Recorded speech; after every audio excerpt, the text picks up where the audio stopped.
It's DQ, baby.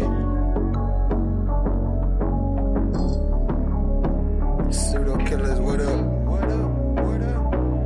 What up? Check.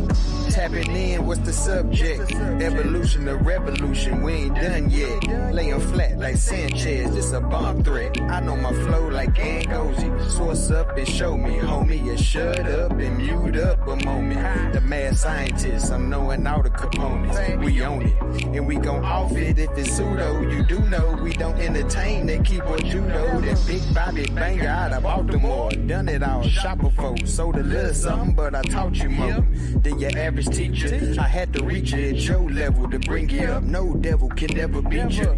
With precision of a magi, the information supplied by some guys get debunked on live. CK and Juju, I chill in the cut. But if you boys wanna fade, then I'm chefing you up. I organize live, the beats of disorganized truth every time. Kudos, who those niggas? Decorated pseudo killers, space age Africans, back again. Unorganized live, the beats of disorganized truth every time. Kudos, who those niggas? Decorated pseudo killers, space age Africans, tapping in. I always been fly, that's an actual omen. You can catch me in the sky, ask Anthony Bowman. You see me with his telescope, I was actually floating off some good kush. The Savio is actually growing. See, Gullah Gullah and Kent is where the money gets spent. Them boys got some books that cost as much as your rent. The second verse should be smash Rockwell, but I rock well. Underground like Sumerian Rockwells. In the ring like I'm the rock whale. Hell, create a different wave that can rock whales. Hell, shit swell like lunar tides. My entendres off Gandra to who describe. Euthanize foolish guys. Scholastically, haphazardly. Turn your camera on and look me in my eyes. And please do subscribe. 8 to 80, blind, cripple, or crazy. You in for a new surprise. It's DQ, a organized lie. The beats of disorganized truth every time. Kudos, who those niggas? Decorated pseudo killers, space age Africans, back again. An organized lie. The beats of disorganized truth every time. Kudos, who those niggas? Decorated pseudo killers. He messed up a lot, and like I said, he played LeBron. He's doing a lot of it. Not That's why Kyrie thrived with LeBron, because LeBron like, yo, you get to watch, do your thing. But when LeBron got the ball, because you know, when LeBron is in the playoffs, he understands how to control the clock, the pace, all of that. So when the playoff LeBron is activated, he pounds the ball, and he makes all the right decisions. But when you standing in the corner and you ain't shoot the bitch in 3-4 times, and you depending just to be hot, that's tough. That's tough on your game. So yeah. You playing with Black African Power. Because was good, his game was happening, he did the dirty work. Well organized lie. And him kicking that bitch to that's another organized truth every time. It's a lot of Shane Battier. Look, man, y'all already know what it is, man. That saved them, and they Bobby banging his bitch. I agree. What's good, family? Man, we're going to get right into it, yo. Let the people coming in here for me. Let me get them in here. Odd that you named people come in here, man. Let's enjoy this show. I see you, Gary. I see you, Taj. What's up with me? Joel Armstrong. Only thing they what's up, Armstrong? What's good, man? What it do? Anthony Bowman, space age African, indigenous black man. My bad to cut you. I think also Braun went away from that 2020 formula of. I think he overlooked the importance of having JaVale McGee. Man, that nigga too old. LeBron too damn old. They had the perfect formula. But nigga too old. He too old. I agree with you. But here's the other part. They talking about LeBron in the server, y'all. LeBron is old. Anytime you dribble the ball and you by yourself and you fall down, you too old. No, I'm done. I'm just saying. He said something about LeBron, about playoff LeBron. He too old and he made a bad decision. You know, sometimes our greatness undermines, I'm saying, real serious decision making. At this point, he got to give the keys to goddamn Anthony Davis. And if he don't give him the keys, they're going to get swept. Simple as that. And them last crucial moments, the 2 threes, they was fool's gold. Because what we needed Anthony Davis to keep balling on Joker. That's what we need. That's it. I'm gonna give y'all the facts. I'm gonna give you the fact. That's a fact. That ain't no argument. That ain't even a debate, bro. That's not even an opinion. The man dribbled and fell down. With one man guard him, he dribbled and fell. That mean you old. That mean your knees ain't there no more. That's a whole game. No, I'm telling you the fact, yo. I'm saying, yo, when you get to be 40, I'm gonna let you know. 39. 30, 40. His legs is probably 50. I'm holding on to it. So I'm saying is you cannot be dribbling against one person and fall down, yo. Not once, but twice in fourth quarter. That mean you old dog. That mean you got you 2 minutes left, yo. That mean, yo, get the ball out your hand, dog. You don't fall down like that, bro. That's just old age, yo. And I'm fucking with him, but that's old age right there. Get a rock up, yo. Give it up. That's all. And sit back and win another championship. This is a new conversation, but I'm rocking with everything you said. New conversation, but that's true. I'm gonna speak to what Unc said, but let Marcus get in there.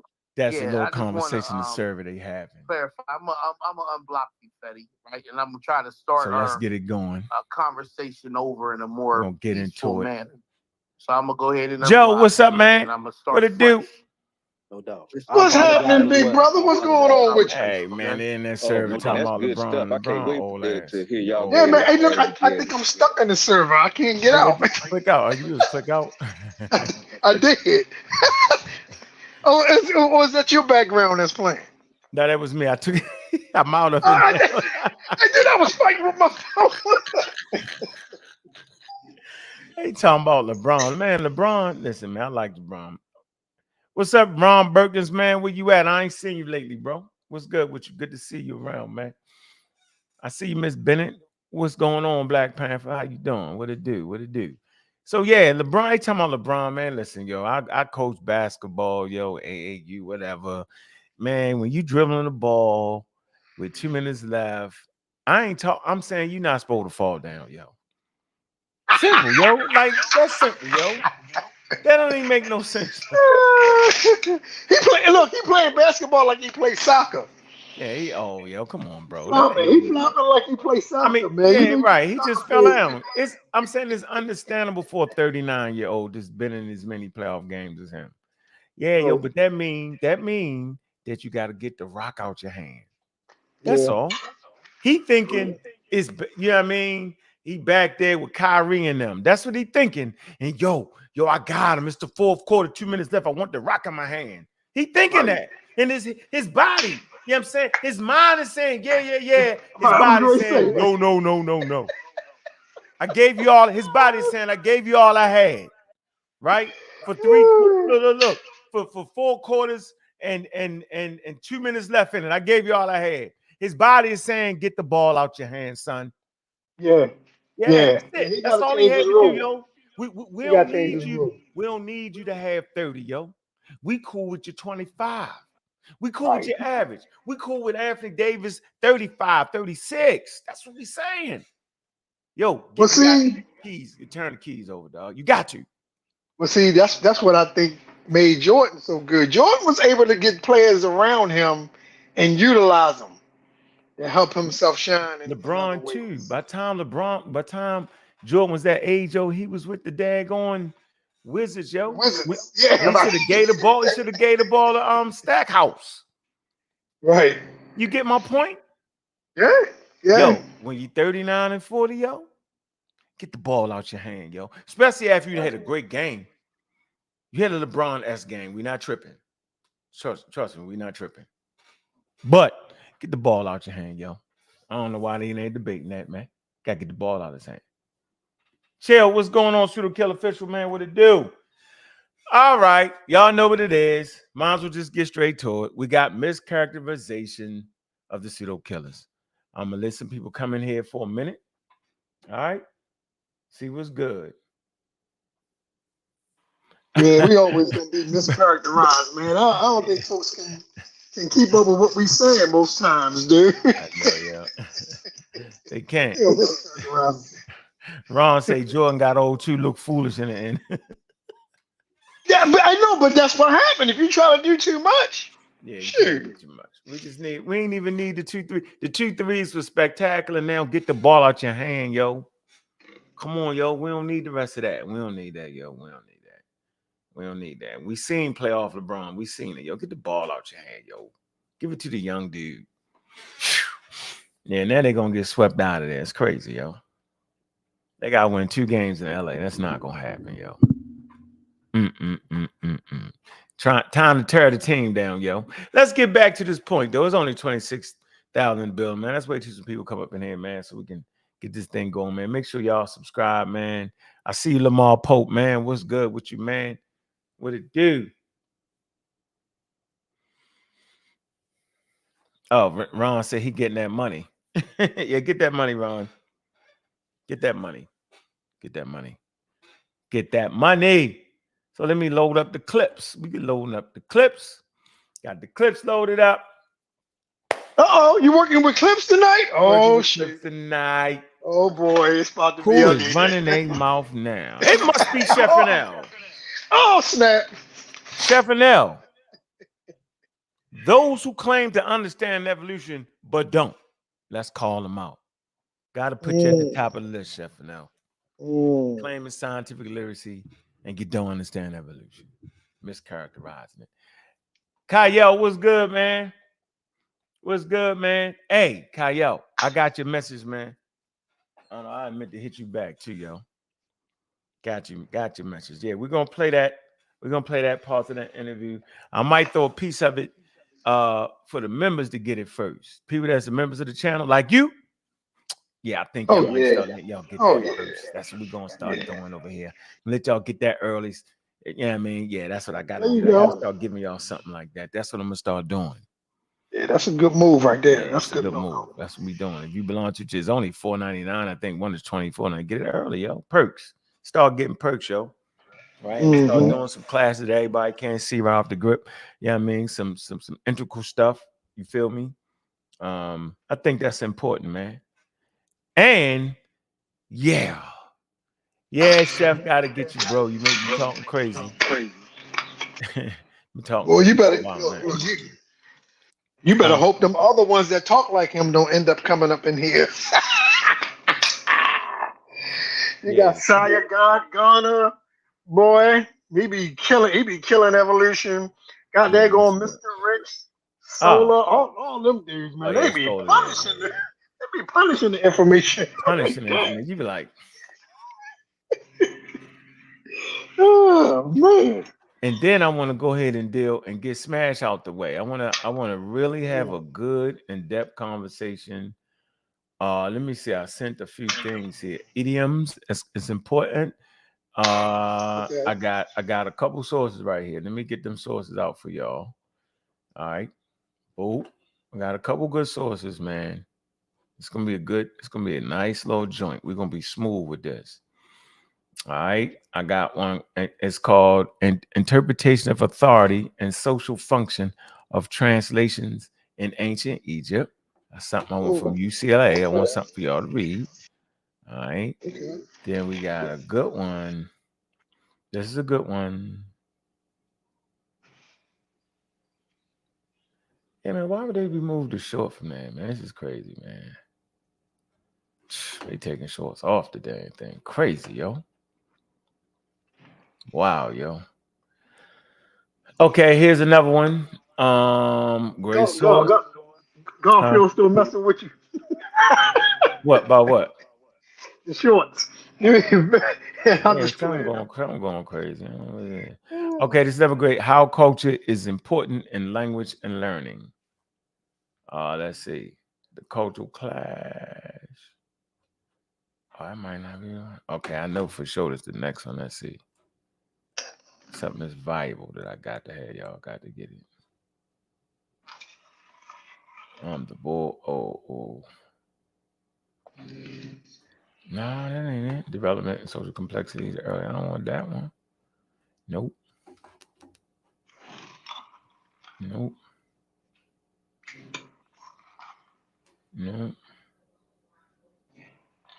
It must be on my phone. Let me get the thing cracking up. Let the people get up in this building, man. Let's get it cracking. Translating ancient texts, preserving the cultural heritage through language. That sounds like a good one. Yeah. This is something. Go ahead and put this. Everybody, put this in your war chest. Yeah, put this in your war chest, yo. So y'all can kind of see exactly where I'm coming from. Yeah. So y'all can really get. All right, let me get this out the email. All right. Yeah.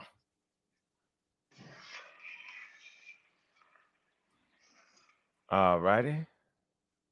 Got that one. Okay. Day translation blog right there. All right.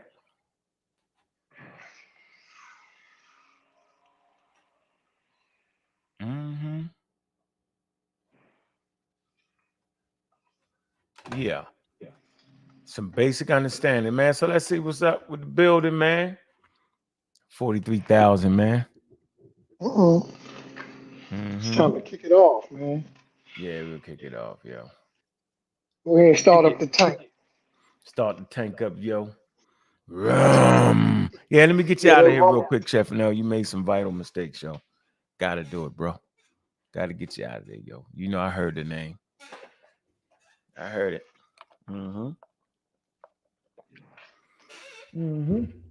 Mischaracterize it. You've been hovering around that point anyway. It's might as well just get it out the way right now. Definitely been hovering around that point. Okay. What is this? Let me get that out the way. All right. I think I want to start off with this clip here. Let me see if I can get it on with the screen share. Window. Okay, hold on. Not that one. No, I want the. Oh, I think I do want. Let me see. Yeah. Okay. All right. Oh, hey, here we go. Hey, Joe, let me know if you can hear this. Go ahead. Let it rock.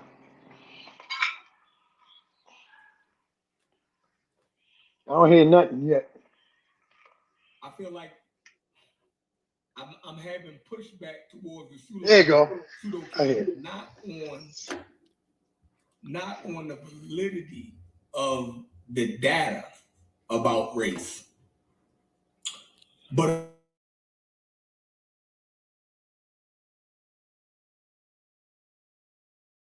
you can't hear it. It stopped. It stopped. Oh, there you go. It's back now. All right, hold on. Let me say it again. Let me do it again. Damn, you ain't supposed to be head to the thing.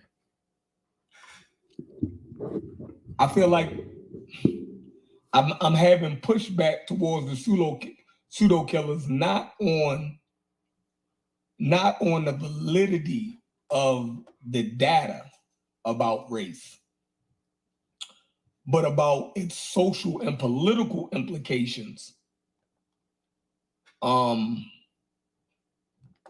historical damage that race has created. I don't want those things to be taken out of context or lost in the conversation. So I appreciate everybody for. Is he suggesting that be anything of what we would remotely would be closely saying? So see, if you understand evolution, that don't even cross your mind. That only crosses the minds of the blackologists. See, white people trying to make y'all not understand, you know what I mean, and make you forget about the racism, you know what I mean? All of a sudden, it ain't no race now, y'all, now. Yeah, that's the pseudo does that. Yeah. Yeah, that's a pseudo conversation. And why would we not want to hold him accountable? Why would he even say something like that? Yeah, why would you say that, Chef? Hey, yo, you serious, bro? You playing? Yeah, he definitely playing with that on purpose, though. That he do that all the time. That's what he do. That's how he build the channel. Build the channel on purpose. Yo. I ain't mad at you, yo. Let me get that other clip right in here. Let's see. Get in here and see how he mischaracterizing evolution. But hold on, building the channel off of false representation. That ain't no way to build no channel. I know, that's how he doing it. That's how he do. You know how he do. Yeah, I told him he's a gas station. What? He's a gas station. Chef is a damn gas station. You heard the gas lighting? That nigga's a gas station. Yeah, come on, yo. Funny. Oh, gas station. Damn gas station, yo. Let me see if this. All right, here we go. Next clip, and then we can get right into it. This is gonna get good. It's gonna get good. Want to prove, right? Not that race didn't exist, but those people with those physical features, right? Not only was they capable of producing all of the things that you said that they couldn't produce, but that they actually did. That they actually did produce those things.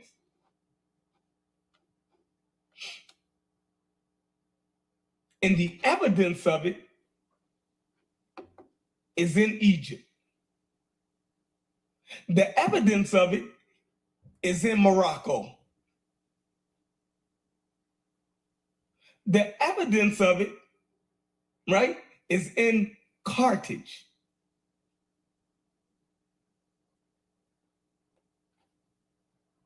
Y'all see that? The evidence of it is in Israel. All right?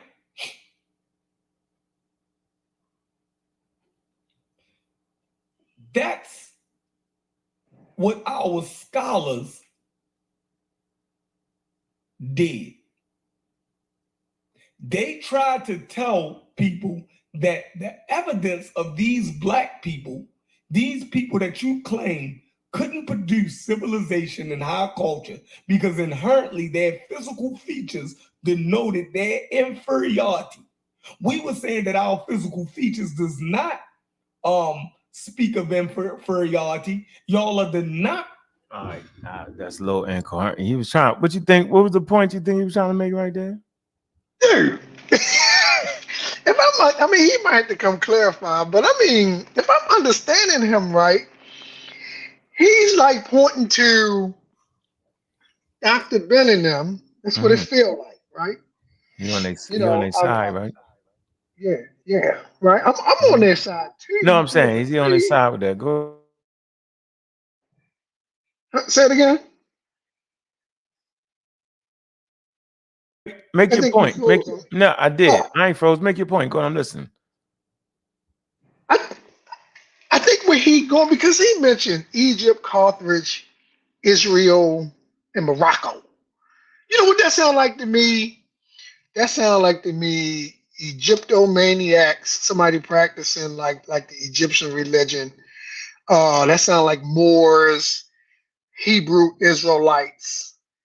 That's what that sound like to me. Like you trying to use somebody else's culture and then insert yourself into it, which is always going to be bad. Like that's not the proper way to fight, identity. We did like so much right here on this here continent. Like we don't need to go nowhere. We got greatness right here in America. So it, like from where he's arguing, you got two things. One, you helping to reinforce an identity crisis. How come I can't feel proud about what we've done here? Why I gotta be an Israelite? Right? Why is that? That don't make no sense to me. And then the next thing is, recognizing their greatness,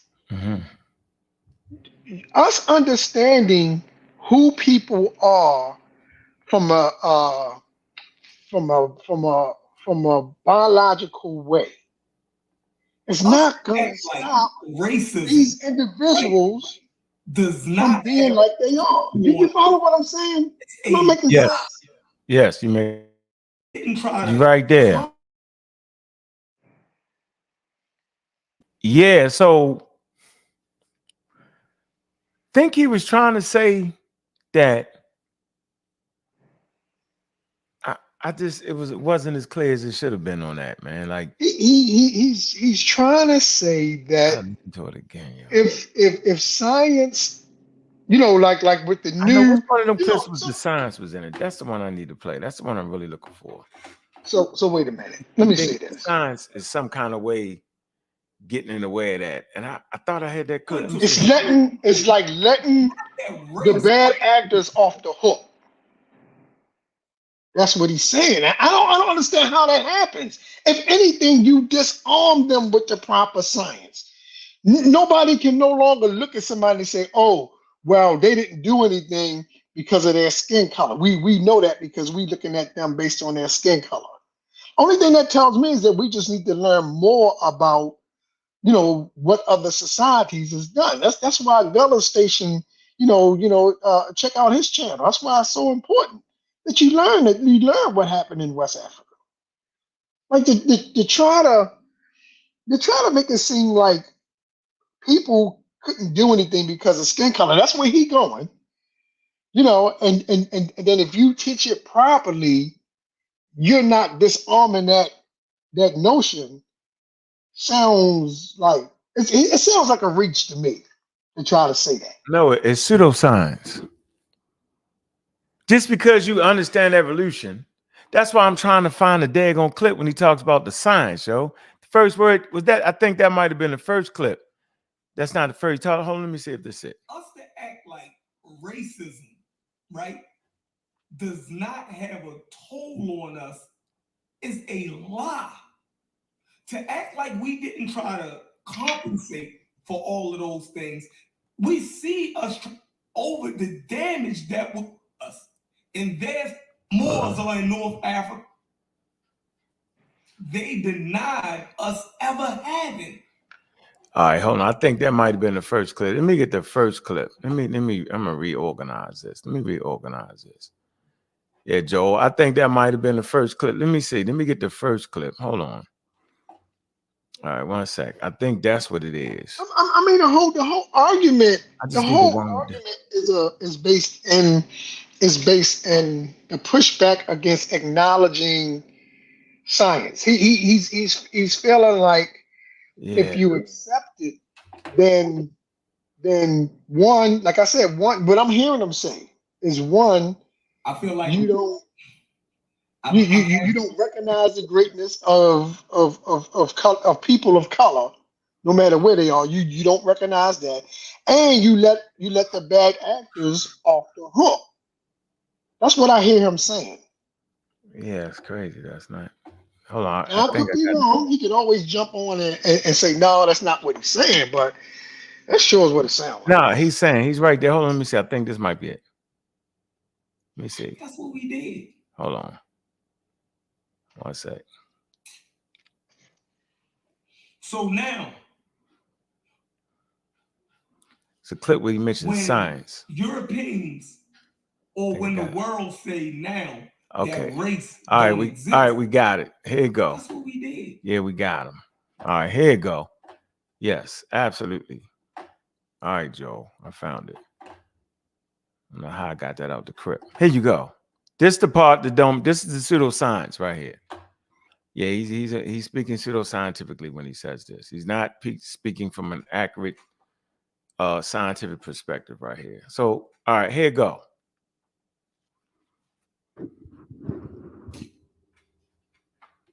So now, when Europeans or when the world say now that race don't exist and that race is made up and it's just a social construct, the last 200 years of racism and the ideas that infected the world because of racism don't go away because white people say that race is not biological. What we believe about race still exists.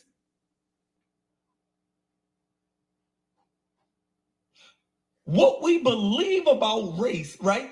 If it was 300 years worth of racism that went in to in literature, right? and culture, all of these things conspired against us. Their science, their history, their society, all of these things culminated to conspire against people with our physical features. That doesn't go away by making a statement that race is not biological and is just a social construct. The effects of racism, right, and the nasty stain, right, and what it does to society and what it does to the people that endured racism, it does not go away just by you saying race is a social construct and not biological.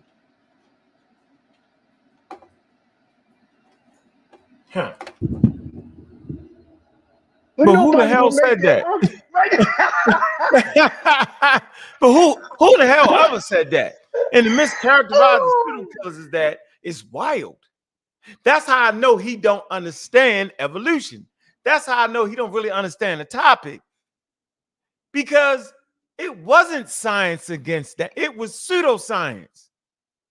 Oh yeah, how about that? It wasn't science. Pseudo. Keyword It pseudo. was pseudoscience. Keyword pseudo. See, keyword pseudo. How do we know? Because we had scientists of that time, right, that had constructed a theory. Right? You had scientists that didn't agree with that was working on that. And oh, by the way, we was in an environment where that issue, right, wasn't even worked out yet. You got to wait till you get to Charles Darwin, right? You can go back to Al-Jaheed, you know what I'm saying, an African, right? Probably of mixed heritage. When he was trying to figure it out, then you go back to the Greeks, they was trying to, making little statements. You feel me? Right. So you can see in the ancient world when they thinking things are transforming, right? Then the Greeks kind of trying to tell. Then Al-Jaheed starts to makes quotes based off of lice and how the lice on, gray hair man is different from the color lice on yeah, you feel me? Okay. Making those types of statements, right? But it was Charles Darwin that came and cleared the field out. So when you look at the article like scientific racism, right? Scientific racism. Okay, and it tells you what it was. It says scientific racism, sometimes termed biological racism, is a pseudoscientific belief that the human species can be subdivided into biologically distinct taxa called races. It says and that empirical evidence exists to support or justify racism, racial discrimination, racial inferiority, and racial superiority. It say before the mid-20th century, scientific racism was adapted throughout the scientific community. So the scientific community adapted. And watch this, but it is no longer considered scientific. So when you get into the details of it, you clearly had scientists pushing back against that idea. The same way with Piltdown Man. Okay. You still had scientists pushing against that. But to be fair, right, and forthcoming, it was pseudoscientific. So today, for sure, we know that. So to make the statement that Chef is making, man, you don't understand evolution, and you actually don't understand the history of it. Right. Because nobody says what you're saying. So Chef is under the belief, right, that if you accept scientific ideas, right, then all of a sudden you forget the pain and misery that came with the scientific racism. That's not true. That's what the black owls just say. You got indigenous black man right here. Look. See? Indigenous black man. So why I'm promoting this? Because narrative, right? He goes up to say, this is system of racism. See, that's he's a pseudo. So if you saying what he's saying, you're pseudo with him. Because that's what he actually thinks. He does not understand evolution. So Chef, bro. That's pseudoscientific idea right there to say that. Listen, white people wasn't trying to erase the racism that they did by promoting a pseudoscientific idea. They just wasn't. I'm going to say this again. That's a false statement to say that white people is trying to get away trying to get away with race, trying to erase race, right? So that we, you know what I'm saying, can forget about the racism. No, bringing the real scientific idea to the forefront is actually exposing the racism. Right. It's exposing that bad idea. That's why I fight so hard against Black Egypt, because you're infusing, right, the racist statement and the racialized categories into an ancient population that did not understand that. No idea about that. None. So, Chef and L, you can't say that white people came up with evolution to do that, because it was Charles Darwin that came up with that, and he was an avid abolitionist. Rascally, his grandfather was. I don't think he's saying that part right there, though. No. Listen. Go ahead. So since Charles Darwin came up with evolution, and since he seems to think that evolution or white people is trying to get rid of the categories of race so that they can make you forget about the racism, I wanted to tell him what the actual biological understanding of it is, and it came by way of Charles Darwin, right? Okay. And all of them was against slavery. Charles Darwin didn't even come to America because they had slaves. But you know, Charles Darwin get a bad name. Like, anytime you bring up Charles Darwin, man, out the game. Anytime you bring him up, it's out the game, bro. He's the godfather of racism. Yeah, he's the father of racism. He the one that fought against the shit. Well, he the one that fought against it. Yeah, most people don't attribute that to him, unfortunately. Yeah. And matter of fact, I don't even think he wrote about people, did he? Did he write about people? Not in that book he didn't. Not in that book he didn't. So somebody else. Ron, see, I don't think Chef was dealing with evolution. No, he wasn't dealing with evolution, but he mischaracterized the evolution. He mischaracterized white people. Watch this, y'all. White people. That's what I said, Charles Darwin, yo, because Charles Darwin didn't. Charles Darwin absolutely, yo, did not come up with the theory so that we could forget about race and forget about the racism. That's crazy talk. Hold on. Let's play this clip again. That somehow, watch, here you go. Look. But let me say this before you hit the clip. Hold on. Before you hit the clip. Yeah, go ahead. Before you hit the clip. So I think with Shep's not really going back that far. I think he's saying present day. I think he's saying present day to correct the people who messed up what Charles Darwin was saying. Like that's how this stuff got. They messed up what he was saying. They didn't understand it, right? And they messed it up. But Shep is saying correcting that now is an issue because correct them what? What is they trying to correct? Okay, so say black. So people who are black. Negro, people who are that never did anything. They savages. Blah blah blah. That was the pseudoscientific idea of race. Yep, there you go.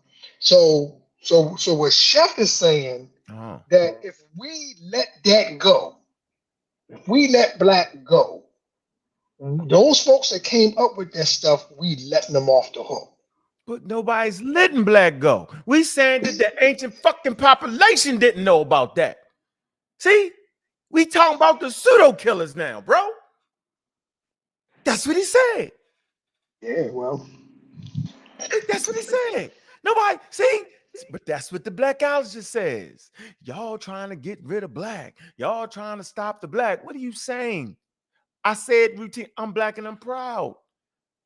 Nobody's trying to do any of that in the conversations. We're saying that that's a misappropriate statement, right? An anachronism, okay? Seen through the eyes of colonialism when you keep promoting this. What I'm saying is, yo, I think it's very, very important for the words and the ideas of the indigenous population to bleed through the pages. That's what I'm saying. That's exactly what I'm saying. Keep it in context. Keep it in context, bro. Brother Sosa, what's going on, yo? We got some people popping up in here, man. What's going on, Sosa? How you doing, man? What it do? Ain't ready to kick through yet. TKM, the King's monologue. Welcome. Sosa need to help us out because I think Sosa actually talked to him. You know what I'm saying? So they can help us out. What's going on, TMK? How you doing, Evening, bro? how you doing? I'm good. Can you hear me okay? We hear you loud and clear. Nice. So yeah, I just thought I'd tune in because you guys did about 3 live streams about me yesterday. Might have been 2. 2? Okay. It was 2. It was more than 1. How you doing? Glad to talk to you. Are you? Absolutely. You didn't have anything positive to say when I tuned in yesterday. But it's interesting. No. I thought I'd give you the opportunity because you had a lot to say and a lot of name calling, which I was actually quite surprised because I've never obviously heard of you before. But it's a pleasure to meet you. But yeah, you had a lot of negative things to say and a lot of name calling. So I'm just be interested to hear if you're willing to, you know, verbalize exactly what your issues are with my history, well, with my approach to research. I'm very happy to back it up. I'm happy to come onto your channel and yeah, lay out clear for your audience. I'm here right now. Tell me what exactly that I present that you classify as being pseudo, why it's pseudo, why it's not supported, and let's hash it out right here. So what was the negative thing I said about you? You consistently called me pseudo from the start to the finish of your show. Okay, yeah? So can we look that's a negative to begin with. Okay, so let's start the conversation off proper. How you doing, brother Sosa? Oh shit! Yeah. I'm back. I thought I had a damn mic on. I'm tripping. Yeah. I think we touched them up on the facial reconstruction. Oh that's one issue we had. We like, yo, come on, no. You're totally unspecific, to be honest with you. You're just calling me pseudo, but it'll be nice to get some specific arguments. Yeah, we called let's not be vague. Let's not be vague. Let's be really. Listen. We called your facial reconstructions, right, pseudo, because we said okay. Which one's pseudo? We said that you're not qualified to make facial reconstructions. There's an expertise that goes along with that. And now, if you are qualified, you can show you to just say, "Hey, I'm qualified because X, Y, Z, Z." Why would you need a qualification to do an art? You do realize that forensic facial reconstruction is classified as an art? It's not classified as a science. Are you aware of that? Right. Is it an expertise, or can anyone just do it? Can you walk? Is it an art or is it a science? That was a very simple statement. Are you clear? So you're a forensic artist. So wait a second. Forensic artists. So artists now need qualifications. No. Does Kanye need a qualification to make music? Like so you want to have a dialogue because I'm asking you a question. You asked me a question, and I answered it, so we can have a dialogue. Are you a forensic artist? Yes, I am. By trade? You don't have to be one by trade. Well, I don't need to be one by trade. Obviously, I'm not one by trade. I don't get paid for it. My point is that it's an art. It's not a science. So that's where you're wrong, first of all. So are you even aware of the process of forensic facial reconstruction, or is it just something that you think that an expert needs to do who has a qualification? Do you know what the process is? We're going to get it right now. We're going to pull it up. Forensic artist qualifications. Okay, no, but do you know what the process is? Because I could take you through the process of one of the I've done live streams on the subject. So Carolyn Wilkinson, I could take you through her exact process. So are you aware of the process of forensic facial reconstruction? Because you've made out a very large criticism there, and I want to see if you're able to back it up. Are you aware of the process? No, you're not. Listen, just like there's individuals in our group that can read the MetaNetta, they're good at it. But they're not an expert at it, and they're fallible. So I'm gonna share the screen so we can see the qualification that it takes to be forensic artists. Right? Yeah, we get right to it. We got it right here. We can get straight to it. That's easy. Yeah, let's get straight to it. And also, while you're at it, I'd like you to outline what the process is, because I want to make sure that you actually understand it. I've done live streams on the subject. No. You're gonna educate me on it, and I'm gonna show the audience the qualification. Don't go for it, bro. Yeah, it's art. I'm uneducated, so educate me on it. Go ahead. It's an art. Yeah, we already okay. Agreed. So you're a forensic artist. You're not a forensic scientist. Okay, it's a completely different thing. And I could take you through the process. So hold on, one sec. I was calling you a pseudo because your whole conversation is pseudo. That's why I said it. I wasn't specifically be specific. I wasn't specifically honed in on that. Right. Be specific now. Because it's not historically accurate, the things you say. Be specific. You're being vague. Like what we would say. Let me get here. I got it. Let me pull it up for you. Get very like the olive skin color. Like I don't think you understand what olive skin color is. Wait a second. There's a scientific explanation for olive skin. No. I mean, you misused it. No, I didn't misuse it. I used it correctly. No, I reappropriated it to what it originally was. I use old. Do you realize I have an 1827 dictionary in my room right now? This is what I'm saying. Don't tell me that I'm using it inappropriately. Just because people right now are using it inappropriately. Don't tell me that I am. There's nothing wrong with having an olive skin color. Who said there's anything wrong with it? Right. So did the Egyptians have an olive skin color? What is olive skin color? Do you know what it is? Yes, I do. We could pull it up. Okay, explain it. Definitely read it. Here you go. Don't give me a Google explanation. Tell me a contemporaneous. No. We're reading from an encyclopedia what it is, bro. No, I want a contemporaneous. No, that's not what we're doing. Olive is a meaningless term. Hold on for a minute. If you're talking about an ancient population, right? You called me pseudo, and you've raised, and the first you've raised got nothing to do with science. Listen to what I'm saying. What are you talking about? I'm saying you use the term pseudoscientific. Your misuse. Case monologue. We got to go one at a time. Listen, your misuse of said categories, right? It's wrong. So let's stay right here. Go ahead. Okay, so, go ahead. When have I used the term olive skinned, first of all? Go ahead, bro. When have I used the term olive skinned? Let's read what's on the screen. Go ahead, bro. All right, so to become a forensic artist, you typically need an associate or bachelor's degree in graphic art or design from an accredited college or university. You can also take coursework specific to the field. Many forensic artists seek professional recognition through certification, such as the Forensic Artist Certification from the International Association for Identification. Right? So it's not just, it's an art.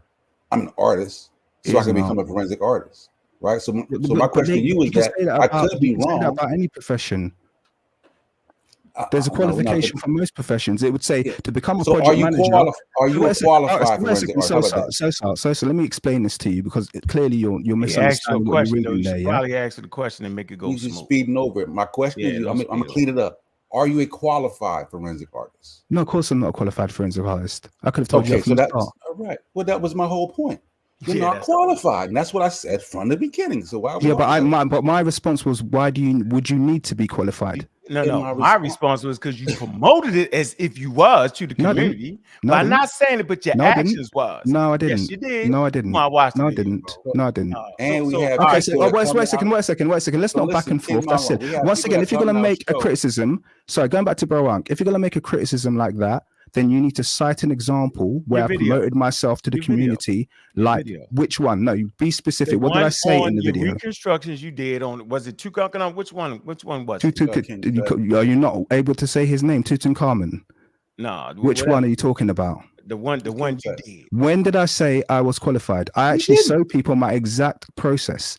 I say this is what I do, and I'm actually very, very transparent about the fact that this is artistry. What I'm doing, okay? I'm honoring the statues. I'm honoring the portraits. I'm honoring exactly what the ancient Egyptians gave to the people in terms of this is what we look like, and I'm producing something that is an exact copy of what I see in front of me. I don't exaggerate features. I don't change features. I keep the original hairstyles and I keep the skin tones that best represented are in front of but that the ancient Egyptians actually presented themselves with. And you call me pseudo because of that. That's absolutely ridiculous. I could show. I can tell you what pseudo is. Should I tell you what pseudo is? Should I tell you what pseudo is? No, you hold on for a minute. Let me speak for a second. Let me speak for a second, bro. Let me speak for a second because I'm the visitor here. Hold on, slow it down for a second. You done two live streams about me yesterday. Keep the dialogue right. Okay, cool. We'll keep it right. But you done 2 3-hour. No, you've done two 3-hour live streams yesterday. So let me speak. It's quite late here. I just want to speak quickly. Listen for a minute. He ready to run. You're ready to run. I'm not ready to run. You don't want to have a conversation. I'm not ready to run. First of all, calling you a pseudoscientist, yo, ain't a bad thing. It's not what you're making. I don't care what you you come in with an attitude that all of a sudden I call them pseudo. I don't care how you classify it. It's a good thing or it's a bad thing. You haven't qualified your statement. You talk about me being not qualified. You haven't qualified a single one of your statements because you keep talking on purpose instead of keeping it congenial and we're gonna keep it smooth and even. You starting to you turn it up for no reason, bro.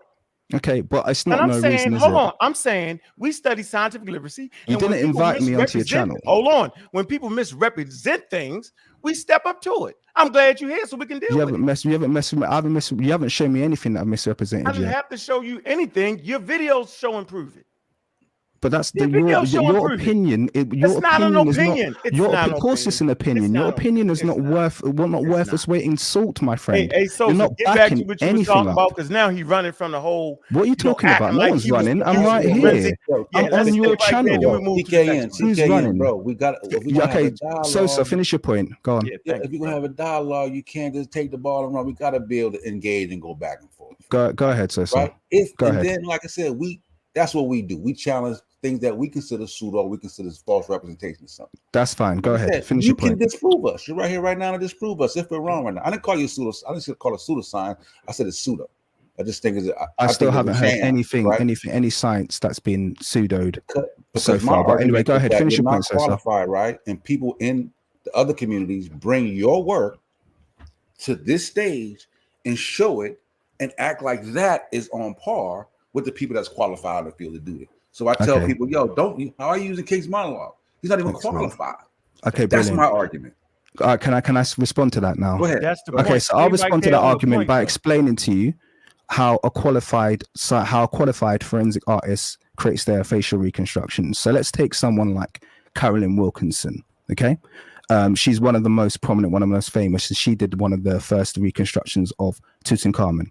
So first of all, just to explain to you how this process works, the way forensic facial reconstruction works is that they'll take samples of the population, okay? And they'll take samples from lots of different ethnic groups. By the way, they have huge variety when it comes to showing European and white ethnic groups and very little variety when it comes to Black and African ethnic groups. You know, I think there's about 2 sample sets, even though we have far more phenotypic diversity than all of Europe put together. They'll classify us under some very, very narrow phenotypes and say this is what it is. So after they've taken these samples across these various populations and they've sorted them into their various ethnic groups, what they'll do is they'll measure at certain points from the skull. Okay, so they'll measure the tissue depth essentially from various points, from the maxillary region, from the mandible region, from the zygomatic region, from the forehead, etc., from the nasal region, and they'll get average tissue depths. Right. Yeah. Right. Now, from those average tissue depths, what they'll do is they'll build an average skull, or an average face from the skull. That's essentially how it works. Now, this is where the pseudo element comes into it. Would you say it would be more, who do you think should be choosing what the ethnicity of a skull is? Do you think it should be the forensic facial artist who you classify as a scientist, or someone else? Who should be choosing the ethnicity of the skull? You tell me. I think the forensic artist that's qualified to do facial reconstructions. Because I think they never do though. They never do. So that's where the pseudo comes into it. They never so do. You're talking about, well, I'm citing one right now. Carolyn Wilkinson. She didn't choose the ethnicity of Richard I's skull, and she didn't choose the ethnicity of Tutankhamun's skull. She left it to the anthropologists, and by the anthropologists, she meant the people who had funded her research. So the people who had funded her research were the Egyptian antiquities, and so they said the ethnicity of the skull, King Tutankhamun's skull, which has very extreme dolichocephaly, which is an African trait, which has typical nilotic features, and which, by the way, is jet black, and that's not as a result of bitumen.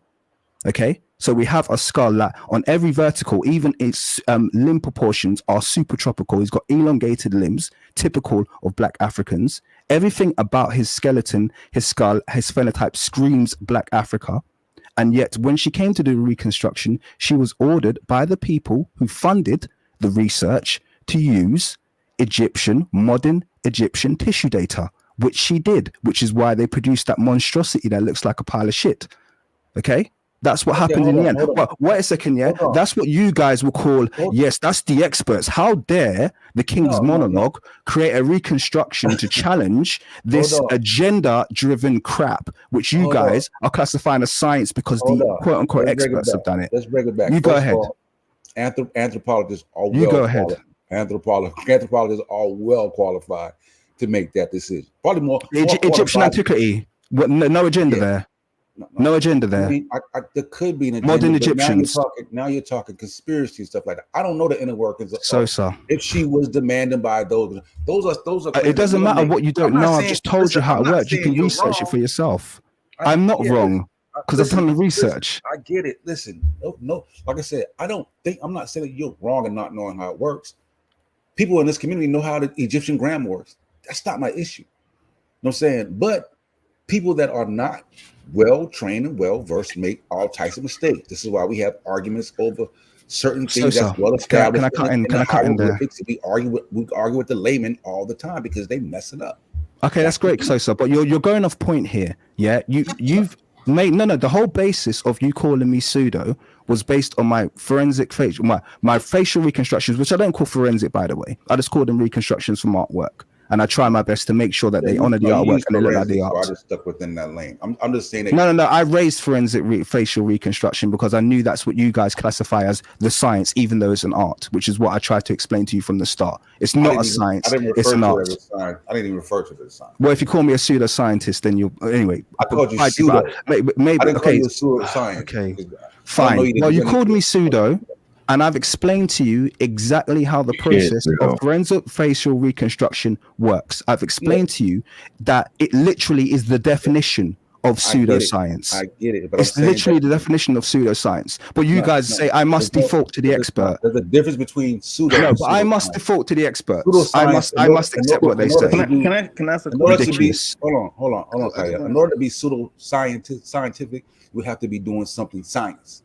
Something scientific. So if you're not doing something scientific, I wouldn't call it pseudoscience because you're not practicing any type of science. Okay, it's fine. Okay, it's fine. I don't care if you call me pseudoscientific or pseudo. It's semantics. I've moved on from that. It's fine. So honestly, I don't care that much. Right. Kaya, you want to say something, Kaya? Yeah, I do. When the brother was talking King's monologue, and peace to you, brother. Thank you, brother. No doubt. You were saying that the forensic reconstruction artists referred to the anthropologists for how to make that skull. Yeah. What did the anthropologists have though? Because I know anthropology is a multifaceted field. Did they have genetics and craniology studies and population studies and stuff like that? Yeah, I think that's a very good question. And the answer is that for instance, let me give you another example. She did the reconstruction of King Richard III. She says she defers to the anthropologists. And what she essentially means is that she's deferring to the funders. And that's not a conspiracy theorist, that's a fact. Because when she what's the name again? When she did the reconstruction of Carolyn Wilkinson. What's the name? Carolyn Wilkinson. Dr. Carolyn Wilkinson. Yeah, you said it. When she did the reconstruction of King Richard III, she was told by the King Richard III Society, here's his portrait. Now, anyone could do research and find out that the portrait that they gave her was made 150 years after he died. No. Anyone can know that. So I'm explaining to you, Kaya, that she defaults to the funders. And in the case of that reconstruction of King Tutankhamun, it's not a conspiracy theory. There was clearly an agenda in terms of what they wanted to. What would that be? But what would that agenda be, though? To match. I'll answer that question. The agenda is. Go ahead. Hold on. Wait. Whoa. Let's do this. Let's start from a clean state. Let's start from a clean state. I don't like the way you playing this game. I want to get straight to the whole thing. Let's stop playing. Since you're here, we might as well just get straight. I don't want to play the act because you already denying expertise. But I'm gonna let you slide on that. You didn't let me slide on anything. Pull me up. Don't let me slide. I don't want to be let slide. Bro, do not let me slide. Don't let me slide. Hold on, brother. Don't let me slide. Hold on, brother. Don't let me slide. Already made yourself. I don't need you to let me slide. You just admitted that you're not that, but yet you presented it and promoted it on your channel as if what you was reconstructing was right and exact. That's what you did, bro. And you're trying to play like that ain't what you did. So why you put up the video then? Hold on, I'm gonna ask you a question. Did Tutankhamun look like what the hell you put on your screen? I think it's closer than what any of the forensic artists that you think are. Right. Because it looks like his statues. If you think he doesn't look like his statues. No, I didn't say that. You just proved my point. You don't think he looks like his statue? I think the reconstruction look like his statue. What he look like. Okay, so do you think that King Tutankhamun looked like his statues? Yes or no? There you have it. I think there's a simple answer to that question. Me personally. Can I finish my question? So bro, sorry, Kaya. I'm just gonna quickly respond to bro, and then I'm gonna pull it back to you in a second. No, which video is it, bro? We're gonna pull Who up. are you talking to? I'm gonna pull up. Go ahead. I'm gonna find Caroline Wilkinson's work. And Caroline Wilkinson is an anthropologist. Bro. Yeah, go get her. You know what? I've got nothing but respect for Caroline Wilkinson. I've never talked her down on my channel, but I understand the process. That she is basically. I understand the process. Absolutely. Watch my live stream. I've never disrespectful to her. Never disrespectful to her. Said that she's a whore for the money. Like the money. No, look, don't use those words. That's really strong. You're saying that she has no agency over her work. She's. I'm saying that she's a woman who runs a business and she has to get paid. Okay, right. And she gets paid by doing facial reconstructions. Her integrity, based because she hasn't. I think she is willing to compromise her integrity. Absolutely. Absolutely. I think she is willing to. And you know why I say that as well? Because she was actually the doctor. She was. Go pull it up, Sosa. Can I also say, Sosa, while she's speaking, I'm just want to say really quickly, one of the reasons I say that is because she was one of the doctors who actually highlighted the fact that Arsinoe, the sister of Cleopatra, was either partly or fully black based on her skull. And she even mentioned that we know this because the distance from the front of her skull to the back of her skull is very long, and that's a trait that we see in black Africans. So what she was talking about was dolichocephaly. And the reason I mentioned that is because that shows that she's aware that a dolichocephalic skull is most likely to be a black African. And yet when she came to do the reconstruction of Tutankhamun, who has one of the most famous elongated dolichocephalic skulls, she was willing to make it Arab and default to the anthropologist. She didn't allow her expertise to then go in and say, guys, actually, based on the anthropometrics of this skull, and the craniometrics, I'm going to say to you that you should be doing it this way.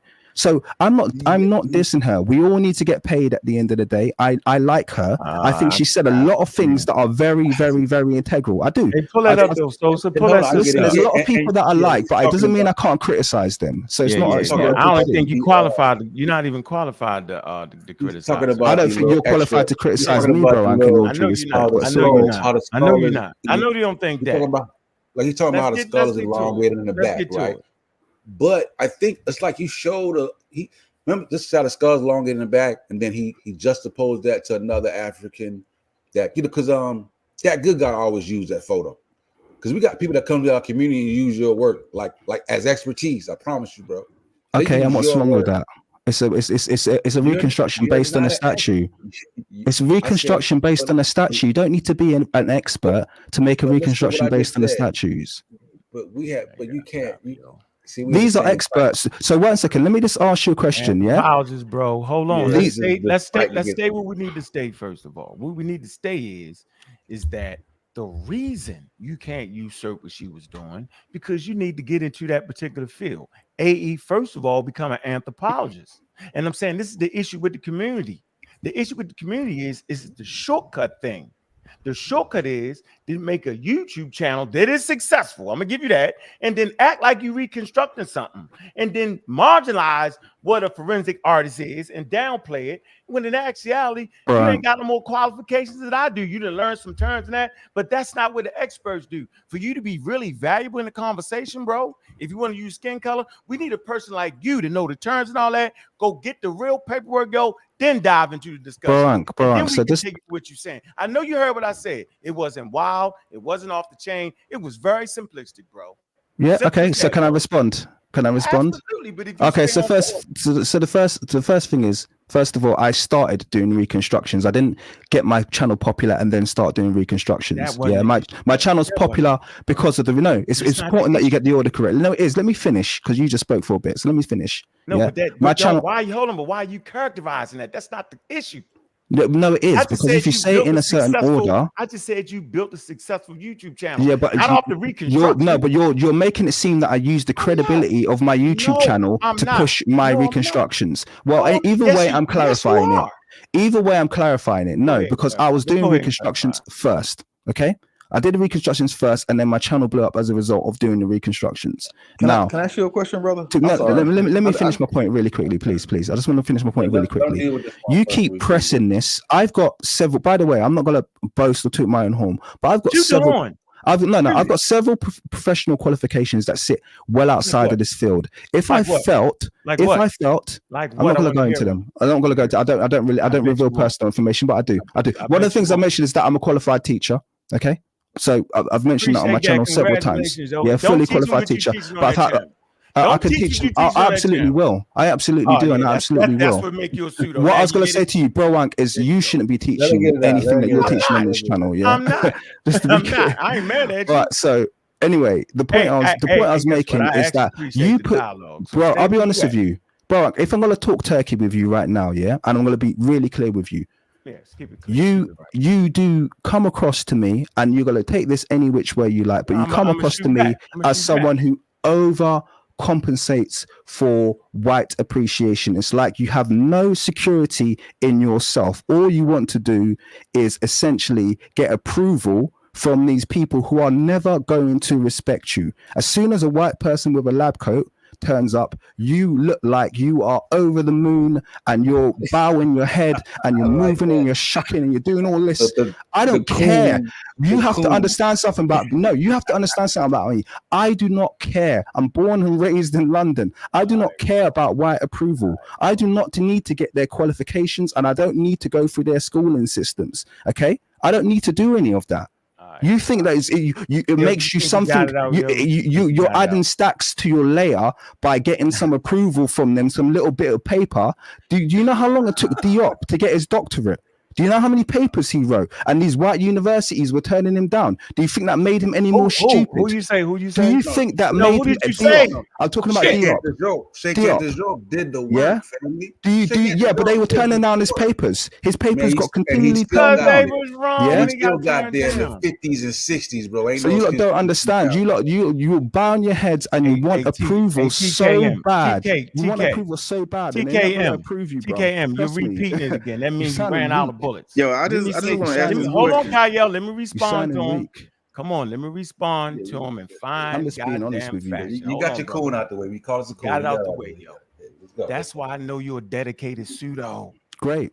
Nobody. So you must think science is some kind of white endeavor. No, I don't. Yeah, I think okay. If you hold on, bro. My point is, if you already spoke, you did your speech, and we was quiet. Go ahead. So let me do my turn. Let me go smack ahead. you back. I'm listening. With my words of encouragement. Go on. What I'm saying is, your whole speech was from the 60s just now. Nobody is on this channel thinking that white people are great. As a matter of fact, we forced them to use the scientific method when putting together African civilizations and culture. We need that out of them. And oh, by the way, black people do Egyptology too. We got black anthropologists. We got black scientists that deal in DNA. We in all the fields, bro. It ain't based off your skin color. It's based off the measure of your data. See, that's where you get it wrong. See, that's always where the pseudo get it wrong at. They play this game. What you did was you smoke screened them with the whole speech of, well, you know, you appeasing white people. No, bro.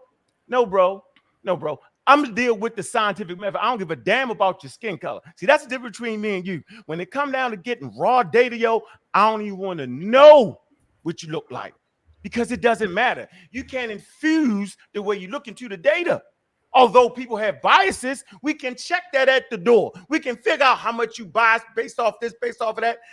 Me and you are at a portion where we disagree with each other, and we both have the same skin color, bro. So yes, you don't care about a person with scientific quote unquote credentials. You don't care about the educational system. You think that shit is based off of white people. That's you. And I'm saying, but that's what make you a pseudo. You think that you can come up on here and usurp the system. You can't. I'm saying people like you need to get your ass in the system. check your ego at the door, bro. I don't give a damn about how a person look. That's on you, because it was black people, you know what I'm saying, that also aided and abetted, you know what I'm saying, along with white people. So now we're saying, how do we know if the King's monologue is making some goddamn sense or not? How do we know? Well, he got black skin. He seems to care about black people. I would think you would. But at the end of the day, bro, you're bringing wild ideas to the table that the scientific community do not agree with. Like your whole channel is based off that. You don't even know what the works of Diop's is. Hold on, bro. You don't even understand the works of Diop's. I bet you ain't read a Diop's book. Come on, dog. This ain't the spot for that. Wait a second, bro. Hey, I got a question. I'll let you speak. Then I was really quiet there. Bro, I was very quiet there. I'll let you speak, yeah? No, we both did our thing. Now let Kyle get in. It ain't about you, bro. Go ahead, Kyle. Let me get in after Kyle. Let me get in after Kyle. Holy King's monologue is actually about black people that look like me and you to hear both sides of the conversation, yo. My way of doing it is calling people who stay incorrect pseudo. I didn't call you a wild. I didn't cuss you out. Okay, bro, you made your point. I want to hear Kyle now. Go ahead, Kyle, and then Joe. Okay, thank you for the time. So this is the King's monologue, and I know you said that you did a reconstruction that differed from the lady forensic reconstruction artist, right? Yeah. So when you looked at that same materials that she looked at to get the data to build your reconstruction, what differed? What in that you read differently to make you make a different representation? Like, can you explain how you went through that process? Yeah, sure. Of course I can. You can. Yeah, no problem. And you can check out on my channel if you want to see the process. I'm very happy and very transparent about my process. So as much as Barack wants to throw out the accusation of me trying to present myself as something that I'm not, I'm actually really open about how I do it. And I quite clearly say to my channel what tools I use. It's not a big secret. So first of all, their reconstruction was based on, well, I say based on the skull. They used the skull. They used it as a kind of like a naked canvas to do whatever they liked. By the way, one of the things they did incorrect, and I did a video about this, is that they tilted the skull inside the head. So the skull is not even facing forward, it's facing upwards. And they did that in order to hide the subnasal prognathism that's exhibited by the skull. Now, I know Barack's not going to accept that because I don't have qualifications. And so I'm not supposed to know what subnasal prognathism is or use any of those fancy words, because only qualified people are able to read books, apparently. So anyway, they tilted the skull inside the reconstruction, and it faces upwards in order to hide the subnasal prognathism. And that's the reason why he's got a super elongated nose that looks totally unnatural. When I did my reconstruction, I didn't use a skull, because you don't need a skull when someone has 400 portraits, which is how many portraits King Tutankhamun has. He has Ushabtis, he has golden statue, he has a gilded mask, he has so many portraits, it's unbelievable, and they are all remarkably consistent with one another. The reason the portraits aren't used is because all of the portraits clearly portray a young African black boy. It's very simple. So I thought, let me do a reconstruction that looks like the portraits, that honors the width of the nose, the size of the lips, everything that we've been given, because historically, art has always been enough for us to define what people look like. If you was to ask any historian now, what did Julius Caesar look like? The first thing they'll do is they'll pull up his statue. But apparently, when it comes to the ancient Egyptians, that's not enough. We're not allowed to just pull up their statues. It's like, no. The statues, ancient Egyptian statues, had nothing to do with art. They were all about, mathematics and this, that, and the other. And they come up with all these ridiculous excuses why the statues aren't good enough. Yet you have 400 statues that all clearly are portraying the same human being. Why would that not be good enough to make a reconstruction? Well, because the skull is the primary. We haven't got the bones of Julius Caesar, and yet people are pretty clear on what he looked like. Based on the statue. The skull is a primary. The skull would be the primary. No, you don't need skulls to make reconstructions on people. I'm not saying you have their portraits. You have their portraits. But to say that, hold on. I'm not saying that's what portraits are for. I just think that you would need a skull to do a facial reconstruction, because the skulls are no good. They don't. People who are saying that, I just want to land really quickly. This people that are saying you need skulls. Do you realize that forensic facial reconstruction is not an exact science? You can't do anything without the data that goes with the skull. You can't just pull up a skull and decide that you're going to make a face from it. It doesn't work that way. Please listen to what I'm saying, because earlier in the conversation you said they looked at the cheek and the muscle depth and and they put an average on it. Yeah, and they put an average on it, right? So I'm simply asking, why wouldn't that skull be the building block or the foundation to build out those features rather than the picture? Like that's all I'm asking. Well, the interesting thing is, after I did my reconstruction, I have done several overlays with it, with the skull, and it fits perfectly.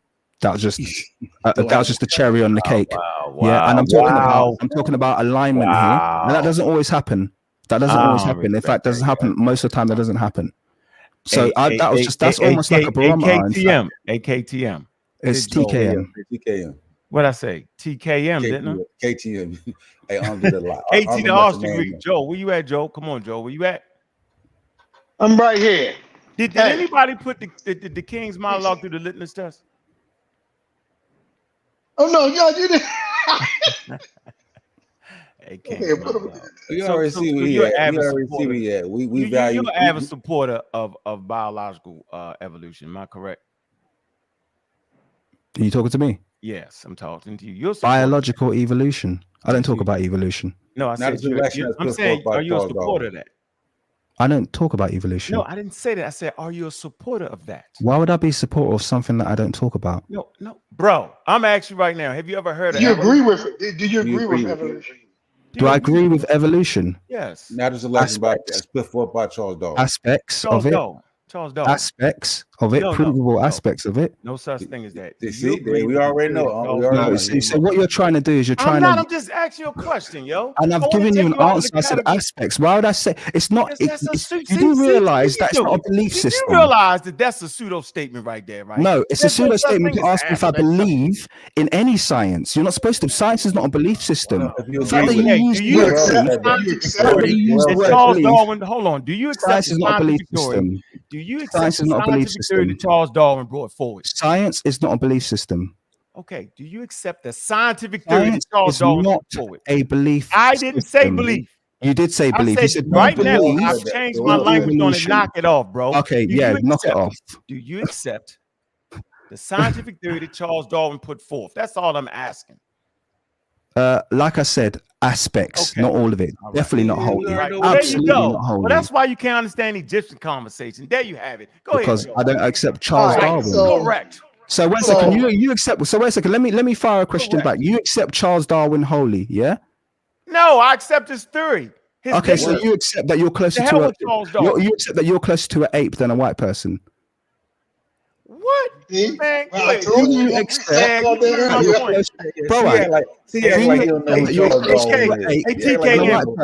TKM, you almost had me feeling bad a little bit. Yeah, you know where you at with it. It's a simple question. Do you accept that you're closer to an ape than a white person? TKM, I was like, I kind of like you okay? I think I might want to take it back, the pseudo thing. He does know some terms. I said, maybe I'm wrong. And then you do this to me. Go ahead, Joel. Do you accept that you're close to a simple question? Do you accept that you're close to an ape than a white person?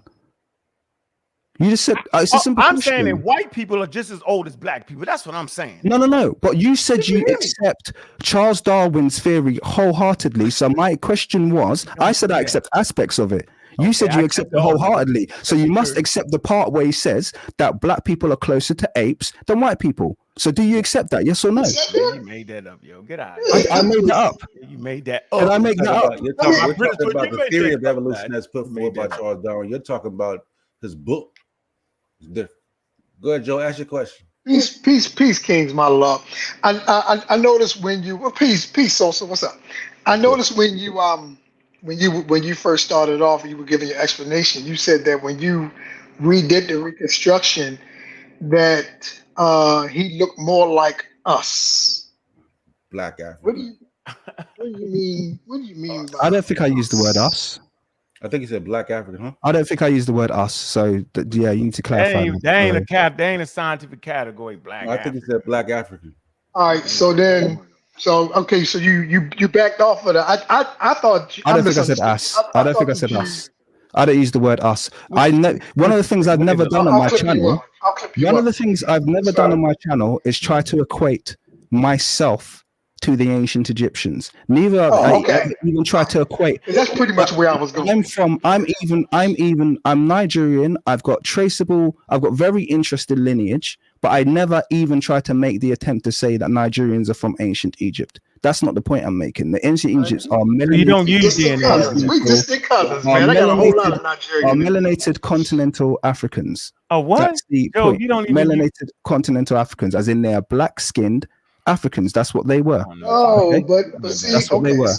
So then some of your bias did creep in your reconstruction. 9 chances out of 10. Yeah, because that's what I was really trying to ask. So which one in particular? James Monologue, though, without understanding biological evolution, without understanding Jablonski's skin map and human migrations and haplogroups and these things coming in and out genetics, how are you getting an interpretation of what phenotypes and skin type may look like on the ground? Crazy. Without that type of background. Right. Without what type of background? I lived for 3 years in the Middle East.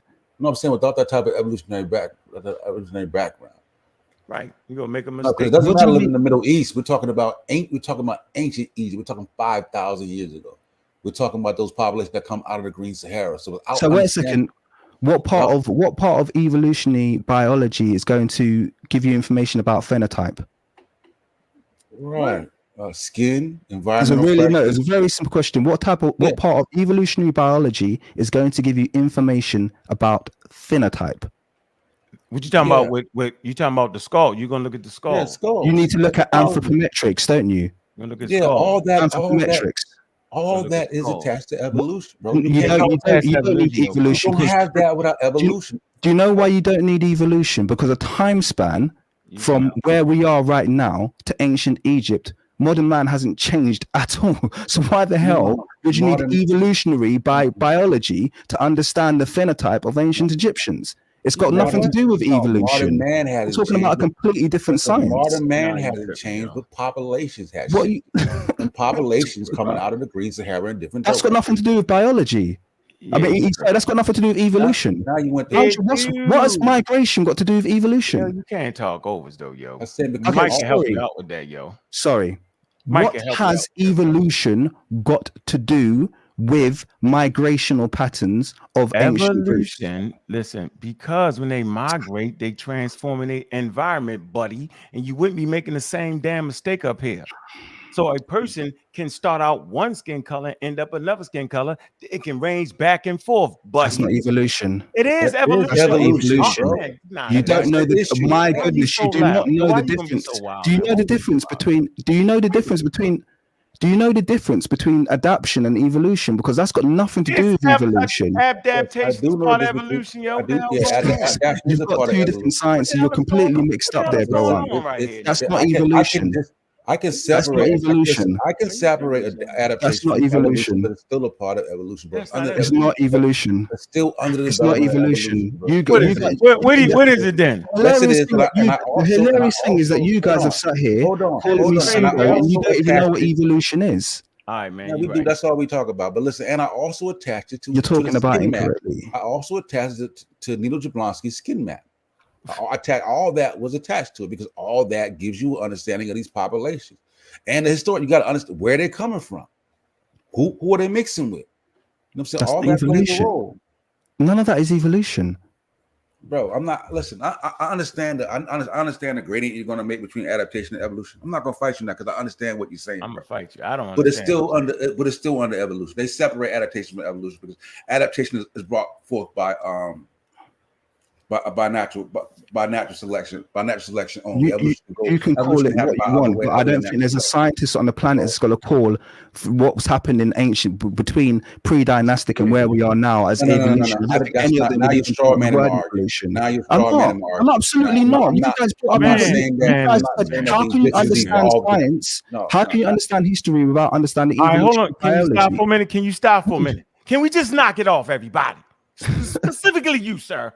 Adaptation is a mechanism in goddamn evolution. And I don't want to talk about this no more, sir. You're wrong. Don't make me make 10 videos on you for this one. Don't use the word evolution. Adaptation is a mechanism in evolution. Let's not don't tell any Egyptologists. At least I know where I'm going at when I go. All I'm just saying, you ain't supposed to come on here and make that mistake. Bro, I'm just saying. What you doing, bro? Listen, bro, I'm just saying. Don't go to any Egyptologist and tell them that they need to understand evolutionary biology. It's called an anthropologist, yo. Did you know that? Do you know what anthropology is? Do you know what anthropology is, bro? Hey, Sos, I see we teach. Do you know what anthropology is? Oh, yo. Do you know what anthropology is? What's the definition of anthropology? We talk about it all the time, bro. Okay, but what's the definition? What's the definition of anthropology? Hey, man. You don't need a definition, but they're gonna deal with they're gonna deal with evolution, bro. Here you go. Here. Anthropology is the study of arthropods. Okay. What? Arthropods.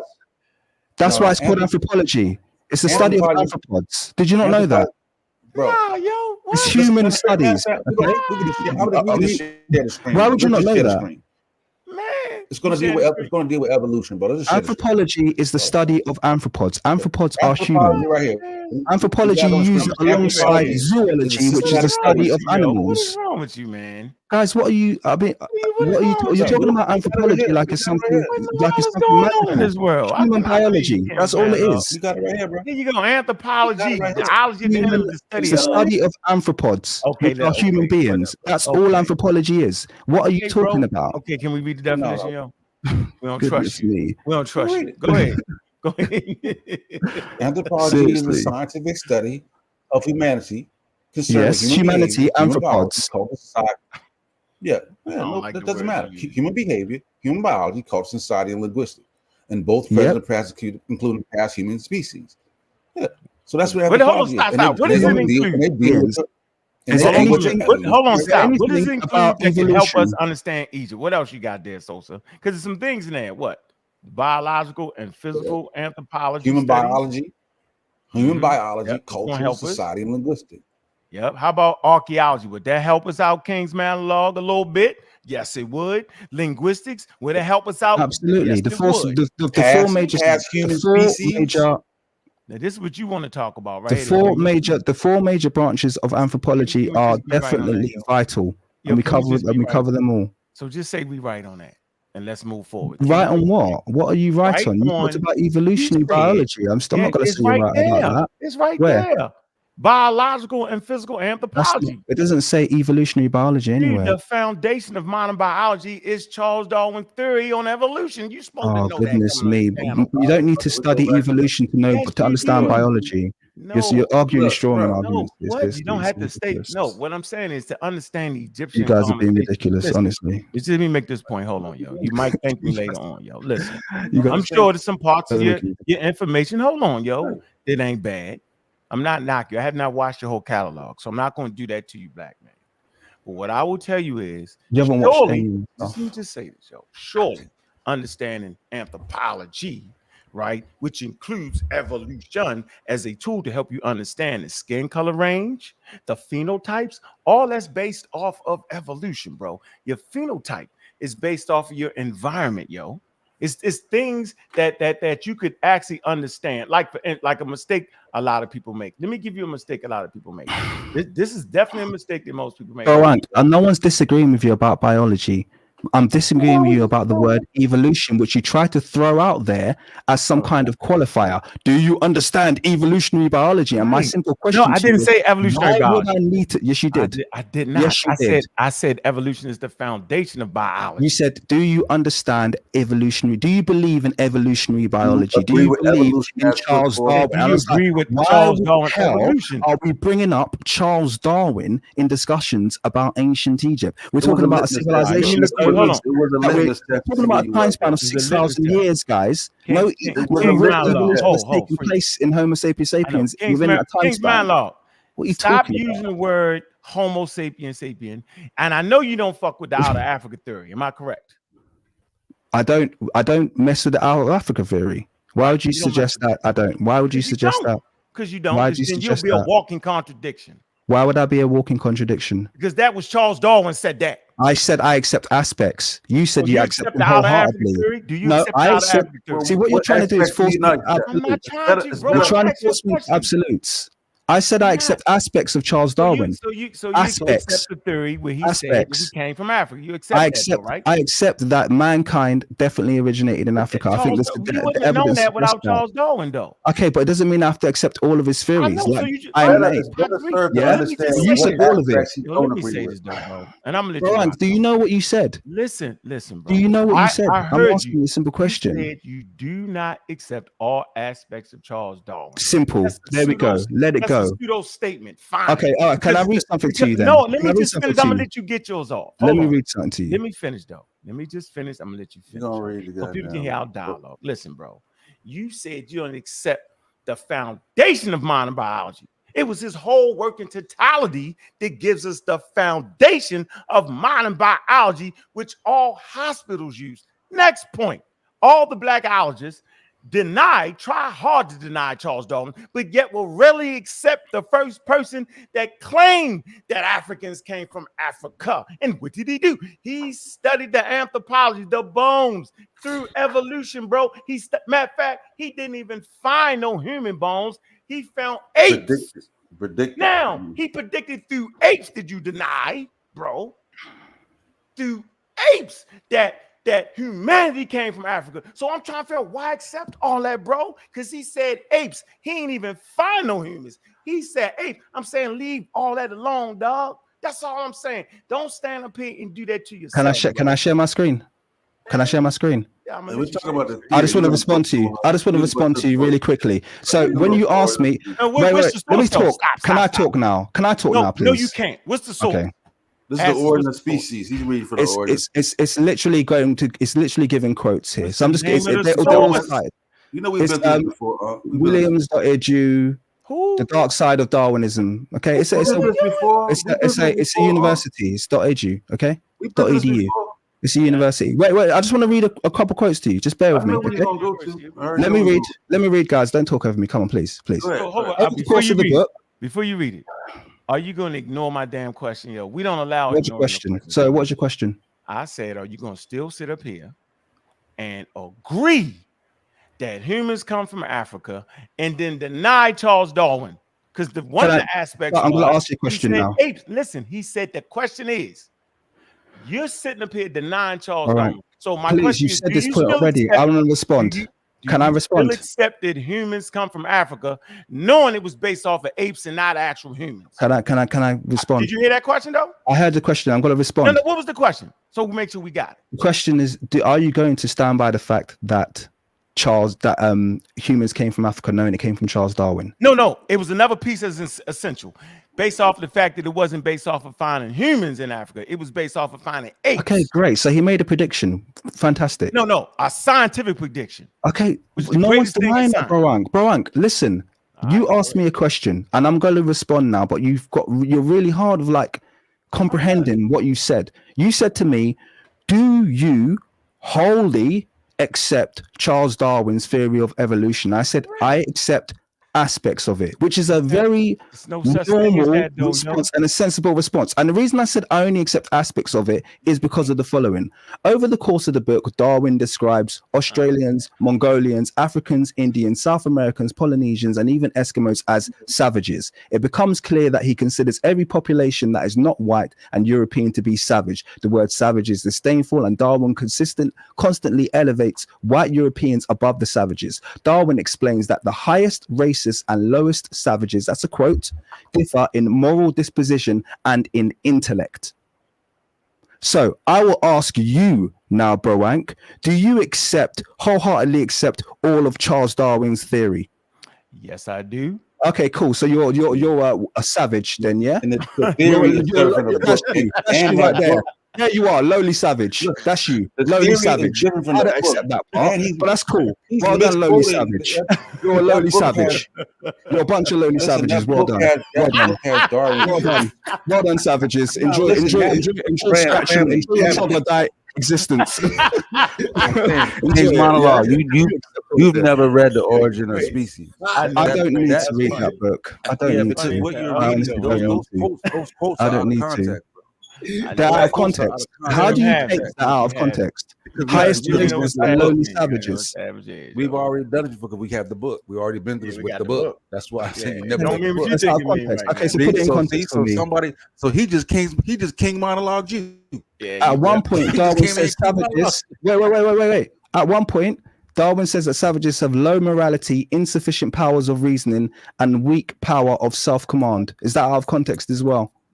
Right. That was his. No one supposes that one of the lower animals reflects whence he comes or whither he goes, what is death or what is life, and so forth. We already know that most of what happened during colonialism was fundamentally based on the teachings of Charles Darwin. It was basically used as a justification, and you guys are going to sit here and trumpet his entire theory like it's flawless. Listen, it's pseudo for any human being to take a teaching of any other human being wholeheartedly and not critique any part of it. As a human being, you should never take anyone's teachings wholeheartedly and not critique a part of it. You guys are sounding seriously pseudo doing that. Is this Charles Darwin or is this somebody trying to? That's dangerous. That's dangerous. Somebody messing up Charles Darwin. That's dangerous. But listen, okay, so I don't want to get stuck on Charles Darwin, man. Because now we're gonna move on. Charles Darwin's dead. We're done. Charles Darwin. Let's move on. Anything else? Instead of keep the tone. They all suffer from the same issues. They all got comprehension issues, fundamental. Keep the tone at a civility mode, man. Like I don't want to. We actually warranted. We appreciate the brother actually coming on. To be honest with you, bro. Appreciate that. Yeah, we ain't tripping like that, yo. Okay, guaranteed, yo. We need the conversation. We go bang on you. You on the other side. You on the other side, bro. You on the side with the pseudos, right? What is it? Okay, cool. Bro, can I just say something? Yeah, honestly, and this is gonna be me being real again. Once again, I love your real. Was quite disappointed. What is, bro? To what you were saying on the show, because unlike you, and I'm not saying that to be rude, but I'm saying unlike you, honestly, I do not give a crap what white people think about me. I honestly don't care. They come on my channel, they try and boss like the law, they try and write comments, and they try to make me really want to care what they have to say, like I need their approval. White approval is the thing I need less than anything in this world. The only thing I care about, the only thing that will get me wound up, the only thing that will get me to be up at 10 to 1 in the morning, which is what the time is over here in the UK, is when I get criticism from the black community. Because that's the only community I care. I'm being totally frank with you now. That's me being straight with you. I don't do my channel for anybody else. And I don't do my channel for the money, which I think someone accused me of when you're on your live stream as well. Someone said that. I never said you said it. Someone said it. I don't do my channel for the money. I live in a very nice house that I've paid for by myself. Okay. Oh, that's good. I do it because I literally. Bad example. Believe in it. Can we get back to Charles Darwin and what is the theory of evolution? So what is the theory of evolution? What does the theory of evolution in 2 sentences entail? He don't know, yo. I ain't mad at him. He don't know that. See, but all that Charles Darwin. all that fluff around it, which is his opinion, and has nothing to do with the actual theory, what evolution is based on, is two different things. Really... So the appeal to emotions to undermine a theory in science is what we call a weak at best, because the emotional stuff. Well, Charles Darwin point of view, how he viewed the world in that particular time frame, right? And the nomenclature and the words he used says nothing about change over time. That's a simple fact of reality. Evolution simply is. So all the emotional stuff, Darwin said this, Darwin said that, it has no place in the topic or the discussion, evolution. So it's 2 different things. You're making a category fallacy, and that based on, and then you're using it, the appeal to emotion, to undermine science. What do you think the pseudo killers will think and say about that? Can I respond? I don't care, honestly. You guys have been stuck on Darwin way too much. I mean, I've never seen such wild worship of Darwin in my life. If you guys think he's like some god, Yeah, it's bizarre to me. If you guys think Charles So Darwin, have you been vaccinated, sir? So you Have see, you been he's not vaccinated, sir? Hold on, Cedric. you're asking me. You're asking me if I've been vaccinated. Yeah, have you been vaccinated, sir? Of course, I haven't been vaccinated. You see, of course I haven't. See, this is it's Don't be consistent. stupid. You think I put that poison in my veins? Listen, bro. Are you Hold crazy? on. So why are you mad at me calling you pseudo then? You routinely go against. Are you science. vaccinated, sir? Are you vaccinated, sir? I'm scientific. Enjoy your white rubbery. So now vaccines is white. enjoy the white rubbery discharges within your veins. Mate. So hold on. Enjoy hold them. on. So basically, what you're saying is, Enjoy you them, have mate. hold on. You have been afforded. Hold on. You have actually been afforded You've the been protection. vaccinated. You have been My afforded God. the protection of science. You See, call you're it protection. vaccinated too. I'm You're fine. vaccinated too. I'm so you fine saying though. hold on, you never been vaccinated? Listen, my friend. Yeah, let's my not talk friend, about that. answer the question. We're going. No, I'm not going to answer it because this is like No, you're answer going the way que- left no, no, field. no, I'm not you here did for it. this. No, I'm answer not the here for a question. personal thing because I don't always let my Nah, personal see, politics out. It's not. Okay, It's so not. what I'm gonna let you You know just is, start on me. It's kind of you've beyond. been vaccinated, beyond the but need. yet you claim to No, I kill off the haven't. black community. I haven't. Yeah, when you was a baby, I you got haven't. vaccinated to the world. Yeah, I had no control over that, did I? That's not the point. The point is that it ain't killed you yet. That's the point. That it's still working in your favor. That's brother. Listen, let's bro, move hold on. Hold on, bro. I'm not doing this topic. I'm not doing this topic. Okay, move on. Move on. Let's keep it Egyptology, man. Move on. Move on. Okay, I'm not doing this topic. I just wanted to tease out the litmus test. Move on. People's choices, political choices are theirs. I illustrated your No, flawed come on. reasoning. Sosa moving on. You didn't really. I just read you a quote and it made you uncomfortable and you made all this stuff up. I wasn't uncomfortable with that. I knew you mischaracterized the word savage. I didn't miscategorize anything. I read something. I didn't miscategorize it. You saw me reading, right? Yeah, man, you miscategorized. No. I read something. How can you call me a miscategorizing? You didn't like what you heard. You read from an anti-scientific book. I just let you slide, yo. Come on, yo. This is an anti-scientific blog. It's a .edu, like I said. No, it's not edgy. Williams It's wrong. University. It's mischaracterized. Yeah. And how do you know it's mischaracterized? Got to read the book. Those quotes are out of place. Some of those things he said in the beginning, but he said in the book. You read the book. All right, so he wasn't a racist. I'm sorry. People that we once considered Guys, I apologize. I'm wrong. And Charles Darwin wasn't a racist. I apologize. I'm wrong. He wasn't a racist. It's got nothing to do with. He said everybody came from savage races. It's true. I know. He thought white people were any better. No. Move on. Think about that, yo. Why would that man say that everybody came from savage races? Why would that be relevant, bro? He didn't say everyone came from savage races. He was quite clear about the white race. He's never read the book, huh? He's never read the book. All right, well, bring the quote up. Bring the quote up rather than keep telling me I haven't read the book. Why don't you educate me? Book mining is another fallacy. Is another fallacy. Put it into context. Put it into context.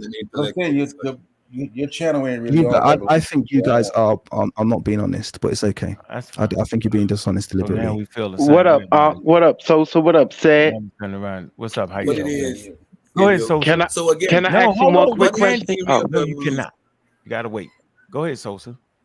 Yeah. All right. So we already got our gripe out the way with the facial reconstruction. We, like I said, you stand your ground on that. We ain't gonna give you that, bro. We feel like there's a level of expertise that go along with it. Oh, so we got like anthropology. Oh man, Cosmic Chris now pulled up. It's like, oh man. But are you? Can I respond in that and say, are you happy with Carolyn Wilkinson's process to get her reconstructions? Yes, I am. Yes, you are. I haven't. Yeah. So you think that was scientific? Someone in the Egyptian antiquity coming up and going, "Oh, he's an Arab," and her just accepting that. Now, do you know what an Arab is, though? I don't think they do it like that. Modern Arab, I'm talking about. That's exactly how it went. No, she's open about this. I've go onto my page. I've literally got a whole live stream where we literally watch through an entire Carolyn Wilkinson presentation. And she's very, very open about her process. And what she say? She doesn't hide about it. You know, she's quite open. I've told you what her process is. So King's Monologue, listen, bro. I already know you don't even understand the foundation of damn biology. You deny that. That's wild to me. So what makes you think I'm thinking you're gonna understand a scientific lecture by this lady and get it right? What part of you would ever get that right? You think science is some white invention? I don't think science is a white invention. I'm saying I don't need qualification from white people. I don't need that. How about go to a black university? I don't know. What I'm trying to say is I don't need For instance, the existence. So peer review. Yeah, I'm guessing you guys love peer review. Yeah. Yeah, I know. I mean, that's the only way we can tell if you cheating or not. If your shit would have been peer review, who peer reviewed your work? Hold on. No. That's not what I was saying. That's not what I was saying. I'm not saying my work's peer reviewed. Okay? Oh, your work's not peer reviewed. That's why it's pseudo. That's the point we was making. Is your work peer reviewed? Yeah. Where's your work peer reviewed? I ain't got no work. So what are you talking about? You got a channel, so are you pseudo? No, I use experts. I use experts, bro. Is your work peer reviewed? Yeah, the work I got is peer reviewed and published, bro. I do have published work. I just don't like to talk about it. You got published work? Yes, I do. Okay, what's that? And it's peer reviewed, yeah? Yeah. Which journal? Yeah. Which journal? I don't like to let divulge the journal. Divulge the journal. You can do that. I don't like doing that. Yeah. Okay. All right. So we'll move on from that. Yeah. Let's not do that. I'm gonna show you where I'm at, though. I'm gonna show. Let's not do that. Go ahead, Sosa. No. So let me ask you this, King Monologue. When you deal with the population of ancient Egyptians, right, and who they are, yeah, do you deal with it from the perspective of the migration coming out of the Green Sahara on your channel? Or is that something? I don't. To be honest with you, it's not a subject that I've touched on heavily. Right. Most of my work, because I've focused on, or at least my entry point was doing reconstructions. Most of my work around who the ancient Egyptians were, and by the way, I don't make any outlandish claims that I can't back up, but most of my work around that is based on anthropometry, craniometry, and I don't really touch genetics because I think uniparental markers, no one understands them, and it's laughable when I hear people coming and assigning race to a Y DNA or mitochondrial DNA marker. I find it hilarious because they don't know what they're talking about. It's totally impossible to do that. I do give some credence to autosomal DNA studies, but only the ones that really use things like STR databases, because they can give you much more data regarding phenotype than any other kind of aspect can. And then obviously the branches of anthropology that we've spoken about already. So these are linguistics, cultural and physical anthropology, which I touch on my channel quite a lot. So that's my approach. If you're going to talk about the ancient Egyptians, approach of a pseudo. That's the point. That's what we're trying to make. Yeah. How is my approach the approach of a pseudo? Hey, can you see the screen? Can you see the screen? Yep. Do you see the screen? Can you read that, please, for us? No, I'm not going to read. You read it. It's fine. It says Black Excellence in Engineering, Science and Technology Manuscripts, Value 1, 2023, December 4th, 2023. Look, proposing African-centered education in STEM for African Americans STEM learners. Dr. Dion Bailey, D.E. James Holly, PhD, and Robert West. This is the journal where I'm published at. Realize where you at before you open your mouth, bro. Okay, so sorry, where's your name? Sorry, I don't know who you are. You Robert West? Yes, I am. That's my name right there, bro.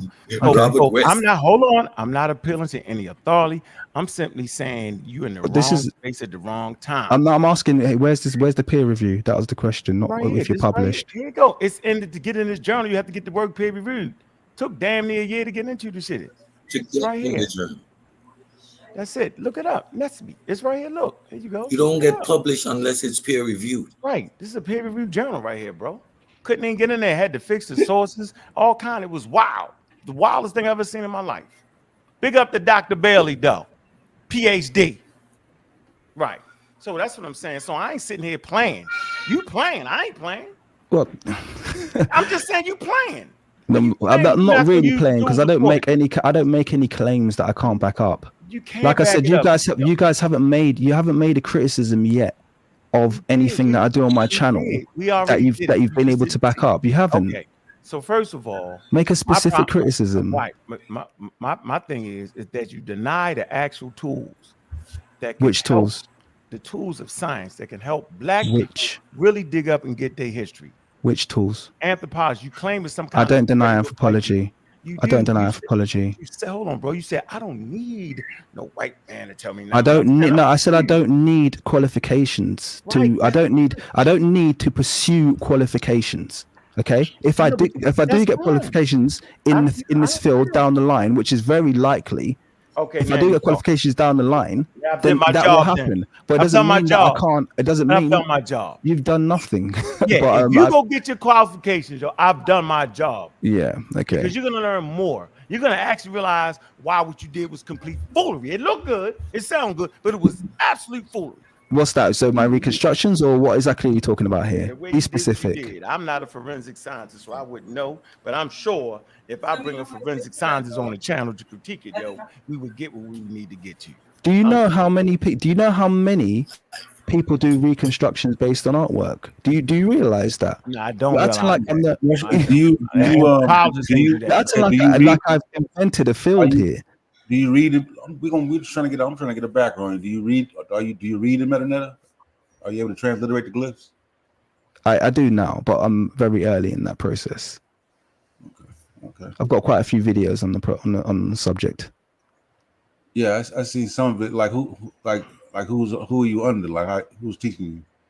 Like an ass. I'm teaching myself. Teach yourself. There you go. Teach myself. Autodidact. I get it. Yeah, autodidactic in 2024 for no reason. That's but I'm saying if you teach yourself, or you make mistakes, how do you know? How you know to correct yourself? Teaching yourself. It's when I get to the stage where I need correction, I've got plenty of people that I could go to. Plenty. How do you go? So it's not because I'm not going to go into the pace at which I decide to take in knowledge, because bear in mind, MediNet is not the only thing that I'm looking at. It's just something that I started doing because I found it interesting. So what are you saying Egyptians are? Who do you say the Egyptians are? Okay, so is this we're gonna talk some Turkey now? What you want? I thought you what? Turkey? Yeah. So who do I? What do you mean? Who do I say the Egyptians are? Yeah. What do you understand about the Egyptians? Okay, be more specific. I'm saying that the ancient Egyptians that resided in the Nile Valley are indigenous Africans. Okay, we agree there. Phenotype ranges in phenotype and skin color, and there was no one phenotype that gave rise to the Egyptians. Of course not. How could one phenotype go? Have you been to Africa before? No, I have not. Okay, so that's a big miss for you. First of all, you need to get yourself to Africa, because if you talk to Africans about us. Because if you talk to Africans about a single, I'm telling you why. I'm explaining why it's a big miss. But you said you follow Diop, though. Sorry, that was a Diopian statement there, bro. He said that it was one phenotype that gave rise to the Egyptians. They was monolithic. That's what he said, bro. I've never heard him use the word monolithic before to describe it. Pull it up. That's fine. Like I said, and anyway, I don't agree with I don't agree wholeheartedly with anything that anyone said. I've already got other areas. I've already got other areas. I could tell you several areas that I disagree with Diop in. I disagree with his. I disagree with his interpretation of Kemet. Kemetu being Negroes. He used the word Negroes. I disagree with that. I don't think it means. I think it means black, and I think Kemetu means black people, but I don't think it means it in the racial context. So I think he used presentism in terms of his argument. Hold on, wait. So he used the fact that we live in a racial world to say it means Negroes, but it didn't mean Negroes, because black has a spiritual context. So blackness has a spiritual context. The sacred people, the divine. Exactly. Blackness has a spiritual context, and this is why, in that context, that makes far more sense. That makes more sense than black people. That makes more sense than black people. Because we're talking about a time when race didn't exist, and also my belief is, you're on our side then. So why are we arguing? We agree. We got a different translation, but you're not saying it's based on skin color. No, it's not based on race, to be clear. How about skin color? Bear in mind, black is a color group in those days. It's not a specific color. Because we look at black and we see a single color. They saw black as a group of colors. It included blue and green. I've done a video on it. It included blue and green and several dark tones. We agree. Yeah. We agree. So can I ask him one question? I'm not in complete agreement with everything that Diop says. To be clear, I agree with most of what he says, but I'm not in complete agreement with everything that he says. If you go to, and by the way, just to be clear, when he says mono-ethnic, bear in mind Diop is Senegalese, isn't he? I think he's Wolof. I can't remember correctly. Well, that's correct. Yeah, so he's Senegalese. He's exposed to the same kind of ethnic diversity. So you have to take it a sprinkle. He's talking about black people. Bear in mind, he's born in a time that's earlier than us. Yeah, he's born in the 1930s, 40s, or something like that. And bear in mind, all of Africa was just seen by Europe as black. Okay, that's how Europeans saw. So when he talks about mono-ethnic, he's talking about black. He's not talking about ethnicities. When I talk about multi-ethnic Egypt, I'm talking about if you go to somewhere like Nigeria or Ethiopia, you will come across multiple ethnic groups with very diverse phenotype, very diverse skin complexions, very diverse hair textures, very diverse everything across the board. Okay, you have multiple ethnicities, but they're existing in a single nation. That is likely what you would have come across in ancient Kemet. Okay, so what the hell is you doing? But no, to be clear, I think all of those ethnicities would have been classified in the modern day as black Africans. All of those ethnicities, yeah. So be it Habesha, people in the Horn of Africa, that would have been your very lightest hue, and then you would have had your very darkest hue being like the Omotic. I agree with that. I agree with that. That's what, but they're all black. That's the bottom line. Somalians are black. All these people, they're all black. Nah, they're not black before Europeans came in. That's for sure. I said they wasn't black until Europeans came in and colonized the world. Nobody was. I just said black by modern standards. Remember, we're not talking about. But hold on. Bro, you say race is a social construct, right? No. That's pseudoscientific though. That's the point. But that race is a social construct, right? And so if you say about modern standards, the modern standard was racism. The modern standard was the one drop rule. That's the modern standards. But that's pseudoscientific though. That's the point. Yeah, I know, but the point that doesn't dissuade from the fact that ancient Egyptians were all melanated continental Africans. That's who everyone attested them to be. The human population is melanated, though. So let me ask you. Human, it should be melanated. What do you mean? All humans walking around and live today have melanin. Melanated enough to survive in the Sahara. If we're going to talk about local adaptation. So let's get your opinion local adaptation. Remember, that's what you guys were talking about earlier. Yeah, you're gonna suggest that a group of people whose skin cannot survive without.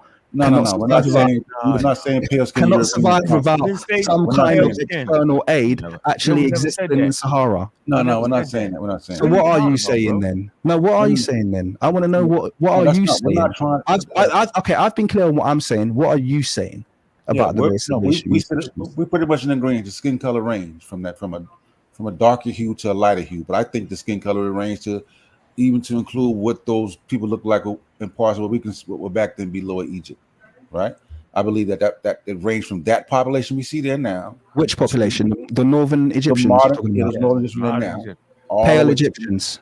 Okay, so there's I don't call them pale. I don't know pale is. No, but they are pale. Okay, so the problem with including pale Egyptians. Pale is objective compared to whom, right? So we're not going. I'm not going to do it. I'm just saying that's the range I'm taking it from. Right? But I'd say dark and pale are descriptions. We're not saying white. White and black are useless terms as we're discussing. We're talking about dark and light. Okay, pale Egyptians you're talking about. Yeah, wheat colored. When we say pale, it harkens back to the pale skin gene and shit like that. That's why I stay with people. Anyway, you know what I'm talking about, man. So listen, the population that's there now, do you think that they are the closest genetically to those? No. Well, genetically is a different thing. I've just explained to you that you guys. And you talk about pseudoscience. There's nothing more pseudoscience than people reading uniparental markers and claiming race from them. Okay. So if you're going to talk about genetic closeness, if you're going to talk about genetic closeness, right, you don't really have much to bear on the modern population other than a couple of very pseudoscientific studies that have recently been published. So if you're going to talk about the Schunemann study, for instance, no, we don't have to talk about the Schunemann study. I hope not. Because we understand the stop signs in the study. The study doesn't say what you think it says. What do you think that study says? I know what the study says. What did it say? It says what it says quite clearly on the extract at the front. Go ahead. What did it say? It says that the sub-Saharan component was pretty much non-existent, and then it's only come into existence in recent times. And they posited that might have been as a result of slavery even though they even said in the same paper that Egyptians are endogamous, which doesn't make any sense since they all carry now 20% 20% sub-Saharan component. So they're endogamous apart from the fact they like to have sex with slaves, which I find peculiar. But yeah, that's what the paper says. Yeah. See, you're using some biology and evolution, bro. Yeah, I don't understand why. It's not evolution. Why would you? It's not evolution. It is, Hold bro. on. I got on you with the facial reconstruction. I'm still there with that. I still feel like you need. You know what I'm saying? And the reason I really got on you because that good guy, he in the chat now. Like, man, that man champion you like you're an expert, bro. That's one reason. Who's that? Who? That good the dude named that good guy. He in the chat. He a huge fan of your work. Every time we do shows, all he got clips of your video, your pictures that he share screen, and every time I talk, put you on the radar. You and Mr. Imhotep. But yeah, you put us other on, than the facial recognition, facial reconstruction aside, we differ on the explanation of KMT. Your translation is different. I haven't given a translation yet. I mean, I'm talking about the context and how you understand it. We don't say that. You said that you don't think it means black people in the terms of race or skin. We say the same thing. We think it refers to the land. You think it refers to the people, but through divinity because they worship because the black is. I don't think it refers to the land. No, I said we think it. We think it's based on the land. You think it's divinity. So if you don't think it refers to the land, there you go again. He think it's a divinity of blackness. 20 minutes. Yeah, he thinks it's a divinity of black, like the sacred. There's no reference. I haven't seen any references to land, so why would I think it refers to the land? What makes black divine? If you're walking towards the Kemet, what the hell would you be walking towards, yo? What do you mean? Yo, like when they say I'm going down to Kemet. I'm going down to Kemet. What the hell would you be going down to? Yeah, but that's to say then every nation is named after the mud. So it's England called England because of Anglo-Saxon mud. What are you talking about? Kemet is a place. How do you do that? You can't get to England unless you walk on the mud. This shit is dumb. Based on different reasons, people identify and name their land. So Kemet was named Kemet because the richness of that silt and what it did for the country. Back up using Medinetta. So so when you say black is divine, what is that divinity based on? Why is black divine? Okay, I can answer both questions. So first of all, you've just made a claim that Kemet is named Kemet based. I'm not going to get into the big, but I know you have a big ongoing long discussion about Kemet. Okay, so I don't want to get dragged into that. But from my research that I've done, I haven't seen any supporting evidence to suggest that they're talking about land, and they could have been very explicit if they were talking about land. You and I both know they could have used certain determinatives. And they didn't use them. Okay, they didn't use any of those determinatives. They spelled out the word black, and they used the populist determinative. Now, if you look at other applications of the same word Kemet, when it's applied, other applications seem to apply in a relatively consistent way. Okay, and so that's what I'll leave there. I'm not going to argue back and forth about it. Okay, but you've said quite with some authority it's definitely about the soil, and yet they didn't use the soil determinative, which I find bizarre. So that's the only thing. You find it bizarre, huh? Yeah. Can I ask my one quick question? Ask your question. No, he has a second question to answer. He has a second question to answer. I said you'll go back and sit been there for a minute. Right. So he has a second question to answer. Yeah, so he'll answer this one too. He'll answer this one too. He'll answer this one too at the same time. Said, I just want to go ahead. I just want to get it out. So I heard you mention something earlier in the conversation, and I just wanted to know, how many chromosomes do you have? Why? I don't understand why you're asking. No, just please answer the question. How many chromosomes do you have? Why you have? So that means you have 46 chromosomes, right? Okay. So that means DNA exists inside your body, right? Of course.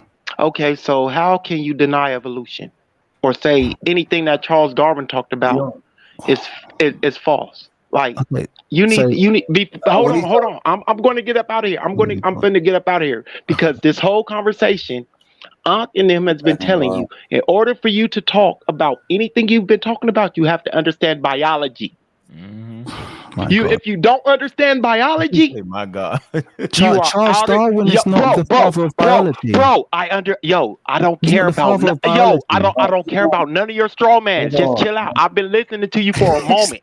I don't care about none of your. I don't care about. Turn it down a slight notch. Yeah, I got you. But he's interrupting me. He's interrupting me, and I don't like him. I don't like being interrupted. Okay, turn it down, brother. Turn it down. I don't like being interrupted. So just chill out. I don't care about any of your straw mans. Bro, you need to calm yourself down because I don't really need to listen to this shit. I don't need to listen to your shit either. Calm yourself down, my youth. Calm yourself down, my youth. So you calm yourself down. Calm yourself down, my youth. We all gonna calm down. We all gonna calm yourself down. So again, before you jump into conversations and you don't understand biology, that has to do. He's not the father of biology. Chill, bro. Charles Darwin, as far as I understand. He's not the father of biology, so you're not even making sense. Bro. To me, bro, he's not the father of biology, man. Know your stuff, brother. What are you talking about? Coming here chatting rubbish. Bro. You're chatting. That's irrelevant. It's irrelevant. It's irrelevant. All right, we off track. It's irrelevant. All I'm trying to do is get you to understand. All I'm trying to do. What? All He's I'm not trying the to father do. of biology. Biology existed before him. What are you talking about? You tripping. Can you please Come on, man. take your feelings out of the conversation? Can you please? Yo, can y'all please chill out? Because if he did it, he wouldn't be so touched. So the fact that he touched, I'm touched because you're trying to go straight on me, and I find that shit hilarious. If you wasn't touched, you would let me speak. If you wasn't touched, you would let me finish. Keep talking. So again, if you're not touched, let me make my point, and then you can say whatever you want. So you jumped into a conversation that has everything to do with biology. Now, biology existed before Charles Darwin. Evolution existed before Charles Darwin. DNA existed before Charles Darwin. So before you talk about any of the topics, get a better understanding of the thing that you're talking about, which begins with biology, evolution, skin tones, all that shit. Phenotypes developed because of evolution, sir. Go sit down, dumbass. What was that? I'm so confused. Anyway, moving on, man. Moving on, man. That was wild. That was wild, man. He don't disagree with evolution. That was wild. He disagrees with the statements made by Charles Darwin. Can I reiterate my question? That was wild. Can I reiterate my question? And can I just be clear? I never said that I disagree with Charles Darwin. I never said I disagree with Charles Darwin. I was just asked an absolute question. I was asked an absolute question, which was, do you accept everything that Charles Darwin says? And I said, I only accept aspects. That was my ask. That was my argument. I think it's a fair argument. Yeah. Not denying the science. He's just denying the statements that was made in the order of species. That's it. So let's just move past Charles Darwin, bro. Keep coming back. Yeah. Keep it moving, man. Stop bringing him up. Don't disagree with that. We've moved past Charles Darwin. We actually bring him up because it's the foundation of evolutionary biology, bro. We talking about. But he's not the father of biology, so I don't know what that last ramble was about. No. It's the foundation of evolutionary biology. Yo, it's right here. Look, let me put it on. It's right here, yo. Here you go. Okay, but we're not doing. Please, let's move on from Charles Darwin. Dumb people trying to argue with smart people makes conversations difficult. Come on, yo. Let me show you. It says Darwin's book, The Introduction to Scientific Theory, right? And populations evolved over the course of generations through the process of natural selection. All right, so right here it says his work is a scientific literature. Charles Darwin, that is considered to be the foundation of evolutionary biology. Yes, I'm aware of that, but not biology. Right. I said, okay, evolution. Go lay down, nigga. Biology. Come on, bro. You can't. So if you want to play, you gotta keep that guy on. You gotta keep that guy on the line. No, you're gonna stop right now, yo. Listen, bro. Let this man do his thing. No one asked him to go. No one asked him to go all hood and street because there's no need for that. I don't talk all hood and street. You know what I mean? But that shit, I find that shit hilarious. I'm not talking. No, listen, Fanny. Hold on, monologue. I'm saying, listen. The King's monologue is on the channel, bro. Like, don't come up on the panel and insult the brother. Even if you disagree, man. Let's keep the shit civil, bro, and have a good, healthy dialogue, bro. Let's keep let's do that. Yo, he ain't had to come on here, yo. He did. Yeah, exactly, bro. So let's just keep. Yeah, he definitely, his channel was definitely bubbling. That's reality. And he popped up to defend himself like real niggas. So we gotta let him do that. I respect that. Yep, I respect that. Because most dudes run. Most dudes do run. Right. So let's move on. What's the next topic? Let's keep it going. All right, let's keep it going. Go ahead, Goes. You got a question, brother. What's going on, bro? Hey, this Street Sufi, bro. I asked you a few questions before, and you kind of blocked me on your channel. I don't think I blocked you. Yeah, I think you did, but look, it don't matter. We here now. Can you make comments on my channel just quickly? Quick question. I got a comment, but you blocked me. But it's okay. It don't really matter. You're a brother still. But look, what I'm trying to ask you is, how do you come up with the model that you use reconstruction statues, saying that this is how people look? Like, where do you get that from? Well, there's this wild theory that I've got, and it's basically that. That's why we call you a CeeLo. He's being facetious. I'm good. I'm just saying, I've got this wild theory that when people get portraits done, they like them to look like them. That's just a weird thing. I don't know. So this is your personal interpretation, not this is you, not what you actually think they look like or what they really look like. This is how you feel they look. So if you saw reconstruction that I've made that doesn't look like the statue, I'm happy to see what you'd like revised on it. That's the only thing I can say. Like, I'm not sitting here saying that I'm doing a perfect job, because I don't think that's very hard to do. It's an art, just like forensic facial reconstruction. It's an art. They do their best. What I would say is I think I'd pick the best features and the best mix to actually represent the statue that's in front of me, or the various statues that I've sourced information from. I am definitely not above reprise. So if I was to turn around on one of my reconstructions and say, this is bollocks, this should be Arab, because this feature, that feature, this feature, that feature needs to be wide and small and blah, blah, blah, blah, blah, blah, I would be absolutely open to it. I revised my Tutankhamun reconstruction several times. When I first did it, it was really dark, okay? And the complexion wasn't so much it, but the features were wrong. I looked at them and I was like, this doesn't look right. It doesn't look like the statues. So I worked on it. I'm on like the 4th iteration of my King Tutankhamun one now. But now I would say it looks almost exactly like the wooden mannequin. Almost exactly. Everything feature-wise. And I'm really happy with it. So why don't you reconstruct the mummies instead of statues? Because art can be anything. I've explained that already, because that's really basically that's guesswork. Okay, and I've explained it. So that's one of the reasons why. Because you don't know what the skin color really was. Of course, but it's better guesswork. But we could find out the skin color. You do realize that. Okay, tell me where we can find out the skin color at. Where? Okay, so first of all, we could do a melanin dosage testing. Yeah, that's really simple. Really? That gives you skin color. Absolutely. Hold on, Can I just say quickly? Sorry, go on. Hold on, bro. It's look at me. It's abs darker than me. So if what's that to do with anything? Test, what I don't understand. What is that? What does that determine? The melanin. Of course it does. It'll tell you how dense the melanin is, and then you know what complexion they are. It's not rocket science. Somebody have dark skin, does that really equate to you? Because it's Arabs is darker than me. Why are you saying me and you? I don't understand why you're personalizing it for. Because what you're doing is putting out misinformation. Because you said you would find out what the skin is based on melanin tests. Disrespectful, but you're putting out misinformation as if it's absolute. That's what's going on. And I notice every time somebody say something to you, you block them, because you blocked me and you blocked another individual. The guy that name started with E. He's gonna unblock you now. I don't think I blocked you, Street Sufi. I'm gonna be totally honest with you. Okay, brother. It doesn't matter, but I'll check my channel. I don't think I blocked you. Sometimes you post some. Are you able to post, or does it say you're blocked, or what's your basis for me saying that I've blocked you? I don't block many people. I do block sometimes, like the people who come and type in "we was Kangs." Yeah, those kind of people who just troll. I block trolls, but I wouldn't block someone asking questions.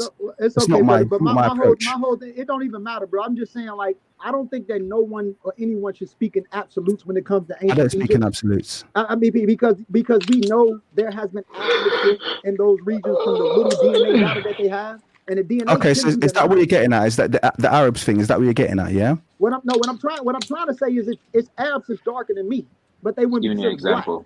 Yeah. Okay. So just because somebody has darker skin, if we play that dark skin game, that doesn't mean that they're you or me. I'm more genetically closer to you than an Arab, but I may look like somebody from the Middle East to some people. Yeah, I'm very aware of that. I'm very aware of that. I don't. So first of all, I think you're coming from this mindset that I have an approach, or I have an agenda to make all of the ancient Egyptians look like me or look like people from. I use regional. Yeah, I use regional inspiration when it comes to my reconstructions. Okay, most of my reconstructions look like Nubians, by the way. So majority. Have you ever thought about trying to use like I'm not telling you what to do because you're the artist. No, you go ahead. Go ahead. If you want to recommend something, go ahead. I'm all ears. Even if I don't, Mr. Marlon, even if I don't agree with what you do, I do see that you're a very talented brother. But I was gonna say, have you ever thought about using some of the moderate skin tones of people in Upper Egypt, like the Saadi people or different groups of people? If I think the statue in front of me is depicting something more like a Saidi people, then I will do that. The problem is, most of the time, they are not. Their phenotype doesn't match. I can't make it look like look, all due respect, you guys are sitting here and you're all like, modern Northern Egyptians, they are part of the equation. My answer to that is, I haven't seen a single statue that looks like a modern Northern Egyptian. They don't carry the phenotype. They don't carry the phenotype. That's the honest truth. Look, name a pharaoh. Name a pharaoh. Name a pharaoh that has a pointy nose. Ramesses the second. That nigga look like a Ramesses the second. Sephardic Jew. He doesn't. He doesn't. Can I just give you a quote, please? There's a book called. I don't think he does. I mean, if you're gonna say, remember, Egypt still ranged from dark to light. So if you're gonna say nobody in Egypt that look like them statues, I mean, I'm saying no. There's a specific phenotype that we're talking about here. If you look at those people, what's the specific phenotype that statue has that you think is? Y'all cutting in the midst of people. If you want to talk about Ramesses the second, okay. So Ramesses the second that you've raised, for instance, okay. Ramesses the second, first of all, I think he looks exactly, and I did a post literally the other day. There's a King Mutesa of Buganda the second. Mutesa the second looks exactly like Ramesses, feature-wise. Exactly. Ramesses look like a man from Yemen, bro. I don't think he does. Even Somali. You do realize? Can I just say something really quickly? You do realize the Abu symbol, those statues are Ramesses as well. Yeah, they don't, and it doesn't look like the guy that you posted. And what about the colossal bust? The colossal bust that's in the British Museum. It doesn't look like the guy that you posted at all. It does to me. I mean, that's where we're gonna differ. It does, and it's not just me as well. Can I just say this, brother? You have people, and I'm not even trying to attack you. I like to just communicate with you. You have people that live in Upper Egypt and even in the Delta that has wide, big lips, big noses, and they have olive brown skin. Some of them can range dark skin. Some of them have narrow features. Some of them got broad faces. They have a unique structure. Yeah, they do. Absolutely. And when I see that structure represented, I'm more than happy to represent it. Look at the colossal bust on the left. That to me, I mean, if you guys think that's a hook nose, then that's on you. That guy looks like a man from Egypt today. If you look at his face, he looks like a man who's walking up in Egypt today, like a man from Luxor or even some people in the Delta. He looks like people in Egypt. Look at him. I'd say feature-wise, me personally, I kind of see at most someone maybe who's Beja or Nubian, maybe. Yeah, I wouldn't definitely say that it looks like a general Egyptian. I definitely don't see that. I think there's aspects also of sometimes. I'll bring you into my world a little bit because obviously I know you guys don't respect because I haven't got the qualifications and whatnot. But I do actually have really good grounding. I do have a very good grounding of how to develop phenotypes, and there's certain little traits and tics that are what make races what they are. Okay, so there's a reason why there's a phenotypic reason why a dark-skinned Indian, for instance, looks like a dark-skinned Indian, and a dark-skinned black man looks like a dark-skinned. There's certain things. So it's things like zygomatic projection. It's things like the amount of and this is not always the case, but a lot of times the case you have subnasal prognathism, mandible prognathism. It's to do with your Nasion Prosophian distance. There's a lot of little traits. It's even the amount of how far your eyes. Do you know one of the things that they teach you by the way, I've not got the qualifications, but I can tell you what they'll teach you when you do forensic facial reconstruction. One of the first things they'll teach you is about the different skull shapes of races. And this is obviously an area of anthropometrics, which they've removed, by the way, from anthropology. They don't like anthropometrics, and the reason they don't like anthropometrics is because it keeps coming back with the same data. But I'm not gonna go into that right now. There's an area of anthropometrics where they'll say, well, black people, we have square eye sockets. Okay, your average. Obviously, averages here. Yeah, I'm aware of that. I'm aware of the orbits. But here's the thing, though, bro. When you look, if you want to go back into anthropometrics and look at the measurements of what they said about a lot of those skeletons, they don't fall in line with populations that would be classified as congoid. A lot of them had what's congoid got to do with anything? Hold on, listen. A lot of them had intermediate limb proportions. They may have prognathism, but the globular shape of the skull may be distinct, and around the orbit, it may be distinct. They had a lot of intermediates going on. So what I'm saying is that even if we play that game into anthropometrics, if we play that game, if you study all of the people that used to deal with these skulls, like even old Flinders Petrie, they had a unique cluster that was distinct from populations that we descend from. That's all I'm saying. So can I respond to it? No, Amir, you raised a good point. I'm going to respond to it, yeah? So first of all, I think that the argument of anthropometrics that you've just raised there is right, but also you've made a few small errors, okay? Egyptologists are very, very careful and clever about when they want to publish the fact that there are basically when they want to close distance between ancient Egyptians and Eurasian populations. They'll pick specific measurements that they're going to take into account. So a good example would be Robbins' paper about the clans and clusters, and he basically said, all of the I think it was A group or something like that, all related to Egyptians and they're all related to Eurasians. Absolutely. And if you look at the paper, the only thing that they were measuring there really was nasal index. Yeah, now most people wouldn't know that because they're not looking into it. They weren't measuring the rest. There are a huge amount of disqualifiers. They was also measuring the top of the skull too, though. I know there's 20 measurements. There's 20 measurements that they take into account, but then also of those 20 measurements, they created formulae. Yeah, so they didn't just take the measurements as raw data and then say, okay, well, this is it. Remember, they had a score, didn't they? And basically, how far you were from that score is how far you're going to sit from the, from the sample. So the lower the score, the better. Yeah, so you remember that? Yeah. It was so even though they took those 20 measurements boiled down to a single score because they created a formula, and that formula, which they didn't publish, but that formula we know was heavily skewed towards the nasal index. So it's like they took all these measurements, but in the end, they had their agenda. They knew exactly what they wanted the outcome to be. So the point I was making is that I was going to make a really quick point. In terms of anthropometrics, total anthropometrics, bodily anthropometrics, the ancient Egyptians, by and large, okay, Tutankhamun included, you guys know about the super tropical limb proportions. I'm sure you've heard about them before. Yeah. Okay. So the reason I raised that, let me finish really quickly. The reason I raised that. Me either. All is tied to biology. Cool. No one denied biology here. No one denied biology. Let me finish. Let him finish, bro. Dangerous place. And run as if. Hey, let him talk, though. Let him talk. Let him finish, yo. We gotta hear what he's saying. This is it. Y'all somebody got mute out. Basically, how far you were from G, can you mute? Hey, G, you gotta mute it out, G. Lacan. I muted him out. Yeah, okay, so the only reason I raised that is because one of the things that they don't do is they don't talk about their disqualifiers.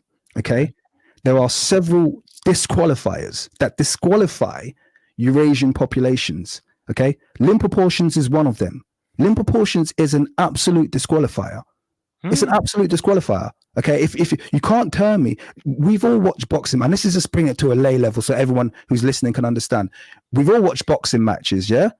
We know about black people with fast twitch muscles, and we understand. Not just that. We know when a white guy, not just that in there. Not just that in there. I was gonna say when a white guy is fighting a black guy, what would the black guy always have an advantage in? His limb. Reach. Yeah, reach, but that ain't true. The heavyweight champion got. Hold on. Let me just say this. My brother from the UK, and they love boxing. They, y'all got you got the absolutely. guy because I box. I'm in that too. So you got your guy Tyson Fury. They beat the shit out of Wilder. He got long limb proportions, but that's another story. We got outliers. No, but he hasn't got a long reach for his height. I think him and Wilder had roughly the same height, but Wilder had Fury was a little bit taller than him. If you look it up, yeah, he's taller. Fury was taller, obviously, but I'm talking about proportions here. Okay, so if you have a white guy and a black guy that are the same height, the black guy's reach is always going to be longer. Yes, that's almost an absolute, and that's because let me finish. The limb proportions, that black people have. By and large, Homo sapiens, and I say Homo sapiens because we don't, by and large, if you look at the African continent, we don't have the Neanderthal admixture, which I'm sure you guys are all aware of. We do. Yeah. We'll talk about that. Bro. I know some of them do, some do, but you have it at small proportions. They don't all have it in Africa. If you don't mind me asking, I know before your people moved to the UK, what part of the continent are you from? West Africa or Central Africa or what? In Nigeria. I'm Nigerian. Are you Yoruba? Yes. Okay. Go ahead, brother. Go ahead. I'm listening. Okay, cool. You definitely got some Neanderthal in you. I disagree. But anyway, that's an aside. So the point I'm making is that limb proportions. We know that black people have different limb proportions. We have the shorter torso, we have the longer tibias, we have the longer arms, and our arms are absolutely longer. Our reach is longer, and our shoulders are flatter and broader. These are all facts. These are anthropometric differences that exist. And ancient Egyptians exist on the extreme end. So if you look at the ancient Egyptian body plan, we're talking about elbows that almost come down to their waist. That is only reflected amongst Black Africans only reflected. So okay, that's a disqualifier. In my book, that's a disqualifier. You can't turn around and say, "Oh, he was an Arab man, but he has happened to have super tropical limb proportions." They don't fit. It's completely disqualifies them. Let me just say something, bro. I'm not against what you're saying. I mean, adaptation is adaptation. But let me just ask you this though: when it comes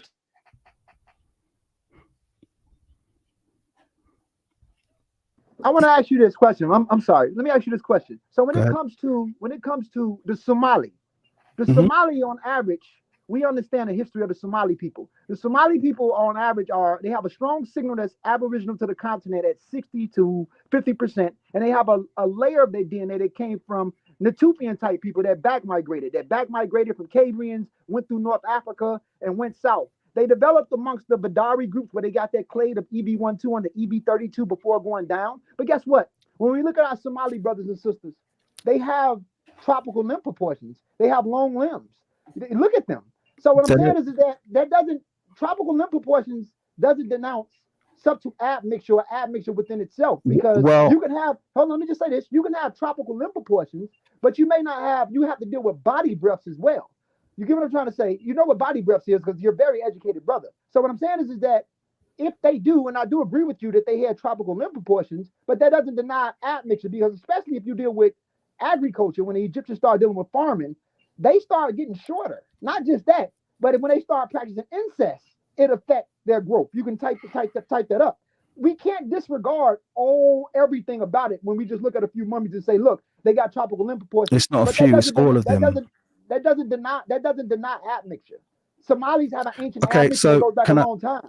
Can I? So first of all, So first of all, I'm going to bring into question how admixed Somalis are, because the way people, once again, I was talking earlier in the live stream before you came on about the misappropriation of uniparental markers to attribute towards admixture. Okay, I had someone telling me the other day that Yorubas are 20% European because of the existence of R1B, and I laughed at them. I was like, "Are you stupid?" that's the most stupid argument I've ever heard in my life. The Yoruba, first of all, it's not even European. It's 12.5%, and that 12.5% came from Abimbo Marujan type people from North Africa. And when they drifted down, and they were already admixed between something that was Hadza-like and Yoruba-like and something that came back in, it's called Zuzana. And those early Eurasians were dark skinned before on chromosome 15, they had the A11T mutation shift at SLC2485. So that's something totally different. So when they talk about Eurasians 23,000 years ago, this is not the same population that derived from them much later that had different features from their earlier ancestors. So that 12.5% that's in the Yoruba is something that came from early ancestral North Africans that drifted down and mixed with the surrounding populations that was there. But and also it's not even 20%. Yeah, but also when you're talking about the people mix up occurrence, for instance, the frequency. Sorry, that was the word I was looking for. People mix up the frequency of markers with racial admixture, and you can't compare the two. Those two can't be compared. People, and I don't think geneticists do that. I think people who are interpreting the data incorrectly, particularly in this space that we're in, consistently misinterpret the occurrence of markers or the frequency of markers as a percentage of admixture, and you cannot equate the two. That's total. You realize you could pick up a marker. You could pick up a marker from a foreign incursion. And here's an example that I like to give. Yeah. People like to talk about backflow into Kemet. Now we know that of the region, ancient Kemet, this is supported, even in the Bible, for instance, it supports this, that Egypt was a breadbasket. So when famine and stuff would occur, people would migrate en masse into Egypt. Yeah. Are you sure it was a breadbasket? Are you sure? But I'll admit there, I'm making an assumption there because I haven't got a source in front of me. That's why I'm fielding it that we're okay. Guess what? We agree with you. But why was it the breadbasket though, bro? What made it the breadbasket? The Nile? Make it good, huh? Yeah, I'm gonna say the Nile, agricultural. Yeah, but what happened? What happened to the Nile that made it the breadbasket? The yearly inundation. I don't know where you're going with this. Yeah. So when it inundated, where did it leave? Beautiful crop. Are you going onto the black soil? Is this where you're going into?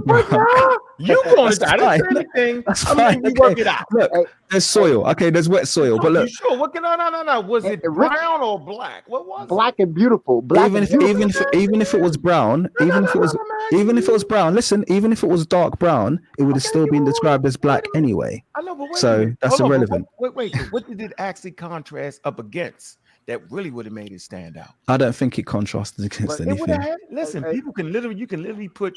Look, Borank, we're definitely not gonna agree on this. Let me finish my point. I was very quiet. I heard y'all use genetic thing, and y'all keep a placeholder right there. I just want to make the point that people could literally put their feet in the black soil and put their feet in the desert red.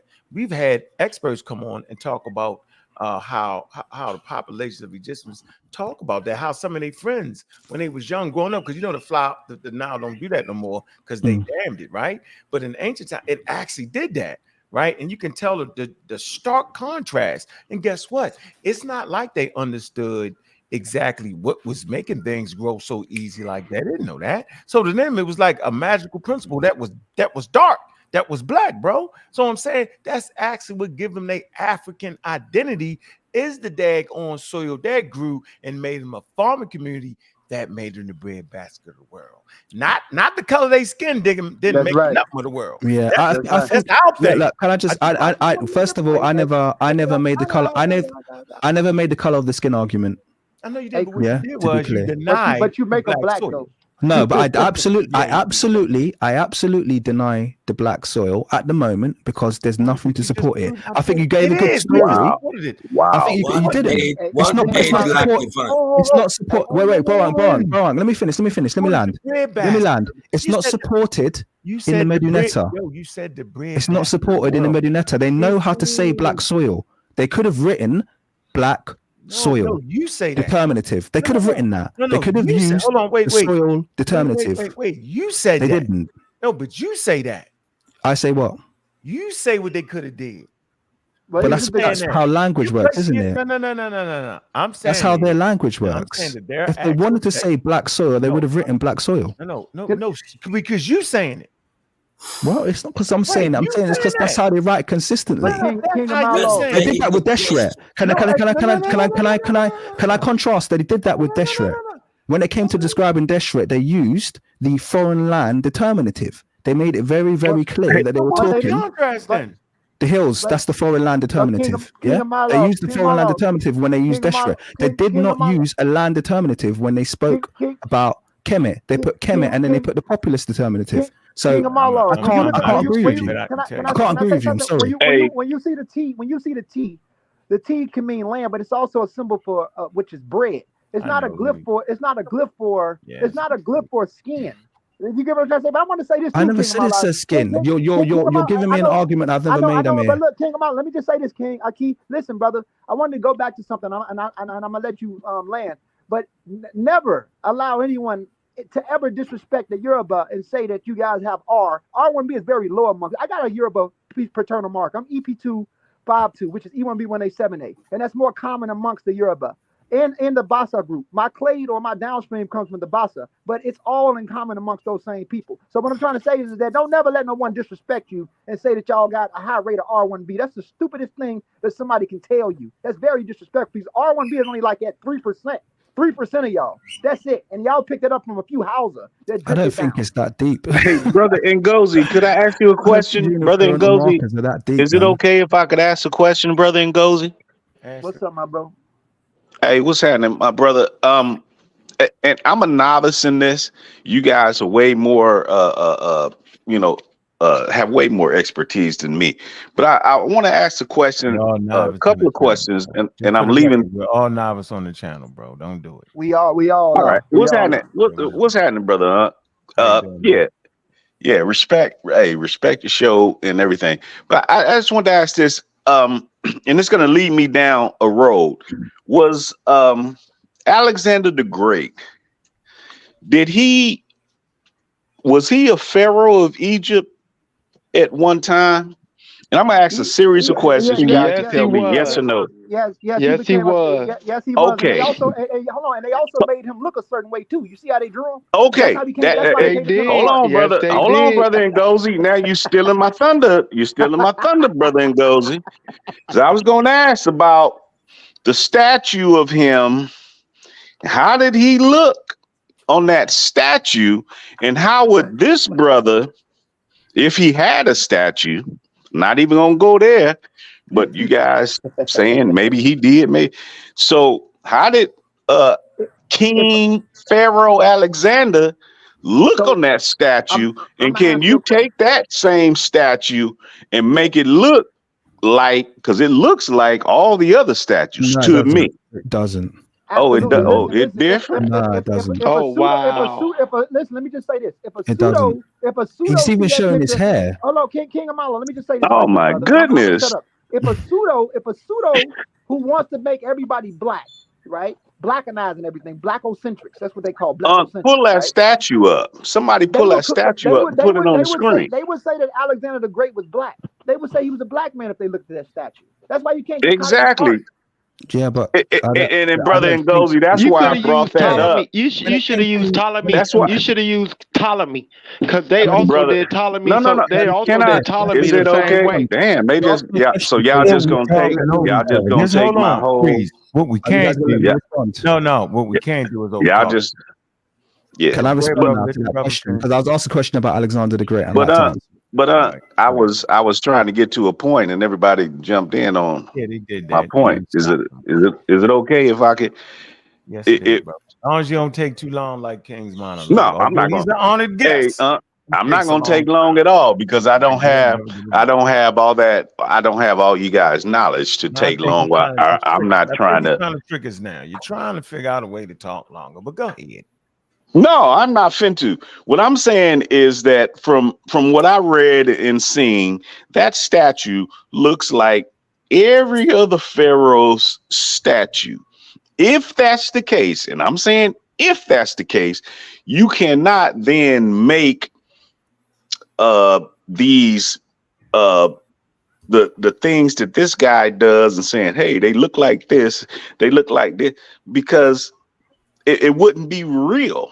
It wouldn't be real, because if you did the same thing that you did with Tutankhamun, if you did with Alexander's statue, then they would both come out looking black. And we all know that Alexander wasn't black. Well, can I respond? Okay. Now?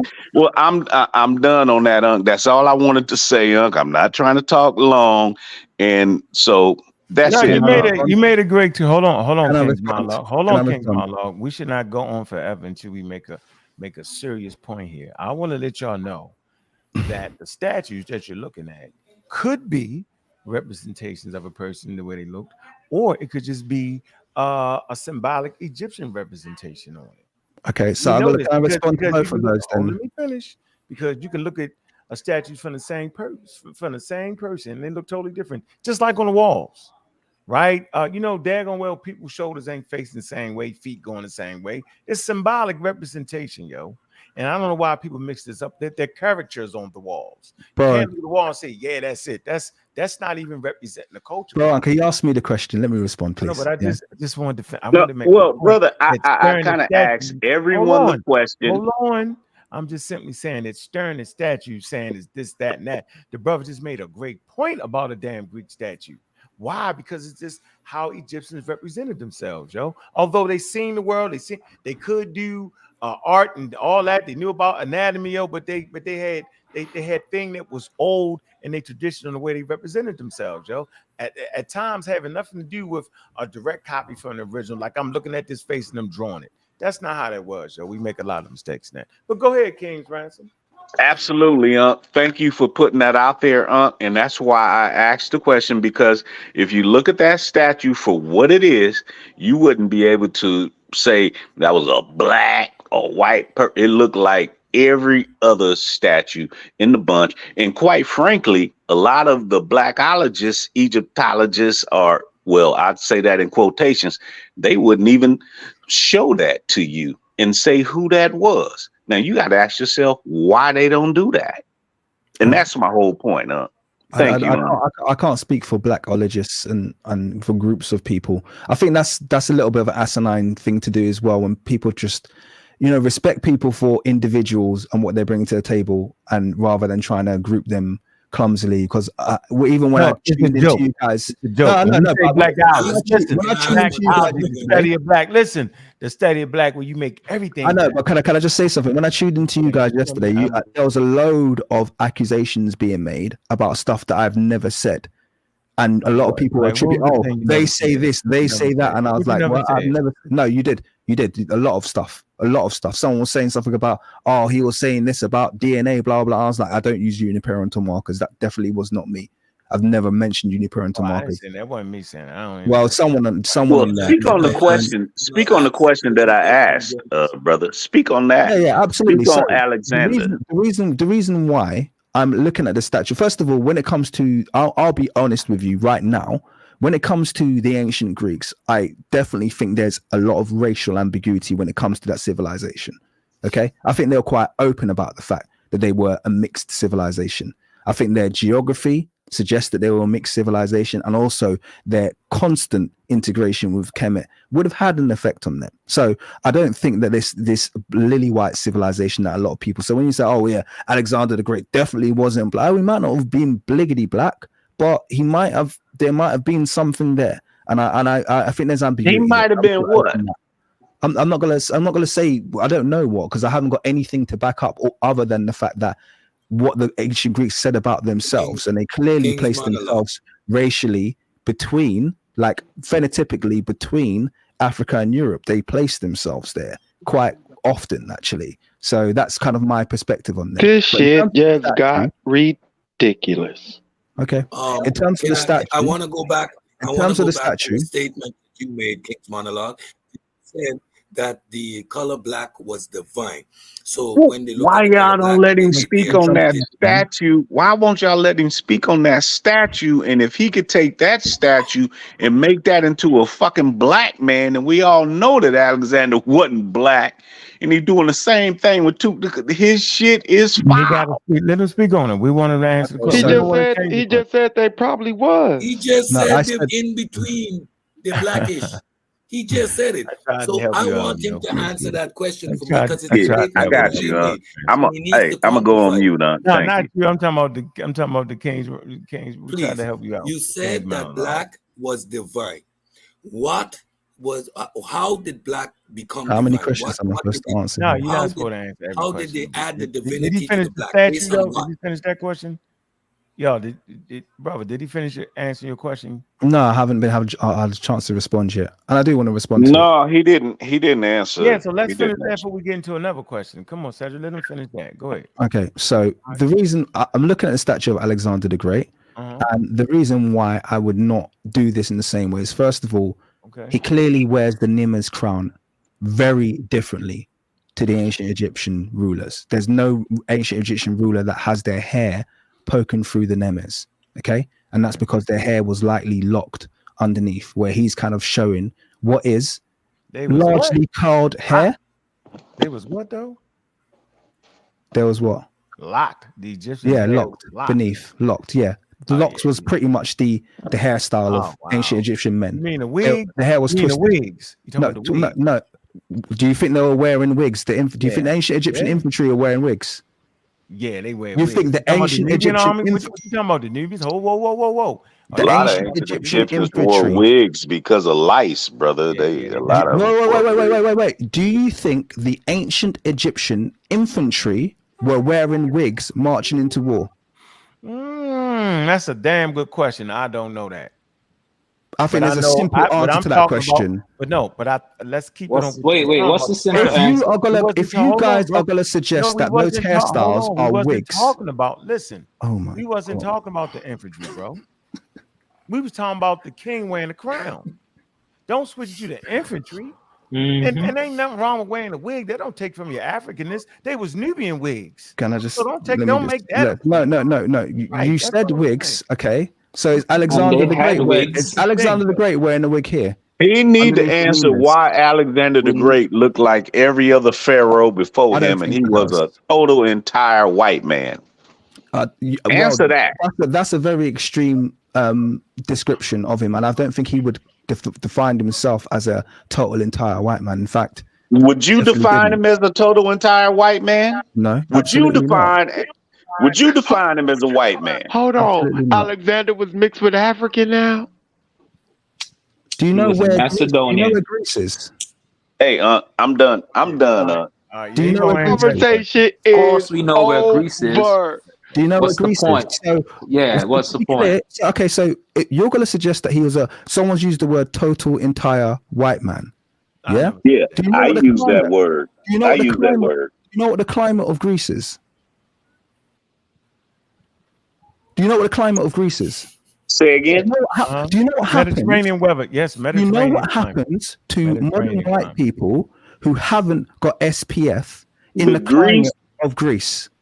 Do you know so they're not. So I guess a Spanish man from Spain is not a white man either. Wait a second. You said a whole white man. You said I said a whole. I consider a Spanish man from Europe a whole entire white man. So just like I would consider him a whole entire white man. You guys who are you guys who are genome experts should be aware of admixture in the Iberian Peninsula. Not a genome expert. I already said I'm not an expert. Where was Alexander? Wait. Where was Alexander from? Stop. Stick a pin. Where's Alexander from, brother? Yo. Thank you. Macedonian. His father was Macedonian Greek. His mama was a Macedonian Greek. What is going on here? This nigga just said he was African. He just said, whoa. I said the location of Greece and the interchange. See, this is the thing. Here's the hilarious thing. You guys are saying that ancient Egypt was mixed based on its location. You guys, you have Greece, which is also on the Mediterranean, is unmixed and they're pure white.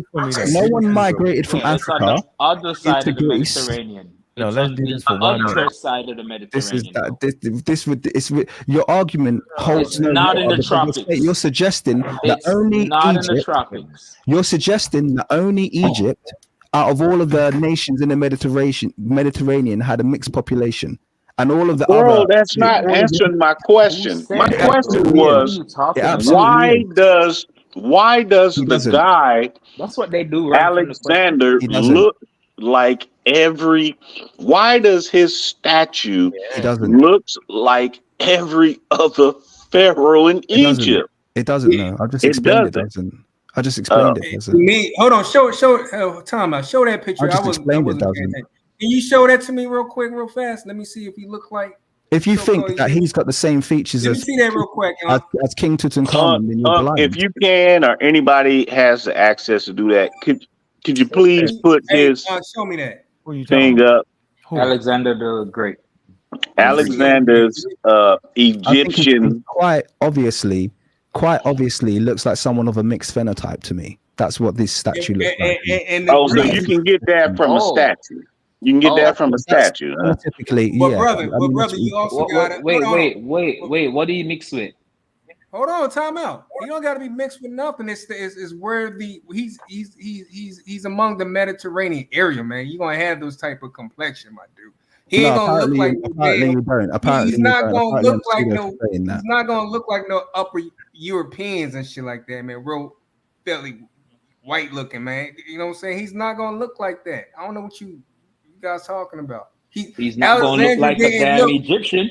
This is beyond bad. I say it's the environment you are. He's gonna look tan looking or you know, but he ain't gonna look really white. What I'm saying, if you're looking that up, what I'm saying, if you're looking that up, I don't even know if y'all know what Egyptians look like right now, yo. What I'm saying, if you look that statue up, he's looking like every other. Man, y'all got. I just want to see the. I want to see the statue. Let me see that. Y'all doing show it again, huh? Yeah, doing way too much. What you talking about, bro? If you're looking, I'm talking about Alexander's statue, Egyptian. Alexander the Great. Yeah, that dude. If you look up his statue, that the reason why you can, for me, it's not difficult for me to see what he is because we need to look at the statue. You ain't the only one that has an opinion about the statue, so we need to get the statue up. You're the one that raised the point. Put it on the screen. But I'm saying let me see the statue. Let everybody wants to see the statue. You talking from? See, that's what you. Excuse me. That's what some of you guys do. Yeah, you're talking about the statue, my friend. So what are you accusing me of anything? Why don't you put it up on the screen when you raise the point?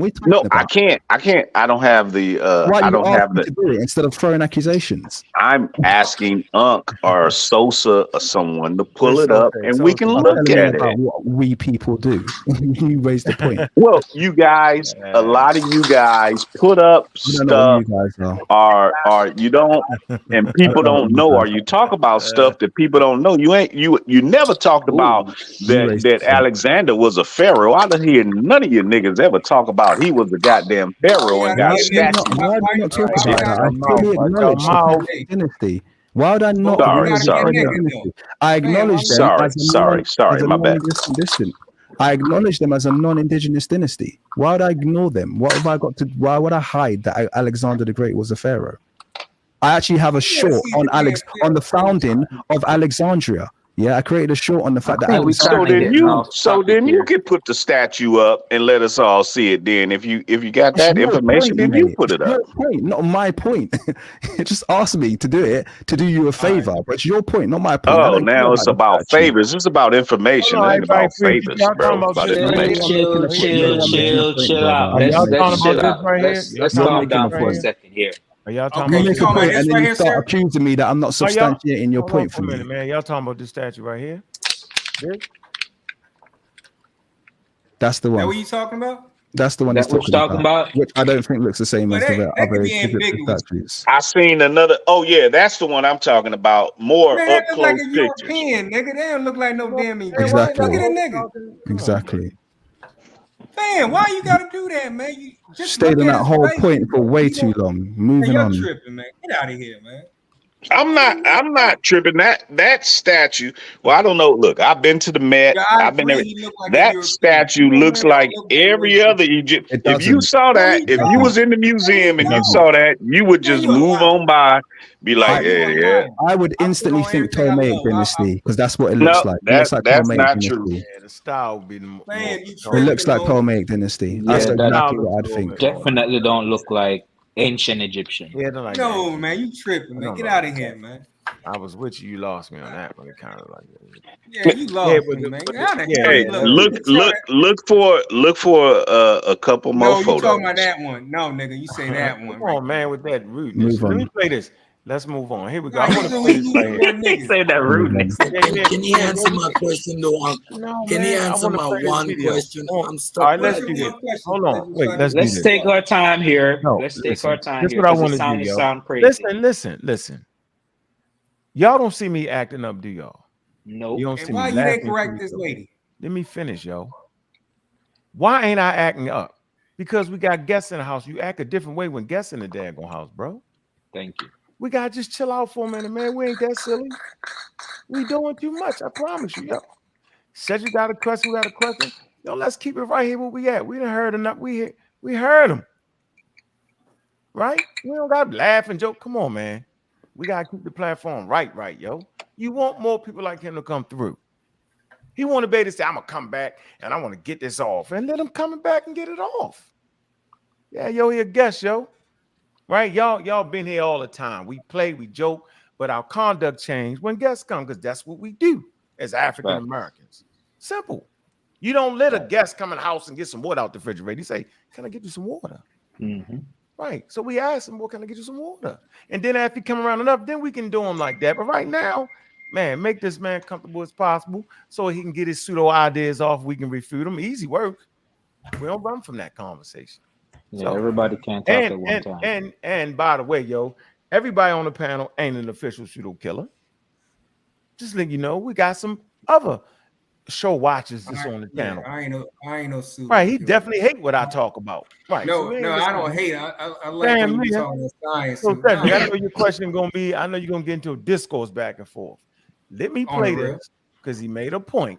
His point was, quote unquote, there's no evidence for this and for that, right? So let me play this and get this off the way. Let me just let it. I watched this already, but yeah, go ahead. I want you to hear it again. I want to hear this specific part right here. Here we go.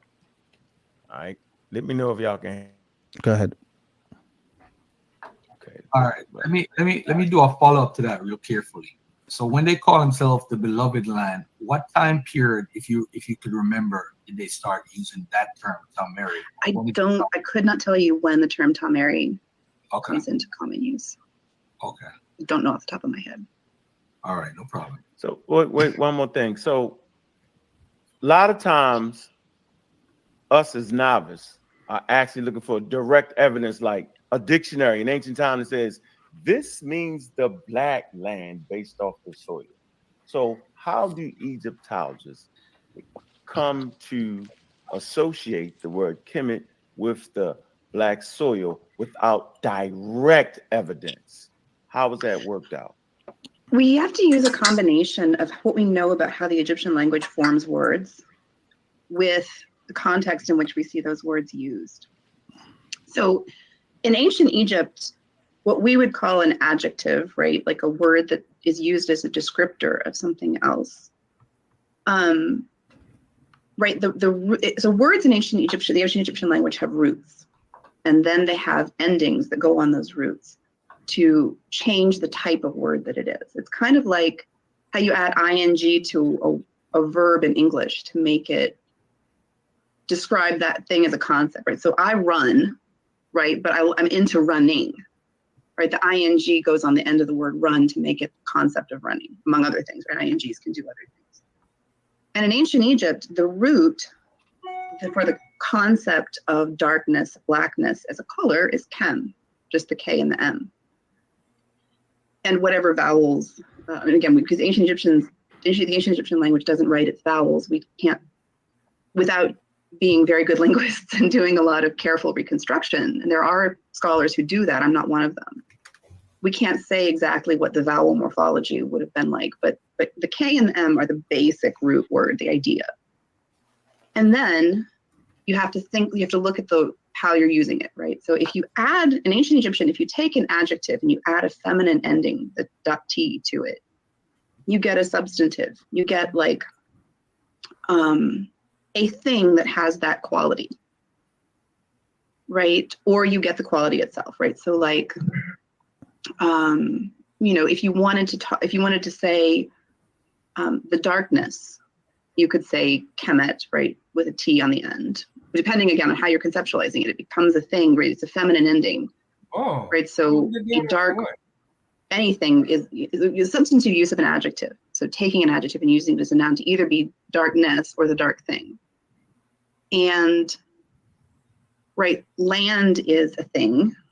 You know, you put in a country, right, you know, can be conceived of as a feminine thing, I suppose. It happens in a lot of different languages, right? You know, Mother Russia, I guess, is an analogy maybe.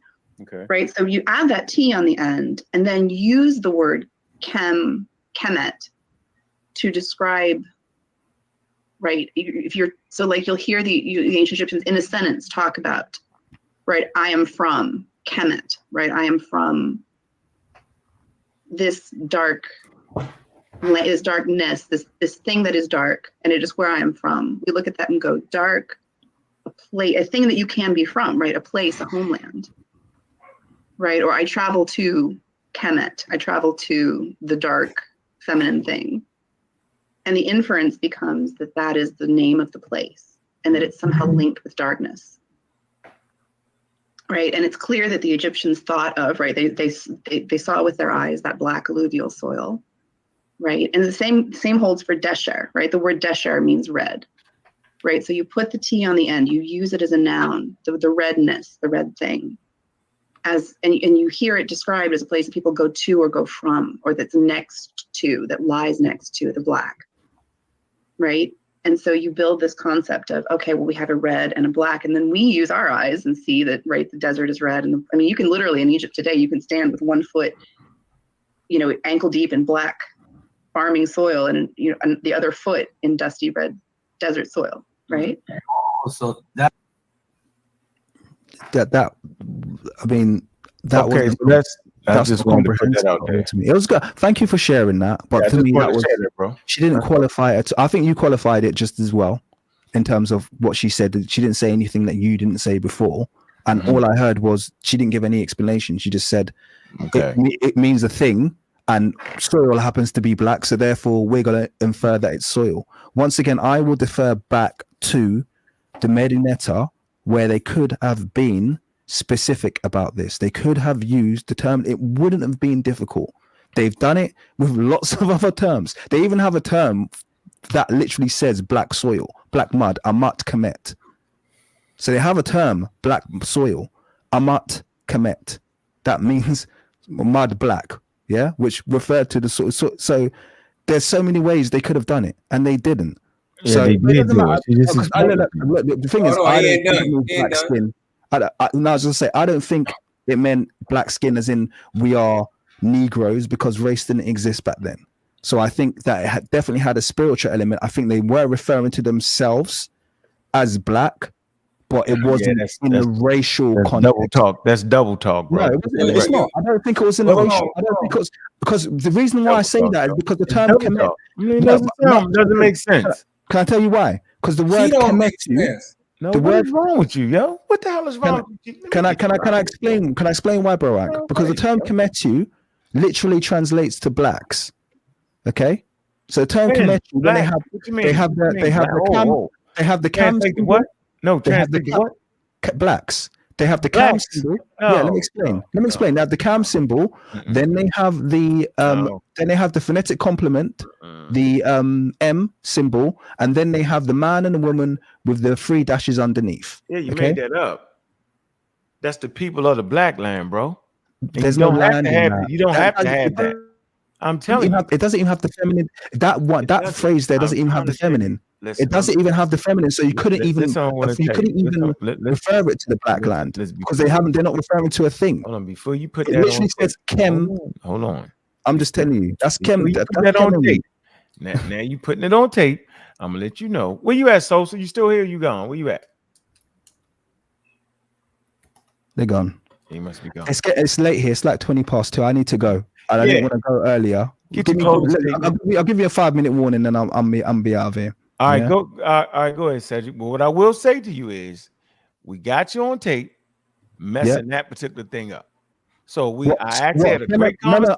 I will explain that. No, I'll explain that again. What I've just said. You don't gotta explain it. We heard it. Listen, what I'm telling you is that I had a great conversation with a person that's an expert in the actual subject that we talked about, and they explained it. Right? I think they justified rather than explained. I just want to let you know that. So I think they justified rather than explained. I didn't get a good explanation there. That's fine. You just don't understand. That's just I had my another opinion. conversation. I understood it. No, I absolutely understood it, and I could understand how she came to that conclusion. But also there were several other conclusions you could come to. But I'm not talking about her. She's not an expert in the language. Fine. We I'm gonna ask her you bring her expertise though. She a historian. Man, what is wrong with you, G. Lacan? I'm just saying, she's a do historian. that over there. Do that somewhere else, not right here in the middle of me talking. Come on, bro. Go ahead. My point is, we dealt with a person that actually was the expert in the language to teach the language, and work with translating Egyptian medical papyri. That interview will be coming up in a couple of days, and we went all the way into what you're talking about, the symbol, the two people, what it means, black, and it was top notch. But go ahead, Cedric.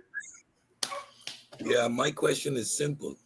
You claim that the black isn't referring to their skin, but it is referring to divinity and spirituality.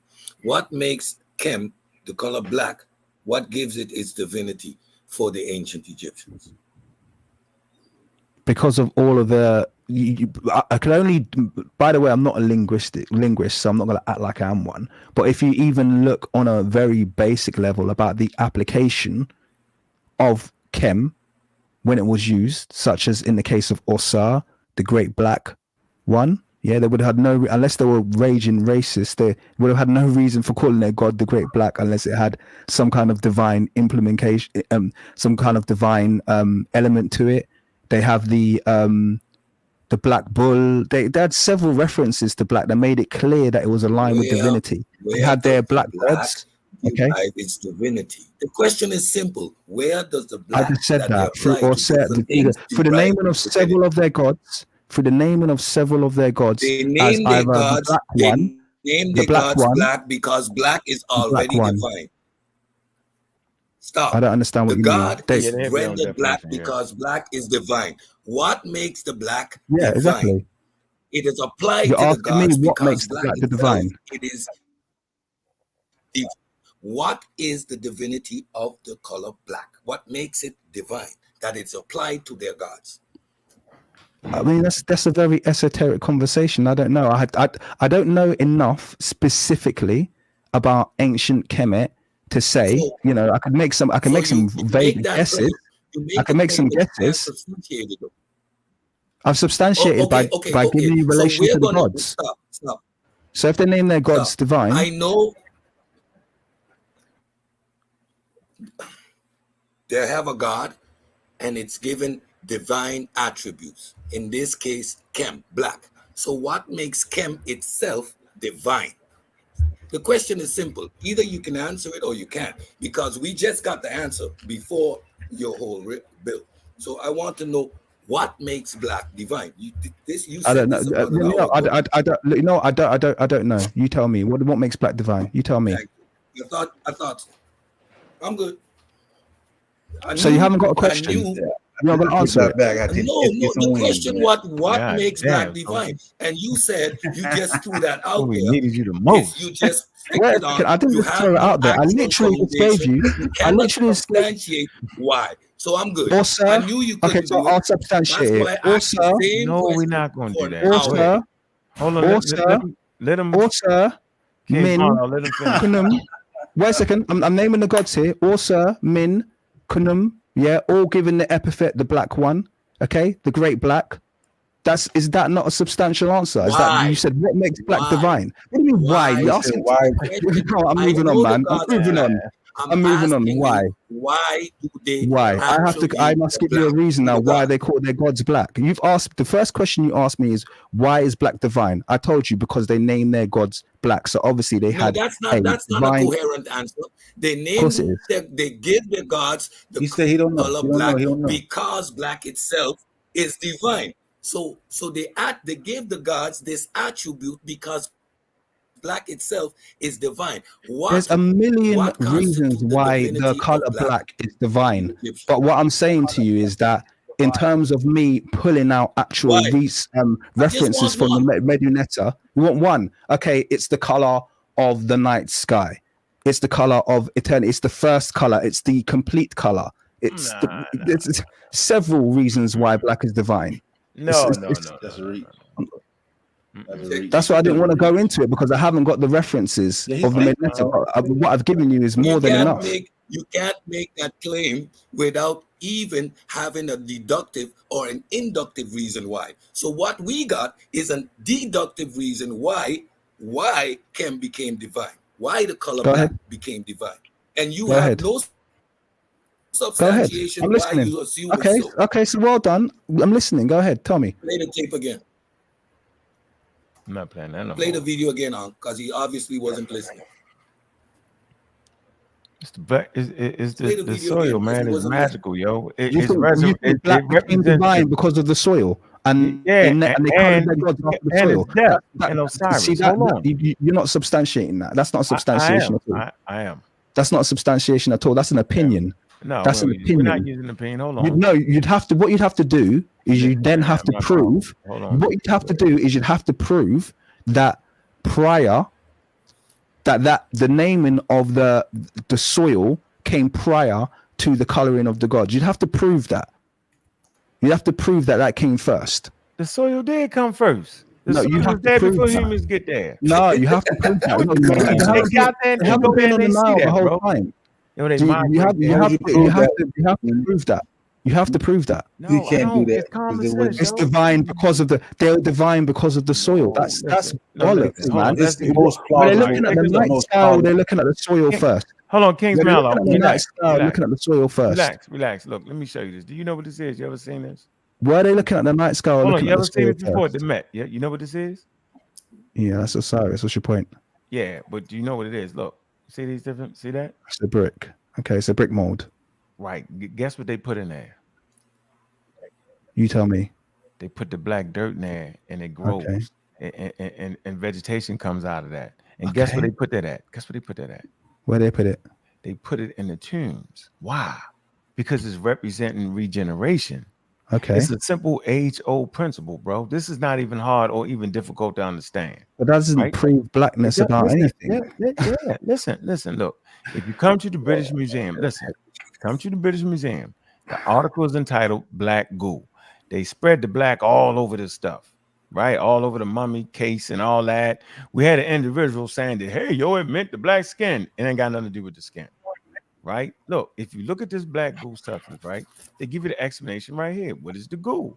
Here you go. It say when someone died, they were said to become a form of the god Osiris, who is associated with death and rebirth. I know you're not going to debate that. It say Osiris was called the Black One in various funerary texts, and is often depicted with black skin and in the guise of mummified body. It says black is also the color associated with the alluvial silk. Also, just let me finish. I'm just going to highlight also though.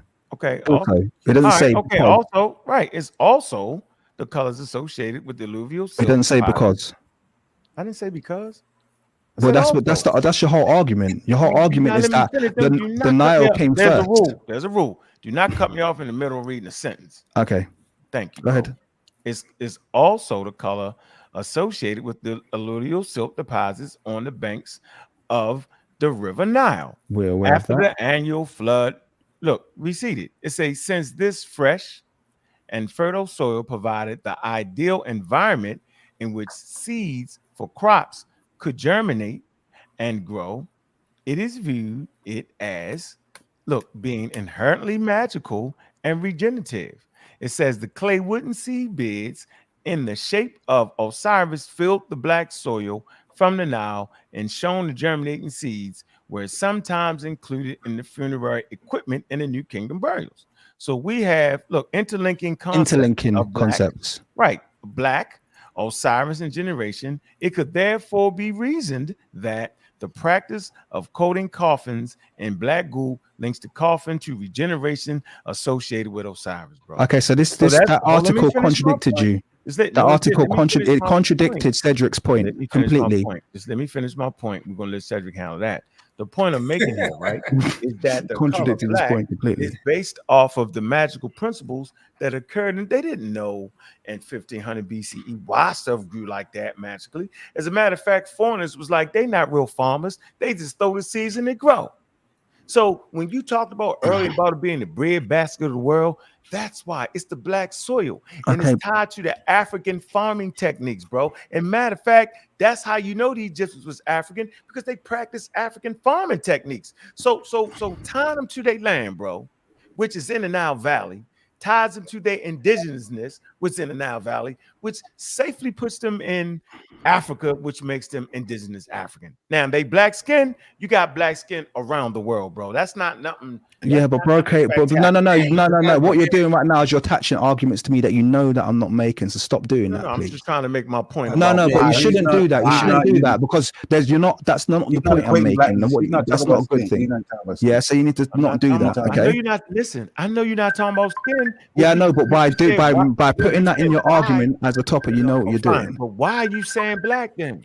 Okay, so the point is that you've just read that article, and that article completely contradicted what Cedric just said, because Cedric was making the point and you were making the point. You were agreeing with it. Let me finish. You were making a point. So I know okay, that's fine. Let me finish. No, I'm right here. So I know what point I'm making. Let me finish, Cedric. Thank you. Let me finish. So the point that you were making, Cedric was making, and you were agreeing with, was the fact that the gods were black because of the Nile.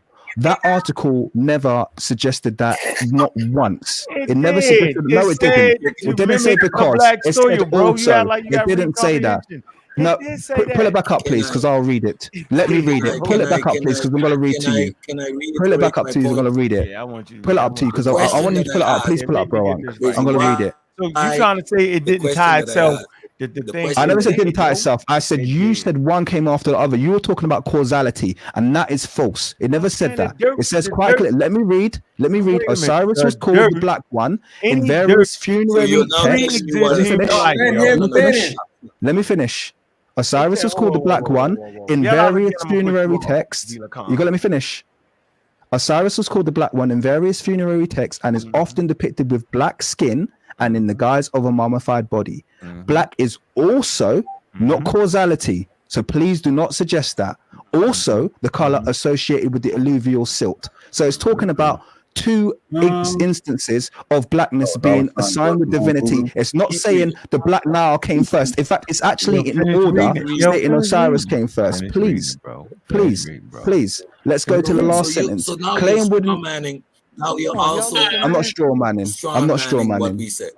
I'm not straw manning what you said. Let me finish reading. You didn't understand the point that I was making. No, it was. You said because your point was quite clear. Stay on your square. Finish reading. I know what I said. Don't tell me what I said. Finish reading. All right, so I'll tell you exactly what you said. So at the end it says, so we have interlinking concepts right here. The black is also color associated with the silk deposit. Also, you know what also means? I know what also means. It's a conjunction. Right. Look. Yeah. With like also. Yeah. In the so it's not causality. You stated quite clearly, bro. I said soil predate human beings. Bro, let's not, bro. People can, bro. Please let me finish. People can just rewind this and hear what you both said. You said why. You said why was the gods black? Because the soil was black. This article does not support that point of view. It doesn't support that point of view. That's exactly what you said. Don't U-turn. Don't U-turn. That's your comprehension. Don't U-turn. Don't U-turn. Don't U-turn. Don't U-turn. Go ahead, bro. I'm gonna stay right there. I'm gonna finish reading. No, I'm gonna finish the last sentence. So we have interlinking concepts of black, Osiris, and regeneration. No, you gotta read right here. No, I don't need to. Okay, fine. Since the fresh and fertile soil provided the ideal environment in which seeds, we know all that. We don't need to read it. Yeah, we know that. No, I'll read what I want to read. So we have interlinking concepts of black, Osiris, and regeneration. It could therefore be reasoned that the practice of coating coffins in black goo links to the coffin's regeneration associated with Osiris. None of that talks about causality. So your whole trying to insult me and saying why, you were incorrect. No one supported you. Nothing supported you. So you didn't understand that last sentence you just read? Can I have the floor, please? Can I have the floor, please? First of all, that's wild that you didn't understand that statement you just read. Osiris, the black god, represents regeneration. Osiris, the god, represents regeneration. The regeneration that they see from the soil. and the regeneration of them planting and every year getting new crops. So, that's an interpretation. That ain't no damn interpretation. That's so what interpretation do you have? Of course, it's an interpretation. The black. Of course, what interpretation do you have, sir? Go ahead, Sosa. Okay, please.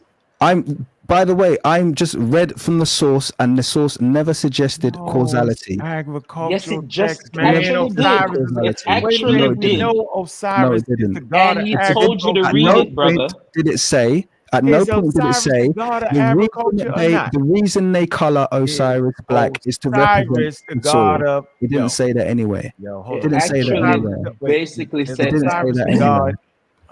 All right. So just to be clear, it's every black god it's every black god black because of the Nile.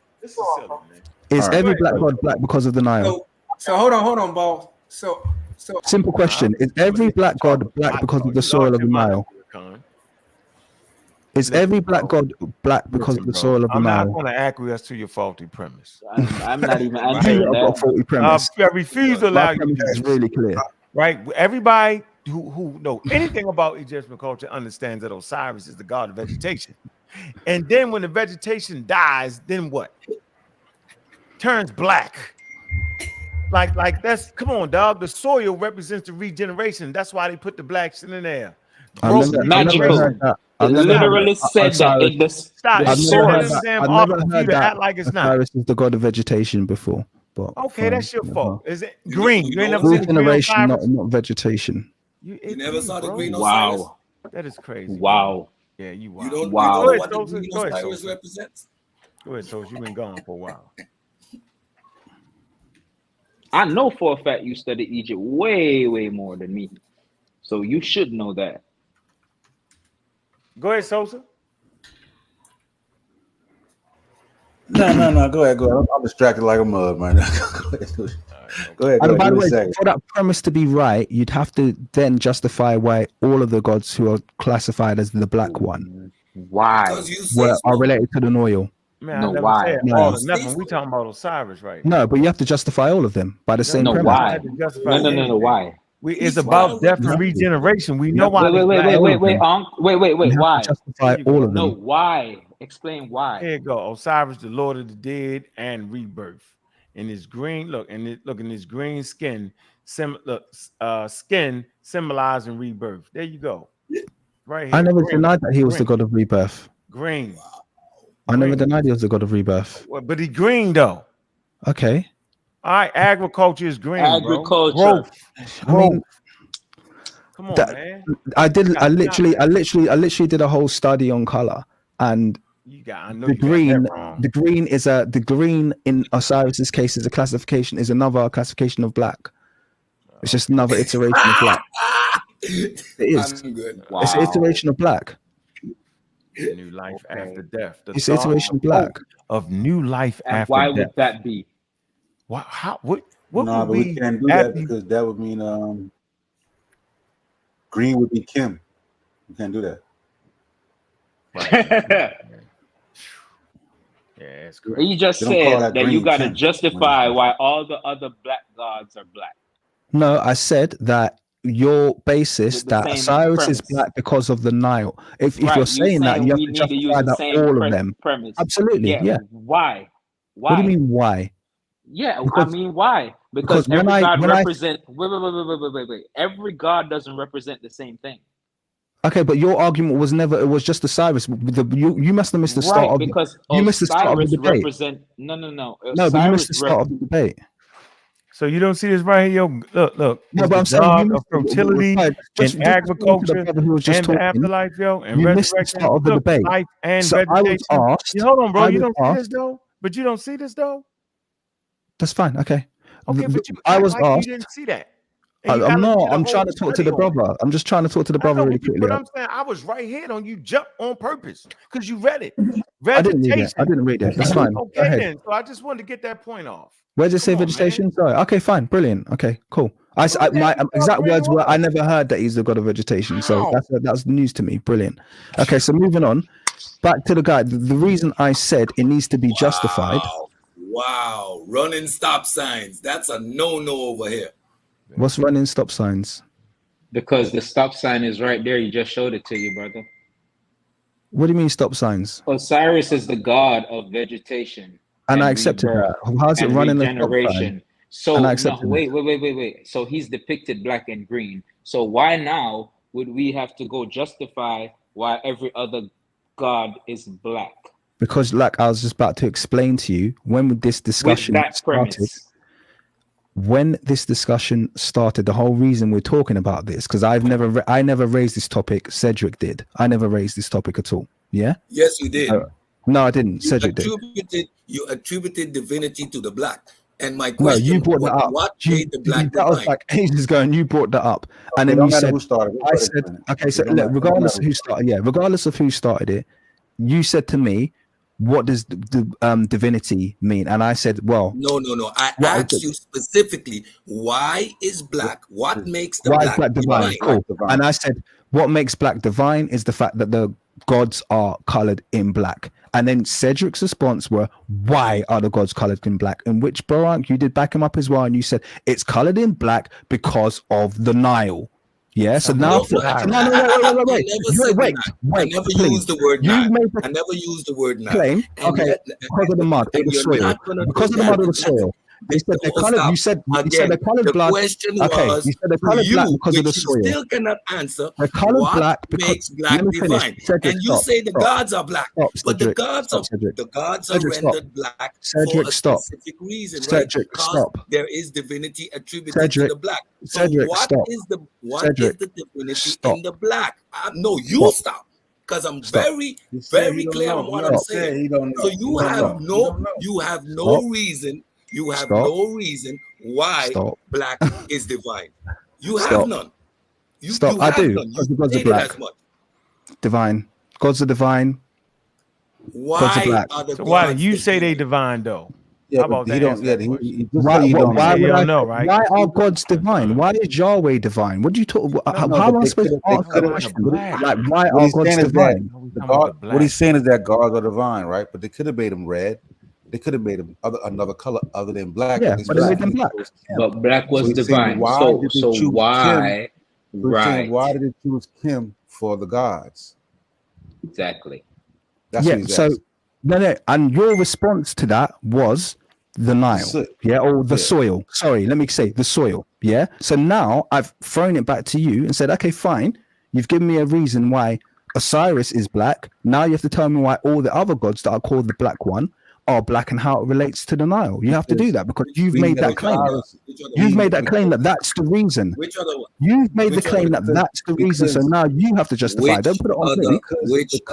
Because when the one all of the gods that have the epithet, the black one, you can start off with Min.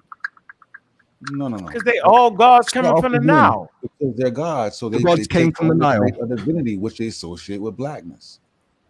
Or Kim. Associate divinity with blackness, yo. What are you saying? So they're showing that they associate divinity. Isn't that my answer? Isn't that my answer? They associate divinity with blackness. That's my answer. I know, but which you said wasn't good enough. I know, but I'm saying, but what is? So my answer is not good enough. But when you say it's good enough, but think about this, yo. We ain't crazy over here, yo. And I know you're not, bro. You said out your mouth that it was the bread basket of the world, bro. Brian, it's 2:42 and I've got to go. I've got work tomorrow. So okay, all right, bro. Thanks, guys. Appreciate you. Brother. Nice. You're welcome, brother. Appreciate you. Appreciate you. Yeah, man. Appreciate you following through and fighting a good fight, bro. Hey, man, come back too, bro, so we can have it chop it up, bro. Yeah, man. No worries. I'll do it at a more reasonable hour next time. They do. Yeah, we'll go earliest. Yeah. All right. Nice one. All right, peace, bro. Peace, bro. Peace out. Respect. All right. So. Zoo, hit that link, man. Yeah, Zoo wilded out. Had to put you back in there. So to finish the point I was making is earlier in the conversation, the King's monologue said that Egypt was the breadbasket of the world. Now we talking about the known world. So now you start to see, well, if you're the breadbasket of the known world, then that shit is tied to your economy. So that black soil is literally tied to your economy, and it's what it makes you a standout in the ancient world. Well, what makes you a standout? That you can actually be the breadbasket of the world. How come other places wasn't the breadbasket of the world? Because they didn't have that natural occurring black thick soil. This shit just grew out of magically. Oh, so now it's got magical regenerating powers in it. Well, that's what they thought. And so they associated their deities with that. Why? Because the magical powers, the regeneration is right here. Watch this. It says Osiris was not only the ruler of the dead, but also the power granted all life from the underworld, from sprouting vegetation to the annual flood of the Nile. It says from about 2000 BC onward, it was believed that every man, not just deceased kings, became associated with Osiris at death. There you go. The Nile, the annual flood. What happens with the annual goddamn flood? Man, this magical, right? This magical dirt appears. This shit just grow out. Bow. Come on, man. And the fact that it continues to do that and regenerates itself, right? You know what I'm saying? You know you got to rotate crops and shit, right? Y'all know something about farming. Got to rotate crops, right? But that dirt, to keep that fresh soil to come back, yo, that's actually rotation right there. That's actually what's going down. What's going on, Nubi Muhammad? What's going on? What's going on? That was dope that he pulled up. That was dope. Yeah, that was dope that he pulled straight up on y'all. Yeah, supposed to. Yeah, but I can't have everybody. Sosa left me. I can't have everybody acting silly with him on here, yo. That don't make sense to me. Man, my kid wants to bang on hibachi wings and shit. You know, when he started to say that the scientists were busy with a preconceived conclusion, and then because they wasn't getting the finding, they started to like the conspiracy theory. We need to stop it. Where? How do you know that? You got the secret hidden knowledge? Like I keep listening, divinity, spirit, and just keep it going without substantiating anything. There were too many holes. Yes, I guess, but man. When you start to build a whole conspiracy, they had a preconceived outcome. Which scientists would have a preconceived outcome and negate data because they didn't reach the conclusion they wanted to, or they left it alone because it was pseudoscience? He is far off the rails though. As smashed them on the Kim. Yeah, that's what I picked up on. Yeah, he wasn't. That's why I remember I said he didn't agree with them on that. Remember? Yeah, that's why I could deal with the other shit. I could deal with that. Yeah, I can deal with that. Yep. He don't disagree with evolution. He just think chalked off. They had no actual reason other than their skin that made black divine. But it wasn't a racialized term. It was divine. He's not talking about skin. Yeah, he's not. That's what I'm saying. He's not doing his skin thing like Smash. That's not his argument. Yeah, he's doing his own thing. He's still got the color black. It was that glyph means the black people.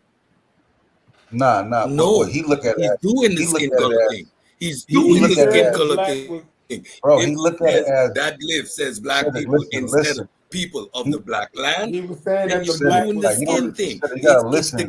It's playing with the words. It's playing with the words. He's doing the exact same thing. Cedric ain't playing no game.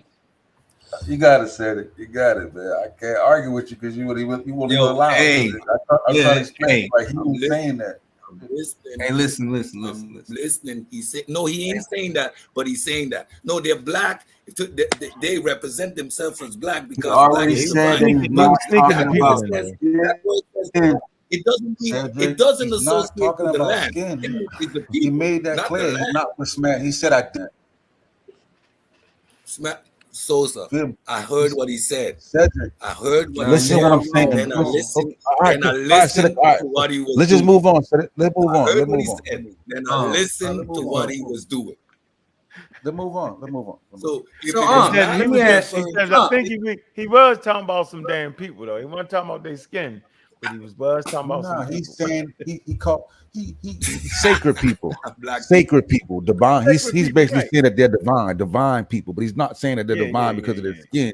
He's saying that they're divine because they saw Kim as being divine. They called themselves Kemet, but it had nothing to do with because they had black skin. Because he said they can look down, like he said that black is a color.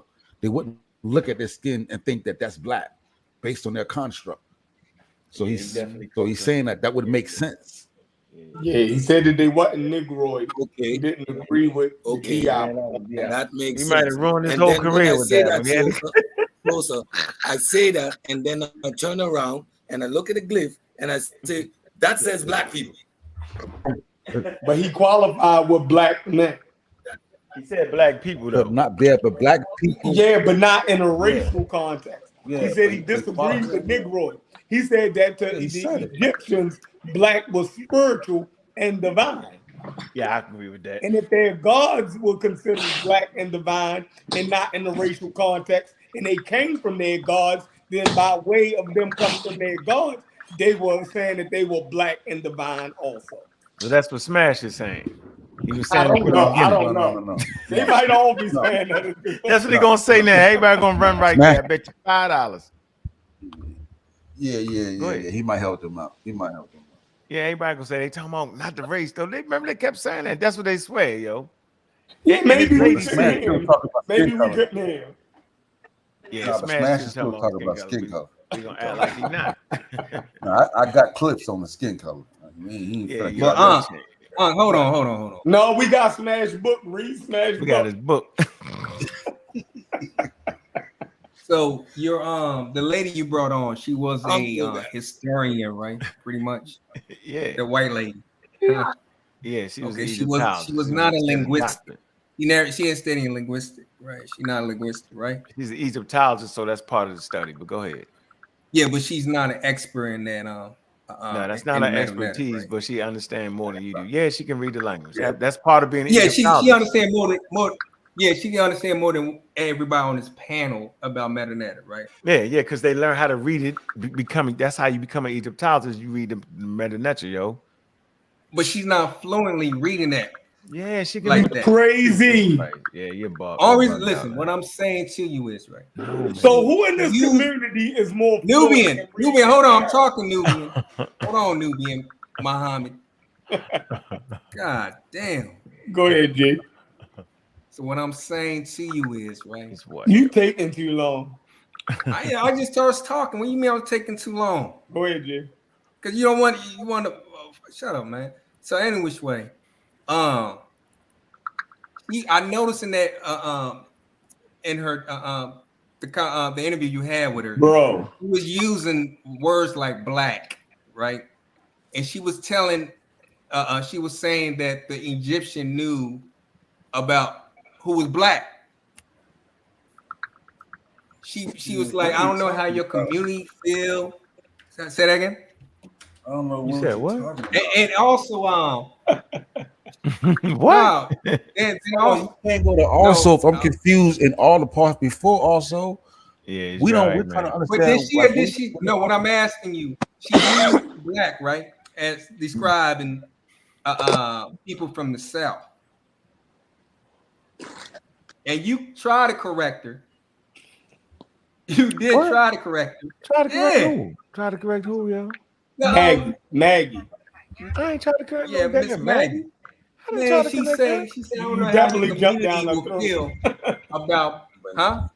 No, I was saying, she definitely felt like you jumped down her throat. With what? No, she didn't know how to come into the community. Right. Well, she did because she said she didn't want to talk about blackness or what blackness is, being that she's a white woman.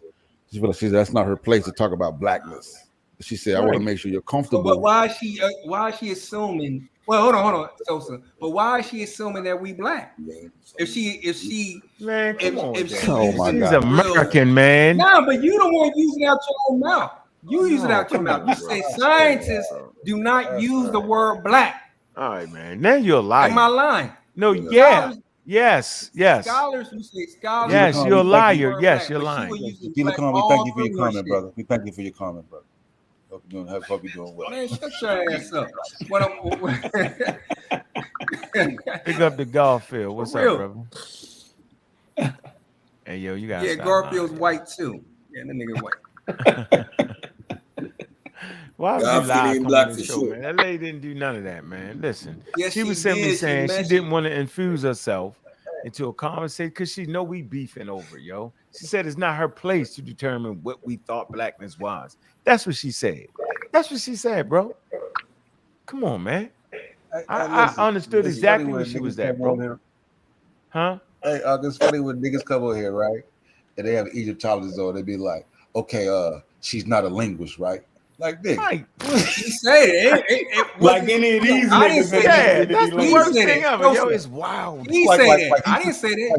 He said that. Like he's gonna give it a word. This shit. Okay, understand. She's not a linguist. Am I correct? He say that shit. Nigga, she know more than everybody else that we talk to, nigga. I know she know more than me, but I'm saying she said it. And everybody my else. Question for, all right, hold on. My last question for you. So your new interview you're gonna have with this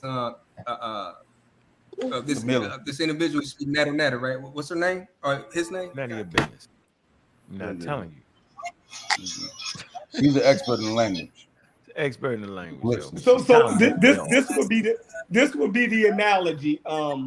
G, my children's pediatrician is not a surgeon, but I guarantee you she know more about surgery than all y'all. You see what I'm saying?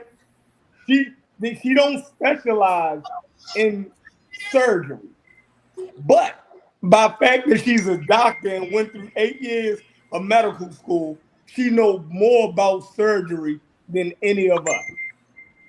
So by the fact that she's an Egyptologist, she more than likely know more about the glyphs than anybody in this community. She will have a better command of it. You have to read the Medu Neter to be an Egyptologist. Like we went through that with Becca Wayne. You got to, you know what I'm saying? And then they pick a major. That's it. They pick a major. That's all. Question.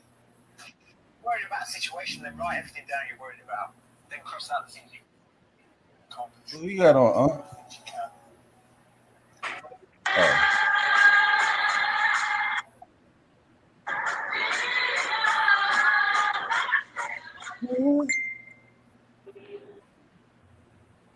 Oh, I'm gonna mute.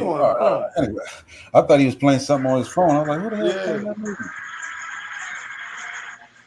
Somebody playing music. Get in. Somebody play music. You gonna get the channel strike playing? Oh, my bad. Track song or something. Some song we don't got the rights to. Yeah, Chef. You get to chop it up with King's Mama. Hey, that's cool. He pulled up though. Yeah. Pulled up. It was on his head. I bet you. I get that King's Mama. Yeah, he thorough than I thought he was. Yeah. Yeah, he thorough than I thought he was. Yeah. He held his own. Yeah. He wasn't a bumbling No, idiot. hold on. Hey, He listen. wasn't a bumbling idiot. He wasn't a bumbling idiot. No. Hold on. Y'all supposed to know that though, yo. You don't get that kind of support being a bumbling idiot all the time. Right. So I already knew. I wanted to be young Pharaoh. Nah, he ain't even a bumbling idiot. He's a 45 bumbling idiot. Yeah. I said all the time. So I knew he was gonna be able to absorb, right? You know, like we do this, right? We ain't gonna just throw him out the game like that. So I'm just waiting. I said, yo, as long as we ain't got everybody jumping in, yo, we can break them down meticulously. That's why I was trying. I actually should have cleared the field, right? And just let a couple, you know what I'm saying? Because I know everybody can't jump out. That's an easy way to get us. Trust me, yo. Everybody throwing punches, you end up hitting yourself. Right? That's why I kept slowing it down. Hold on. I'm gonna buy me some time to figure out what he's saying. So I brought Social some time to get, and we got down to the cusp of that whole forensic shit. Yo, that's an anthropologist right there, yo. So we already see you denying expertise. So now I see the crack in the foundation. Okay, bet. Then I start giving the litmus test. Oh, you ain't dealing with that. So I just real slow. So he not mad at me for calling him a pseudo. I'm calling him a pseudo, you know what I mean? because of what he do. Is that Ghana? That Ghana? Yeah, what's up? Yo, you still trying to come over my house, yo? Or you off that? No, I mean, we talk. That's like, I'm mad at you, but you know. Yeah, he's tracking you right now. That's why he pulled up. The longer you stay online, something I said. I think you were bringing up something I said that made you go emotional. The longer you stay online, right? I've already had to apologize to you a couple times. You know, I know we grown men, but I apologize. Okay, I can. I've done I it. just want to make sure, yo, because I went out the house with a couple guns the last couple of days. I didn't know. I wasn't sure. Why would you be with the FBI? The longer they keep you on the line, the closer they can get a track of your location. Oh man, you might want to put them down and then bring it back up, or we'll try to throw off the. No, we brothers, man. It never feel like that. All right, bro. You start putting stuff. I know your address said we're getting close to you. Said that. I'm like, huh? Yeah. I said, I just, you know what I'm saying? Because you start calling me a coward and acting like I didn't. Yo, I wasn't saying you can't fight your wife. Talk to me like I'm some dude that you could just talk to, like I'm just. Did I? You know, and I'm really not that dude. But I'm not threatening you. I love your show. I fuck with you. Oh, I appreciate. I don't always agree with you. So what? Okay. I think you never agree. That's the fun part, bro. That should be the good part. All right, you straight. What you want to say to that, G Lacan? If you come on our show again acting crazy, with guests on the panel, yo. How did I act crazy? What did you do? I missed it. What did you do? I missed it. I didn't do anything. You went crazy. Nah, I ain't going crazy. Diving in and out, man. Come on, yo. All right. Nah, it wasn't that serious. Yo, we're just trying to hit the man conversation. Yo, we gotta know. We gotta have a certain decorum when y'all know what I'm saying, yo. Last thing we want to do is make them not want to come back. No, that's good, yo. Then some of these people can hear our show and vice versa. They can figure it out at that point, yo. We need to be able to get different people from YouTube land on the shows, yo. That's how, you know what I'm saying? That's important. It is. Yeah, he working. Especially we have a conversation, ain't nobody gonna pull up on each other. Like we need more than dollars. Like nobody gets slapped. Hey, come on, man. There's something about UK aggressiveness that I can never take with the full vigor as American. You know what I'm saying? Yeah, it's funny. I think you're cool, yeah. And That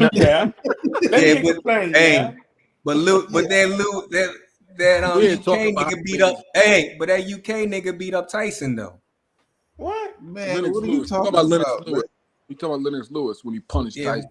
Yeah, he punished that nigga. I'm just saying, I'm not talking about boxing. I'm just saying I'm talking about the verbal effects of his the language. Yeah, it's like funny. somebody arguing with you in French. You know what I'm saying? It's like the tone. Savages, yeah.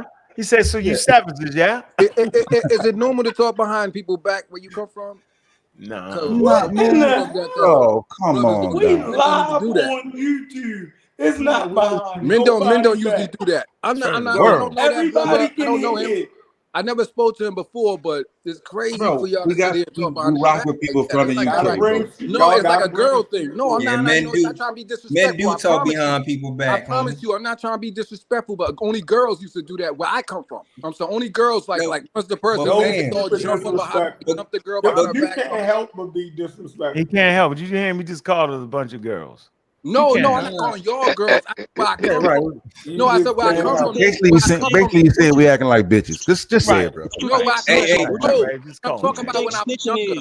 No, not personally. You think girls only snitch? That's what the girls do. No, he said talk behind people back though. No, hold on. Let's talk behind somebody back. We used to call it gun. It's like they have no chance to defend themselves, and then you like all gang up. War is not won by that, Ghana. All wars, but people talk behind people back, my nigga. That was just a man talking. He went to bed.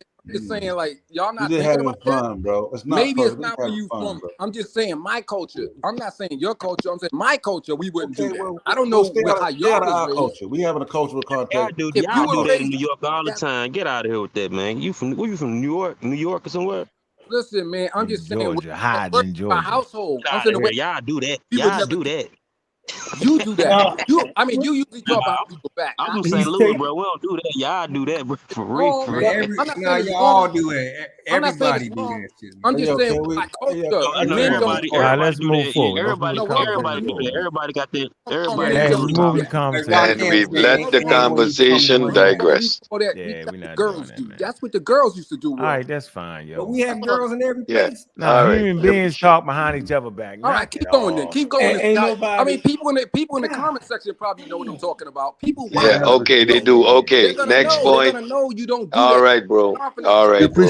We appreciate the commentary, bro. Yeah, where we from? We say only girls talk like that. The way you in front of the world, yo. Talk so much and don't never shut the fuck up. That's like saying only girls cry. Where I'm from, is only girls talk so much and don't shut the fuck up. Now y'all getting caught up with Ghana and now the whole conversation. Yeah, let's get over. Yeah, like I'm done.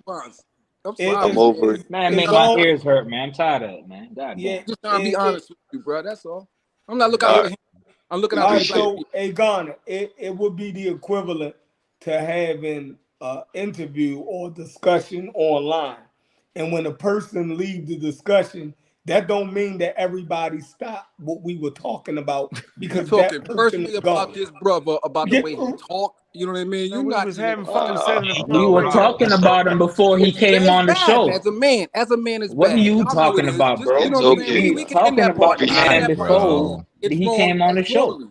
So like I'm just we saying heard morally you. to me, not to you. Yeah, not we to heard Not you. to know it here, We and it but don't gotta be wrong. All right, to Ghana, we we heard moving you. forward, yo. Just to We heard you. We heard just you. to me and where I come from, and my people. Ghana, we heard you. Where you come Ghana, why from you to keep you. making that point? Yo, so we on social media. We ain't where you from, bro. Where you come from. Okay, man. That's okay, Ghana. We appreciate it. You fine. No Appreciate problem, you. bro. Stay out of the Yeah, argument. But Look, we gotta stay away from the argument. Hey, so you gonna answer my question, huh? Shit is show up. You gonna answer my question? Yeah, Trey, what's your question, yo? Yeah. So Question is no, nigga. Answer no. Where you from, Sosa? Nah, Now, fuck. what's your next question? Oh, you from No, Dallas? I got family in H-Town. Let me holler at you real quick, man. Now fuck with you. Fam. So your next interviewer, right? So good. We got about 4 more just for the record. all right. No, I'm talking about the next one coming up. You're gonna have an Egyptologist. Is that who you bringing on? Whatchamacallit? Yeah, we have an Egyptologist. So with the language though, her specialty in Egyptology is the language and translating medical texts and stuff like that. That's a specialty. So which one of the pseudo killers is going to have this conversation with her, and who can understand the meta-narrative, so you can ask her certain questions? I'm crazy, yo. Now, I'm just asking you a question. Man, you sound you're crazy. not. Just say you're not. You gonna see just what played the. You just played the video. You gonna appreciate. Huh? What you say? Go ahead, Sosa. Yeah, I said you're gonna see what we did, and you're gonna appreciate it, bro. Yeah, you're gonna appreciate it, yo. Okay, is it gonna be like the last? You know we real y'all creative, ain't really even asking no question. You just let her talk. No, we gonna show. You know She gave him credit. She gave him credit. It's not like ain't nothing. She gave credit to who? Smash. Oh yeah, she get credit. Yeah, she get credit to Smash. So yeah, we might cut that part out. I think we should cut that part out. What you think? Yeah, let's go ahead and edit that. Let me edit that out of this because we edit videos. We definitely gonna edit that part. Okay, so my question: will you invite somebody like a Reggie to your event, to that interview, so he could also ask her question? No, we don't get invited. You had a whole interview and ain't invite nobody. Man, don't even want to play the interview. Hold on. Don't even play the interview. But Skynetter always bring it. Reggie don't have his own show.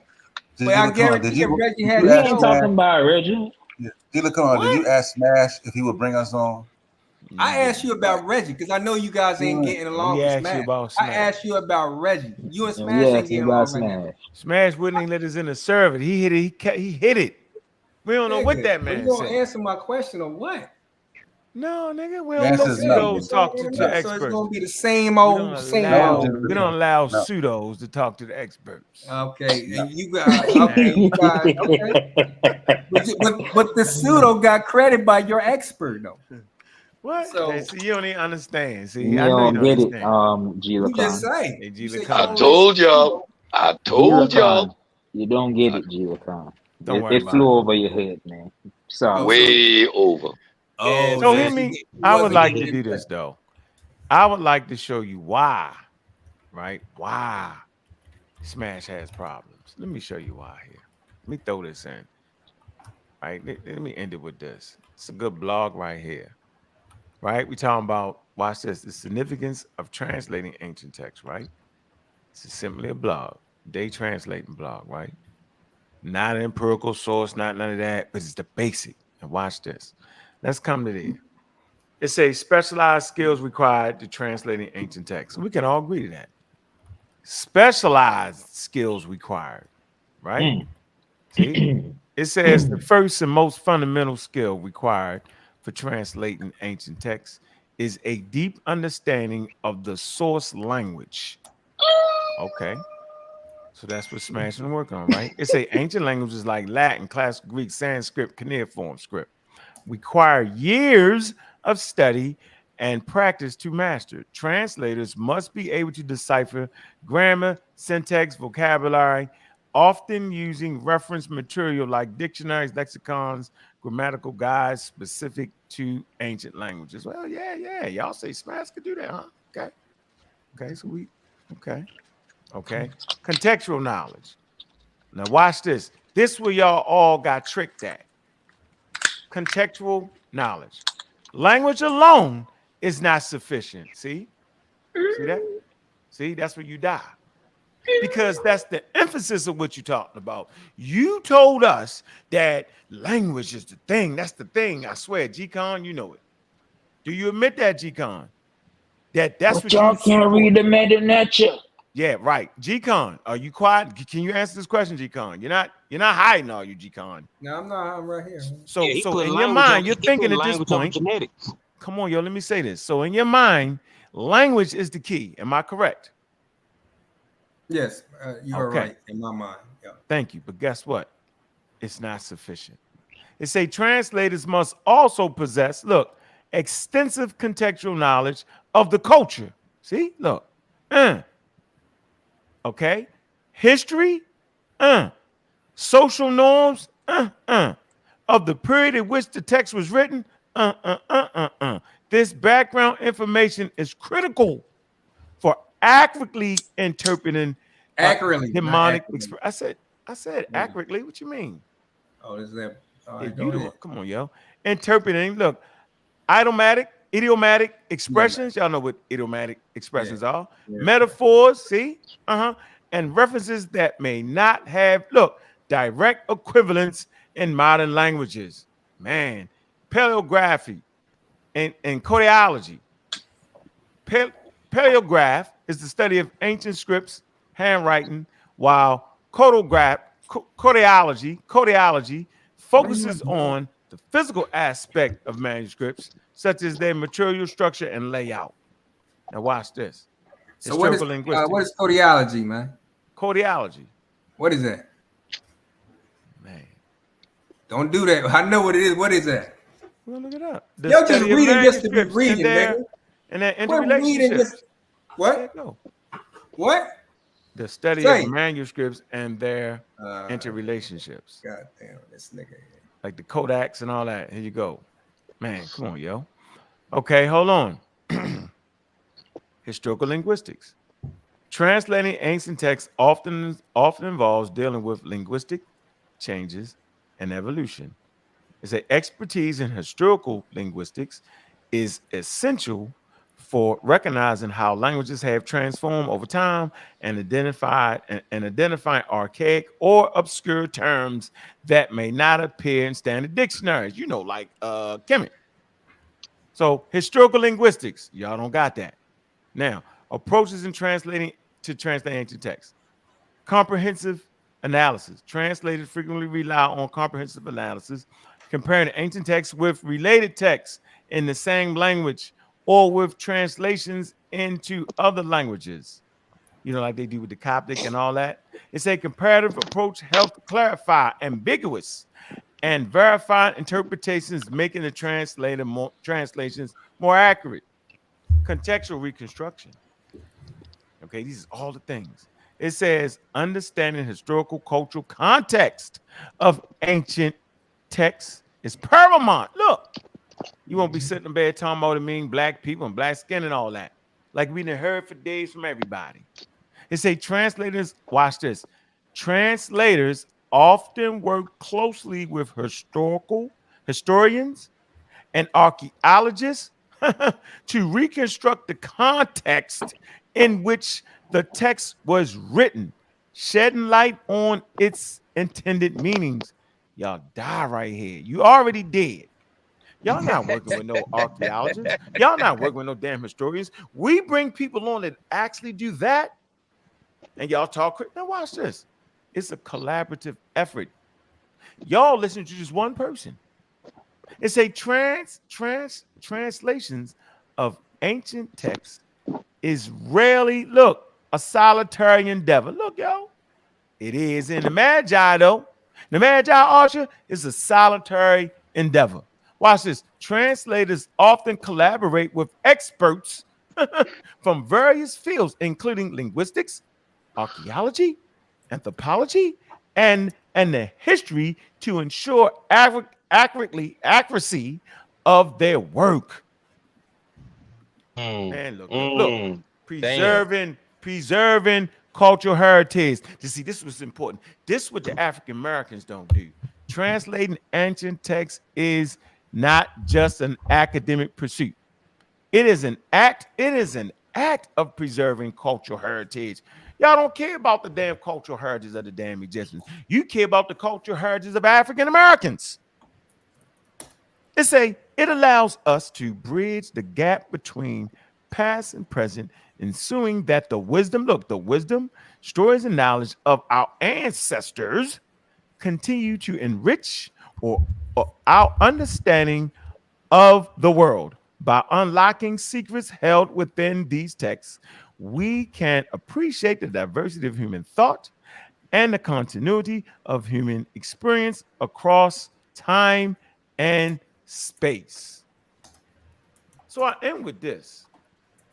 All that what y'all doing is pseudo King's Monologue, Smash Rockwell's, pseudo. You're not doing none of this. You all sit behind your computer by yourself, acting like you experts. So when I say you pseudo, it's for the reasons I just read. Where's your team? Where's the cultural context? Where are the things needed to give us accurate African American history? Accurate African history. And to this you say that, man, you following the white man. That's exactly what the King's Monologue said. I don't need to be expertise in the face and say, I don't need expertise. I can just reconstruct it. How dare you call me a pseudo? I wasn't doing it to be wild. I wasn't doing it to name call. I did it because based off what you're doing is pseudo. It's a false way of getting to the information. That's not how the world today gets to that information in 2024. The way the world gets to the information in 2024 is have a dedicated team of experts that will hash out the voices of indigenous people to make sure that their voice be heard and not your voice in 2024. That's what I'm ending with, ladies and gentlemen, right there. And I'm going to stay right there in a spot. So now, Gita Khan, you actually see the weakness in what y'all doing. That's the weakness. And you should be seeing the strength at what we're doing because we're bringing the experts. Yo, we got a couple more interviews, Egyptologists, and boy, oh boy, we got a surprise interview. Man, who's G.A. Price, huh? Who's G.A. Price? I don't know. The who? Who was that where? Oh, what's up, G? What's up, G.A. Price? What's up? Hey, what's up, good brother? I see you about to close. I wanted to come in. What did you get in, though? Okay, well, I appreciate it. This is more on the lines of something I was doing a few weeks back on the depth of expertise. Yeah. But and I don't want to distort from where you're at right now at the moment in your thing, but I want to. Nah, close it right there. That was a good closing point for me. You can strike it up. That's how we do. Go ahead. Okay. Well, I want to come back and get in on this replication issue with scientific. I hear your mission statement about scientific literacy, and I'm good. I'm down with that. Okay. I'm for it. It's just the way it's going on how we say nobody can interact with the data but the experts. I don't agree with you on that, and I say that respectfully. Explain why. We're listening. Well, I'm just saying, if I'm a student of the source, from what I'm gathering from what this conversation has been, it's been all about for me to be an expert, I either have to be a PhD candidate or be a PhD. And no, we didn't say that. Well, I'm just saying that's how it's being taken, because when now you're at a point where you're presenting PhDs. Right. Ain't that what I'm supposed to do? But what I'm getting at is, and this is about the conversation tonight, is that you had a brother that's interacting with the data, and he was able to describe why he chose the methodology he described. And I don't think the pseudo-critters was successful at attacking his methodology or falsifying his approach to the data or his research. Listen, I think you're talking about the terms of facial reconstruction. Yeah, that was one point, but I'm just saying the brother did very well with everything y'all threw at him tonight. But I fall back. You gotta fall back. We have a conversation. My issue with the facial reconstruction is just simply this. Listen, he can interact with it, right? That's one thing. Yeah, I mean, he's a novice. He can do what he do. But you know, my problem was that people was taking his work and using his work as a type of expertise against other stuff. Right. Yeah, and I was saying that, you know, you're not qualified. You know what I'm saying? Like the things that, like some of the assertion you're making about these anthropologists or these things that you perceive that you have in your mind, you don't know that somebody influenced her to do it that way. You know what I'm saying? And then you can't discredit the fact of actually having a skull and saying that I don't need the skull. I could just use photos of statue and make it accurate. That's not how it works. Like I don't think any anthropologist would agree with that. So that's my only issue. I'm not saying he can't engage. He can do what he do. You know what I mean? I'm just saying, like, you can't then act like you on the level. You're not. It's not valid. That's what we're trying. I think that's what we're trying to do, yo. We sitting here, we interacting with the data. Every expert that come across us, yo, they're pleasantly surprised, bro. Yo, you gonna hear them say, man, I'm not gonna understate what y'all doing. Because you know, y'all familiar based off watching our videos, y'all very familiar with the sources, yo. Yeah, they give us credit for that. They give Smash credit for that, yo. You know what I'm saying? In the middle while fighting, we might, you know, downgrade each other. That's cool. But in reality, yo, yeah, it's not really an issue for us to interact with the data. The issue is when you claim to be the authority on the subject, right? When you claim that the conclusion that you reached outside of the field, right, trumps the damn field. That's when it's a problem, yo. That's how we know you pseudo then. You ain't had nobody check your shit. He said it.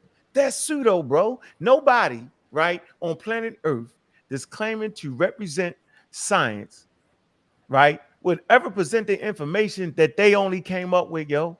Yo, you made a mistake in there. Trust me, yo.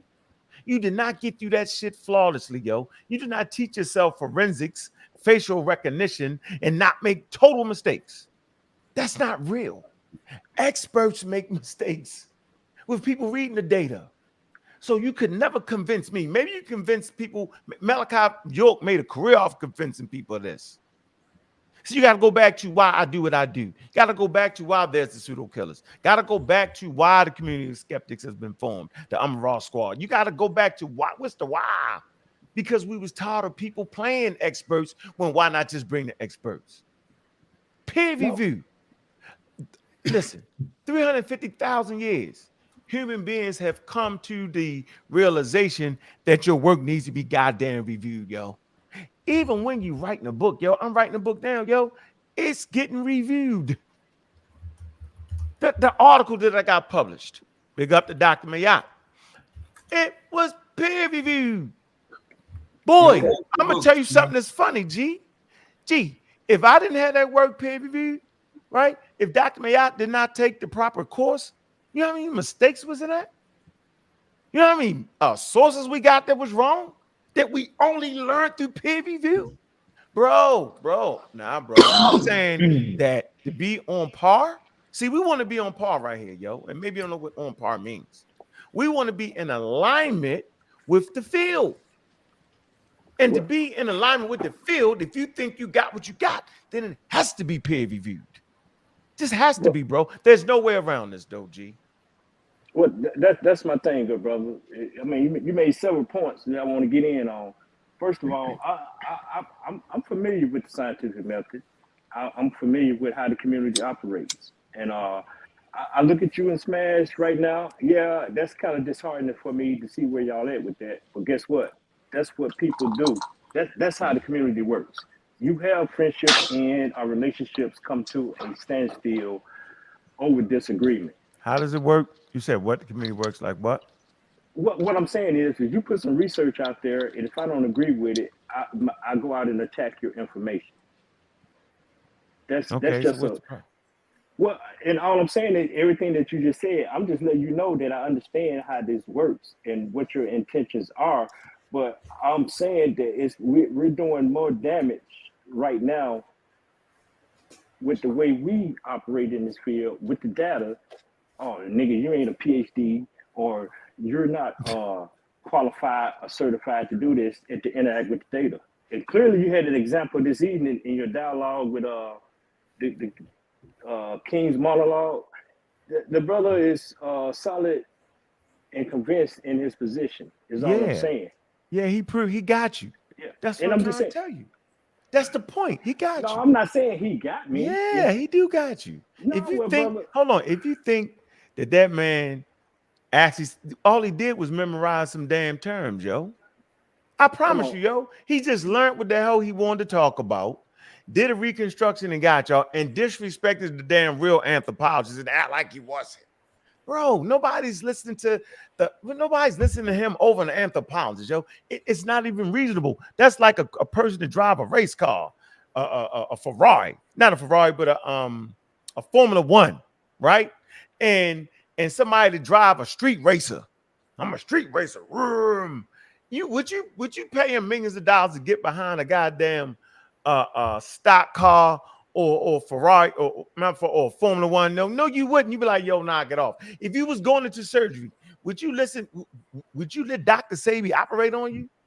See, when your life on the line, you like, whoa, then reality sets in, bro. So you're not gonna go to the King's monologue if he was claiming to be a doctor and you knew he just was a daggone a novice at it. You wouldn't let him open you up. Would you let him operate on your mother? No, you wouldn't. You would actually go with an expert first. So I'm saying that same mindset absolutely has to go into these subjects that we're talking about, bro. It has to go there, bro, to get it right. It's already a system in place, good brother. It's already a system in place, and that's how science gets down. So, well, hold on, whoa, what system are you talking about that's in place? I'm talking about the scientific method. You have right, so they're not doing the scientific method then.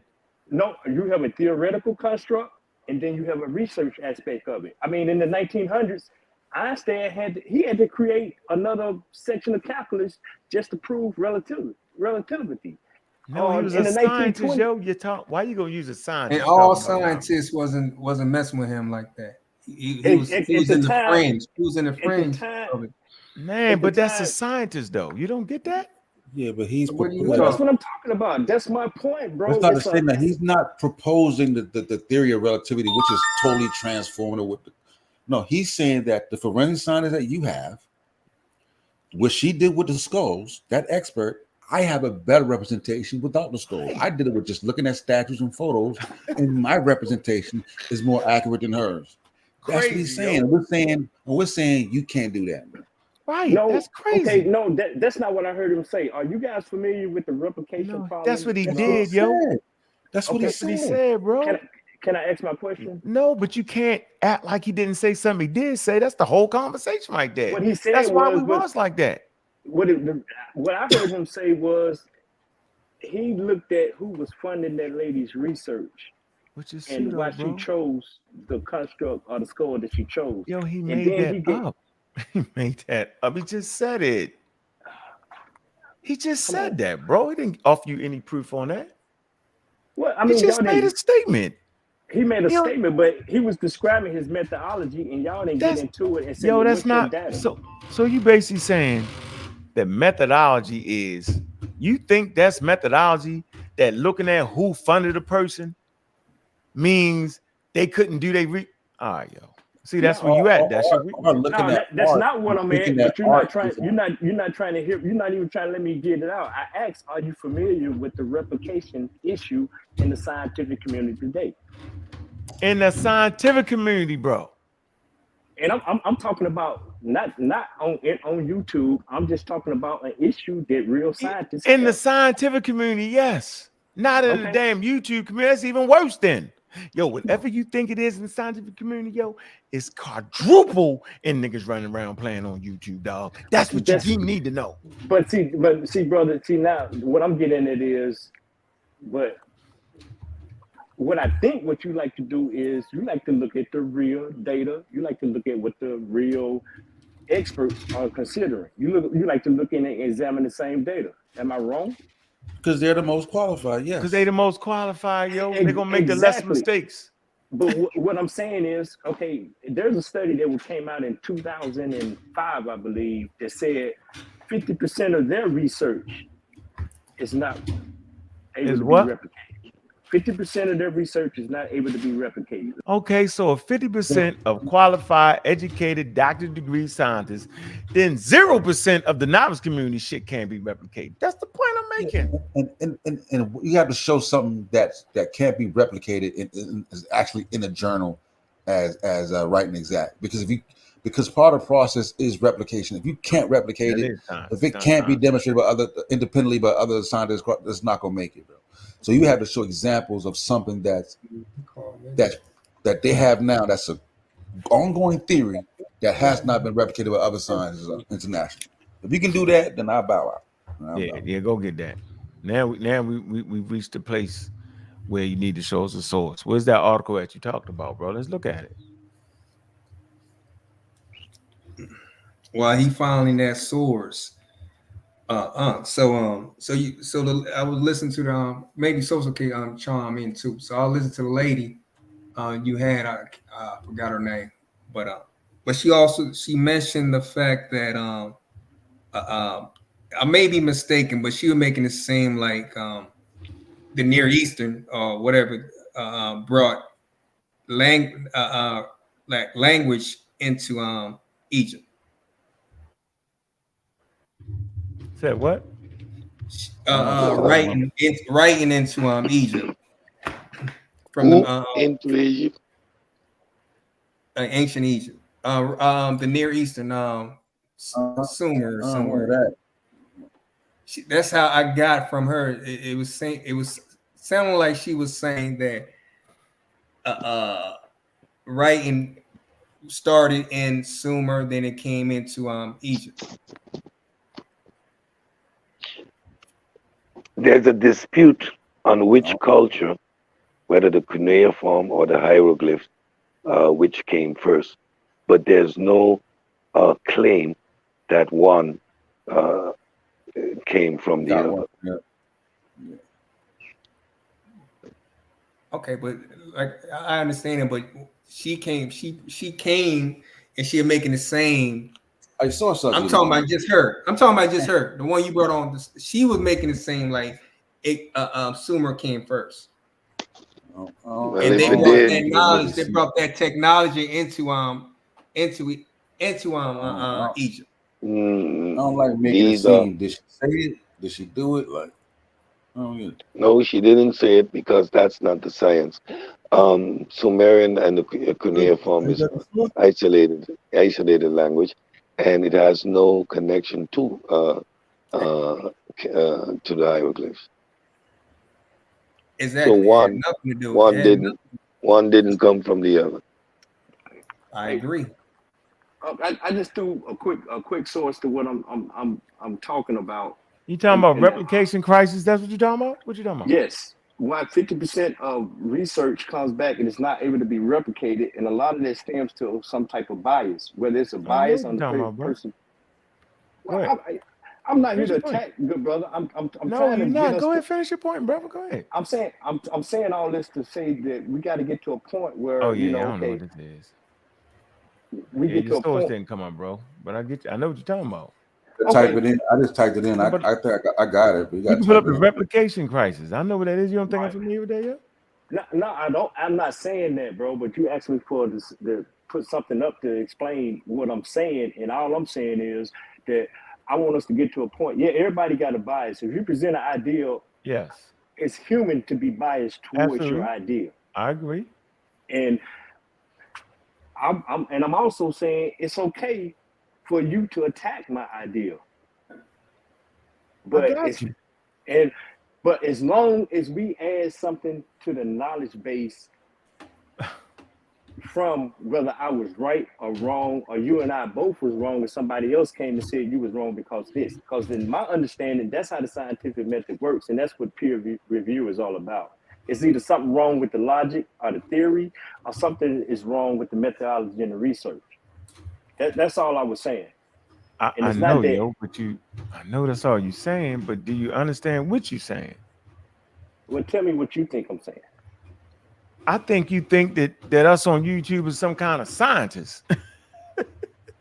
Well, if we interact with the data to some extent, we are. Nah, man, no. See, I'm not doing it, yo. I can't do it. I'm not allowed. I can't do it. Okay, I can't undermine Dr. Mayat, yo.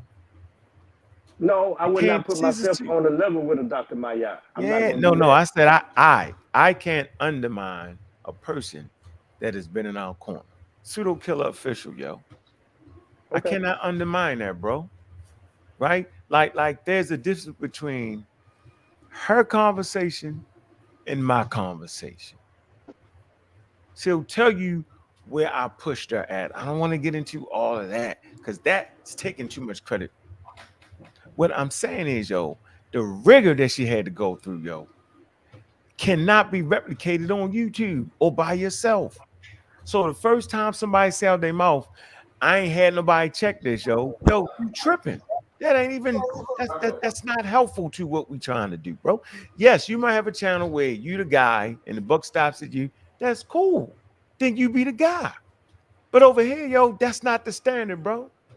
You're not sending a spacecraft up in the daggone space and ain't had the checker get checked by the checker. The checker get checked. Oh, reproduced over and over and over and over and over again, bro.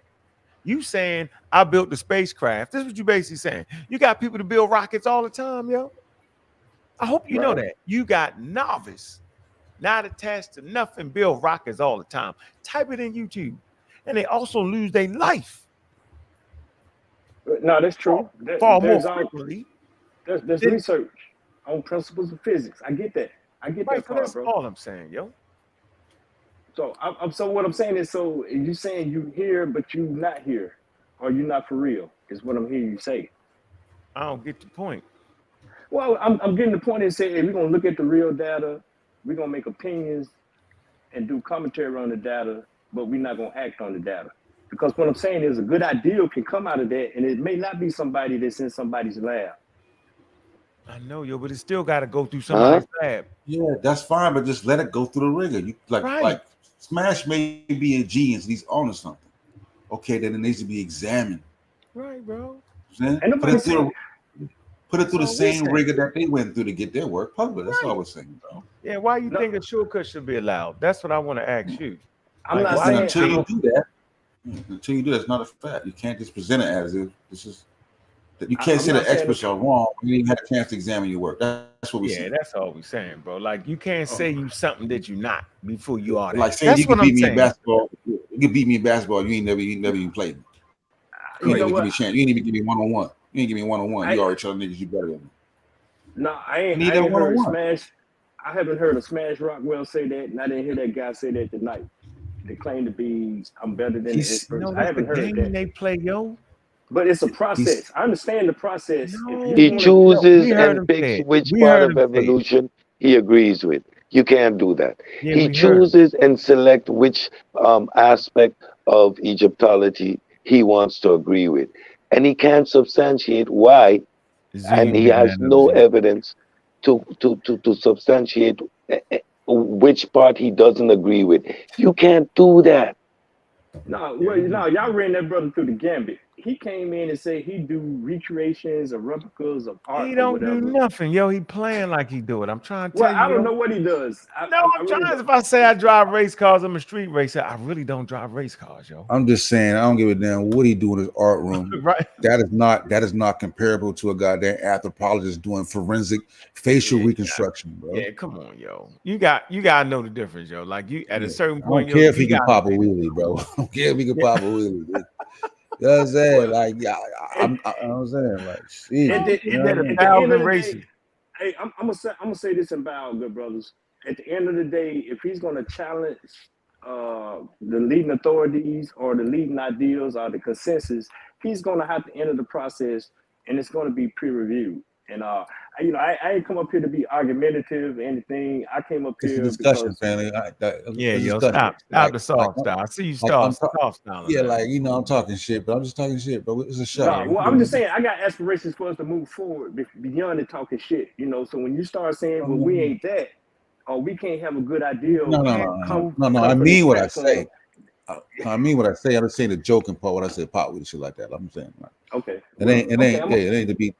I ain't being aggressive with you, bro. Like, it's all good. Like, don't take it like it's really an argument. I'm not offended, Yeah, we just brother, talk. but I'm just saying, it just sounds like I got a different perspective, and it's that's what we're about. That's fine. You want to have a hypothesis, you're allowed to have your hypothesis. Yeah. But until that hypothesis goes through the ringers and go through the scientific process, it is but your idea. Yeah. So you need to always consider, remain humble, and say, listen, this is what I think, this is my opinion, I don't agree, and then it ends at that. But what we get is we know better, we overturning the experts, they don't know what they think. What? And then when we look at the methodology, we see the flaws in the methodology prior to even entertaining a scholarly engagement. We see the flaws in reasoning. We see the begging the question tactics. We see the conjecture. We see it, and we know why we can see it, because we just study what the experts already have said on said subject matter. So attempting to overturn what is established without going through the process is utterly absurd. Yeah, it's absurd, yo. It ain't no coming back from that, yo. I just read what you need to translate, yo. Yo, they missing about 6 of those items, yo. You ain't gonna be able to get to it like that. That's craziness, yo. That's like I keep saying, you're basically saying that just because a person is a good street basketball player, yo, that he can actually go in and dominate the NBA. It's only one way for us to find it out, yo. It's for him to make it into the NBA, yo. Anything outside of that, yo, you just talking. Yeah, we see you nice out there on that court. Yeah, we see it. We see you. You nice on the street court. You doing your thing. Yo, you mess around. You ever seen the special, yo, Pros Against the Joes, yo? You ever seen that? Yeah. No, but I can imagine how that should play out. I can imagine how that would play out. Bro, it's a white. I guarantee you, nigga talk shit about Patrick Beverly. Yo. But Patrick Beverly will beat the brakes off any regular nigga. Listen, but yo. You tell me, okay, before you get that out though, but you telling me there's some guys that played at the Rutgers that couldn't yeah, I want to finish this point. Let me get to okay, this finish your point. Finish your point. I'm bro. telling you, yo, Dad, I'm around basketball. And if you watch that video, the white boy, he ain't even start no games in his whole NBA career. The last person on the bench, he might have been there for like 10 years. He ain't start no games at all. At all. Yo, he be killing them. I mean, destroying them. Ain't never lost. Easy work. Like so said, Beverly, you think Beverly, yo, you won't even be able to pick the ball up, yo. First of all, you talking about when you're in an NBA game, yo, you talking about people with length that you don't even understand. Nope. You talking about people that's jumping higher than you ever thought. I'm saying, yo, listen, yo, I belong to a gym, right? All right. And in this gym, pro athletes point blank frequented. So I've been around the pros that you see on TV. Yeah, I'm saying I don't want to mention no names and do all that, whatever. And I'm saying, yo, yeah. I'm playing against them, right? And they football players at times, right? Football players, right? And I might can get with a football player a little bit. Of course I can. But their athleticism is something different. Like you go to throw the ball and then you be like, yo, how did that human being jump to the sky and get that like that? A lot of you know, I was like, how you do it? I can recall going to the hole, right? Going to the hole to block a shot. I ended up on the ground, yo. I was like, how? How is he that strong? Dude, I'm just trying. You can't even imagine the strength of these individuals. You can't imagine the quickness of these individuals, yo. And I'm saying, yo, it's just different, y'all. So when you think you out there playing against average people and you hit the pros, yo, they don't get paid $1 million for nothing, bro. It's different. The scrubbiest NBA player you can ever think about in your life, yo, will come wash the whole gym out. So same with science. You think Smash is top tier, yo? He get washed out. They put the team on him, dog. They got access to resources that he never even thought occurred. You can listen to the expert. He talked about the expert was like, hold on. I could play it, yo. Smash didn't even know you could show the shit without the determinative.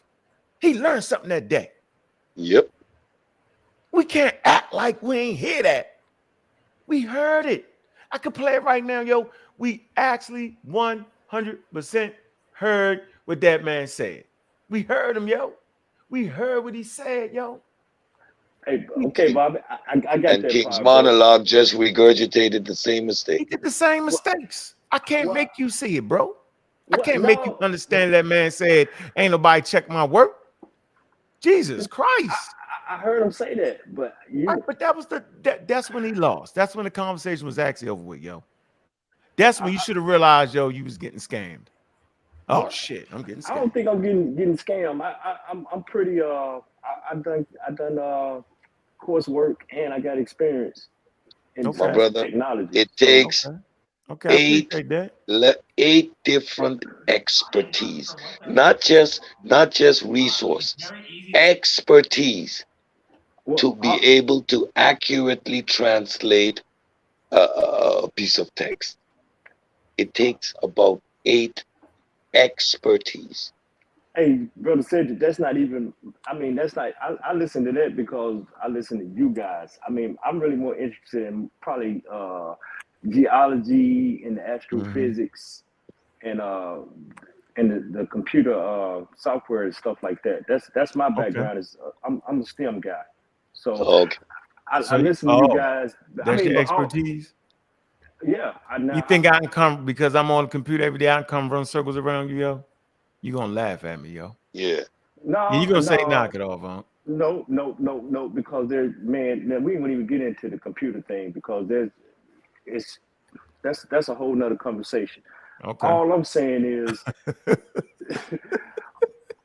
I know it is, yo. I know it all lines up though, because all of it has a certain set of principles and constructs that they work off of.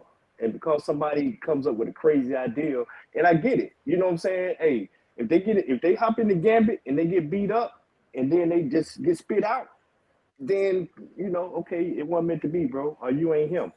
Yeah. But if them brothers learn from that, if they get corrective and they learn something, if they learn from their mistakes or their shortfall, to me, that's what the scientific process. You're supposed to beat my bias up, but I don't like when your bias get when it gets so combative on talking points that we got relationships being destroyed. And that's just me, and I'm not throwing any. That's that's another point though, right? Well, who fault is that though, yo? Your level of scientific literacy won't allow that. No, bro, that happens. I mean, you got experts that you got guys that were lab partners and ain't spoken to each other in 20 years, all over some clout. Come on now, like I said, I do understand what's going on, guys. Now I don't think you're going on. I have with my friendships, yo. I got parameters on my friendships, bro. I know. I understand. I don't even want to get into that, man. I'm just saying, but do you understand it though? I think it needs to be said. I have parameters on my friendships. Yeah. My number one rule is don't play expert when you're not. Because now you make me feel like it's a cult. Because that's what Malachi York did. He played expert. And where did that lead? All the pseudos play experts. You got dudes on YouTube right now, what's his name, claiming an expert and turned down the slave trade. Acting like you're an expert. What's his name? William, I can't even think of the pseudo name. Dan Calloway. Dan Calloway and the other guys. Dan Calloway. Which comment jumped on? The biggest pseudo of them all. No, the biggest pseudo of them all. Carl. Lightweight. The one that get 1 million views. Carl, what's his name? You talking about Yeah, Ben on Carson? YouTube right now. Ben Carson. Ben Carson, breaking up, destroying the slave trade, yo. It's dangerous, Are you bro. going? Oh, you went to the slave trade now? Yeah, isn't it? Yep. Oh God. You know, Right. because they come from the aliens. Yeah, I'm just saying, You G, went a whole nother route. like, yeah, man, for me and what I do. See, my thing is, I can't be attached to that. I can't have friends that's going We against need the to do very whole shows mission, on yo. Ben Carson. We need to do whole shows on that thing. Man. Yeah, we're gonna get them next. We're gonna get them. That's all I'm saying. G. I Tell can't me, have friends that play experts, yo. I had a That's not strategy. good for I'm me. telling you, man. Huh? What'd you say? No, I said that strategy. I said we need to go at Ben Carson. You know? Remember, because we talked Yeah. about this a while ago too. He got enough clips. Yeah, we got a little. Yeah, we got a beautiful showing today. Appreciate the brother coming through. But I'm just saying though, Mr. Price. Look, Mr. Price, like if you playing expert, yo, then you knocking my thing. See that directly knocks my thing. What's my thing? Getting people to the real experts, because the charlatans play experts. You become a charlatan, yo. At least European communities, Japanese communities, Chinese communities, Jewish communities. They don't let you play, yo. They don't play. Oh yeah, Billy Carson. My bad, not Ben Carson. Billy Carson. You call him Billy Carson. Sorry, yeah. Ben Carson is a doctor. My bad. He's pseudo too. No, that's what I'm asking. Oh He got yeah, some- like he got yeah, some yeah. pseudo- man. Yeah, he's Yeah, definitely not in his field though. His field is good. Yeah, and then he's expert in his field though. Yeah, but look, this man come on here and debunk this lady. Look, Carlene Wilkerson. Look, and look what And her don't awards matter are that in. she's a damn anthropologist though. Look, yo, look, he come on here, yo, and look, this sub forensic facial recognition. Look, all jokes aside, yo, like I'm saying, really, yo, discipline, cranial, look, identification, forensic art, institutions, University of Manchester, University of Liverpool, John Moores. Come on, yo, look, let's look at it. Look, she got a PhD in forensic. Listen, go up, look at a PhD. She doesn't know what she's doing. So She what got a you talking about? No, right where you was at, we highlighted. She got a PhD in facial anthropology. Yes, but she's European. She's We're just saying European and she's not gonna do it the scientific way. She's gonna do it the European way. You don't And get that's what he really was he's saying. That's really what he's saying. Yeah, yo, look. Why are you gonna look, trust this white lady? Look, this lady, Nuts. lady, yo, he better than this lady sitting at his house, yo. Yep. Look, and yo, doing, look. and he doing other shit. He going to work. Led He the did the unit little of art and medicine at the university. Look, between 2005 taught the university. Look, hold on. She is the first to become known to television audiences as a result of her regular appearance on the BBC. You don't trust the BBC? Yep. Look, facial Know the lady. reconstruction. 2013, created the facial reconstruction of King Richard III. Look, hold on, Dean, whatever. Look, awards. Look, yo. 2012, she was elected the Fellow Royal Society of Edinburgh. What was awarded 2013 RS Senior Prize in Public Engagement. 2014, she was elected the Fellow of the Royal Anthropological Institution. Wilkinson was awarded the Combined Royal Colleagues a Medal of Royal with Photographic Society in 2016 for outstanding contribution to the advancement of medical photography and medical image. Yeah, whatever, man. Look at all the work. Look, yo, we're not doing this, yo. I'm not sitting here doing this, yo. Look, I'm not sitting here doing this, bro. All due respect to the here. iPhone. Yeah. All due respect to the iPhone, but come on. Come on, bro. That's all. No, come on, man. And then double down ain't doing that, yo. on he doesn't need the recognition from the European and the conspiracies, the work that these people are doing. So then you don't understand the scientific process. If you said they have a predetermined outcome, and because what they were using didn't produce the outcome they wanted, they threw it away. Like, you are completely discrediting science, yet you want to engage in reconstruction and anthropology, and it is Listen, nuts. and he said he disproved it because what they did was, right, when they were doing the skull, they really had the skull aim a little downward to hide to hide the angle. Yeah, this is what he said. Conspiracy theory. He saw it from the video. He said, so that's what they did to hide it. They had the shit angled down with it because they ain't want to. That's when you get into the whole conspiracy. Pure conspiracy theory. Pure conspiracy theory. He's building his whole research on conspiracy theory, and he actually said the European isn't looking to create black phenotypes. Like that's not how science works. Like you're engaging with the data with a confirmation bias. You ain't realize he was capping, yo. That's crazy. I ain't did my job, yo. No, well, what I'm getting at is you saying I didn't realize, or you trying to seem like I done bought into a grift. All I'm saying is the guy. Yeah. Defending the drift. Absolutely. No, what I'm saying is you didn't destroy his methodology because you didn't come. He has none. He had no as soon as he said nobody looked at it, that's not part of the methodology. His methodology was photographs and statues, looking at photographs. I addressed every fallacy that he did. He did not respond to it. I said you're engaging in appeal to emotion. First of all, especially when he was expounding on evolution, he does not know what evolution is because you can say evolution in one sentence and it has nothing to do with a pseudo opinion of any particular individual, including Darwin, if that is what Darwin was saying. So his whole premise on how he reasons is emotional based and has nothing to do with proper methodology. I called him out on. I'm not gonna hang him up on the evolution. He was playing semantics with that shit. Yeah, because that's what he did. This is what he did. Okay, guys. I'm like I said, I didn't come here to be argumentative, man. I was just trying. Nah, you came to fight, G.A. Price. You came to fight. No, I came to make suggestions. I read your comments. G.A. Price. I see you. I'm watching. Wait, I was in the chat talking smack. That's why I felt obligated to come up. Hey, come on, come on more often, man. Come on more often. Well, you know I support you too, Mom. I know. Yeah, come on. Show up more often, bro. Come on the panel, chop it up, bro. Yeah, I appreciate your diverse opinion, bro. I ain't tripping with that. I appreciate you. Yo, seriously. I'll just decide, yeah. I do. Yeah. I mean, our diverse opinion is what forced us into science. Yep. Yeah. We needed a way to distinguish. We needed a way to stop it.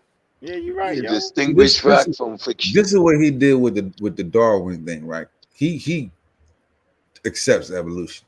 This is what he said. So, do you accept Darwin wholeheartedly? That's how he framed it. See what I'm saying? Meaning, in order to, so he said, I accept aspects. So, meaning that means, so if you accept Darwin, I mean you have to agree with everything he said ever in life. That's how you play the game. You know what I'm saying? Which aspects of evolution do you agree with? Because that nonsense. No, he agreed with evolution. He was talking about. No, he didn't go to evolution though. He went to his theory, his arguments that he made in his textbook, not the actual theory itself. He's talking about Darwin opinion, but like I told him before, he didn't read the book, so he don't know that those quotes are out of place. Yeah. You know, code mining isn't a way to do a sound argument, and you can't say you agree with some aspects of evolution and then go over into the rhetoric that has nothing to do with evolution. I like that's confusing to me. I can't make head or tails of it. Adaptation is not part of evolution when actually adaptation is a mechanism in evolution. It's crazy. It's a distinction, though. We're gonna have that conversation in the Discord. You know, remember we argued about that before back in the day? No, that was me and you and Chef. Yeah, y'all tripping. Yeah. Me and you and Chef arguing that. It's a mechanism, though. Yeah, it's slight, but you know, there's a slight nuance. So I understand what he was trying to say. There's a slight nuance. You can't say that. I don't understand what he was saying. You better than me, so. Yeah, you better. Because which aspect of evolution don't you agree with? I'm still confused.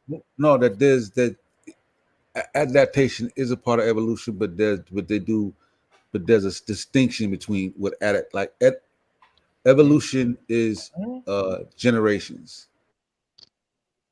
No. Adaptations is shorter strokes. No, it's a little deeper than generations. So I'm not an expert, but that's hold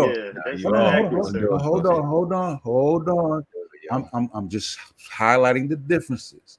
With evolution, it's going to be across generation. Adaptations occur during over a shorter time span. Evolution and adaptation only deals with natural selection, where evolution is going to deal with more parts of it. It's going to deal with mutations. It's going to deal with bottlenecks. It goes a little further. Make sure we don't let you teach evolution on the channel. We definitely let you do. Okay, matter of fact, all right, ChatGPT then. Let's do ChatGPT. Pull it up. He's gonna say ask adaptation. No, ask ChatGPT. What's the difference between evolution and adaptation? I need to put it right here, yo. I don't even gotta adaptation over time adds up. So over time, those adaptations are going to lead to difference. Right? I'm not saying that. Look, here you go. It's right here. Look, evolutionary theory. Adaptation is a biological mechanism. That's what I keep saying. By which organisms adjust to new environment. How do you think they adjust? Or to change in their current environment. I'm saying that, but there's a difference between adaptation. So that no. The change is actually the evolutionary part. The adaptation is a mechanism, because sometimes it might not be adaptation. It might be something else. Might be mutation. Might be this. It might be that. They're all mechanisms. Right. So that's actually the debate. But the debate is which mechanism. You get it? But it all falls under the banner of evolution. When Darwin's first instance, them penguins down there in Argentina, though, wasn't that what he saw? An adaptation? They had feathers and then they lost feathers? No, natural selection. He was looking at natural selection. His mechanism that he figured out. Mutation is not going to be mutation is not going to be a part of adaptation. Just pull up. What are the differences between adaptations and evolution? Go to ChatGPT. Just ask ChatGPT. Summarize. It's going to highlight. Hey, Bobby Banger, can I make one more comment before I get out of here, bro? Yeah, make all the comments you want, yo. Go ahead. What you got? Go ahead. What happened? Change his mind. GA, where you at, bro? Right there. You think he talking? He must have fell off or something. Are you on mute? No, he ain't on mute. He must have fell off. That happened to me earlier. Oh, can y'all hear me? We can. Now go ahead. Go ahead. Yeah, I was just trying to make sure I got that guy's name right. But Survivor Guide for the Misinformation Age. Can we look at that after you guys get through with the depth of expertise? It's all right, put it in the back. Okay. Who? In the private chat inside the StreamYard. Okay, A Survivor Guide to the Misinformation Age by David Heflin, a guy out of Columbia. But it just got some good insights, and it kind of lines up with what you want to do, Bobby Banger, you and the pseudo killers. Okay. And I fall back, man. I appreciate y'all entertaining me. And did you put it in the back chat? I'm gonna put it in the back chat before I get out of here. Okay, do that for us.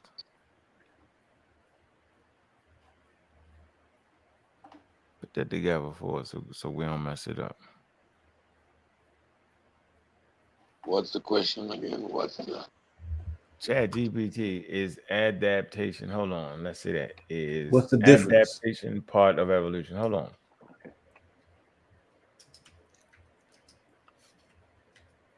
They're related. Definitely related. That is different biological process. That's all I'm saying. So I understand what he was trying to say. You're saying it wrong. So I swear you're saying it wrong. It's a mechanism, yo.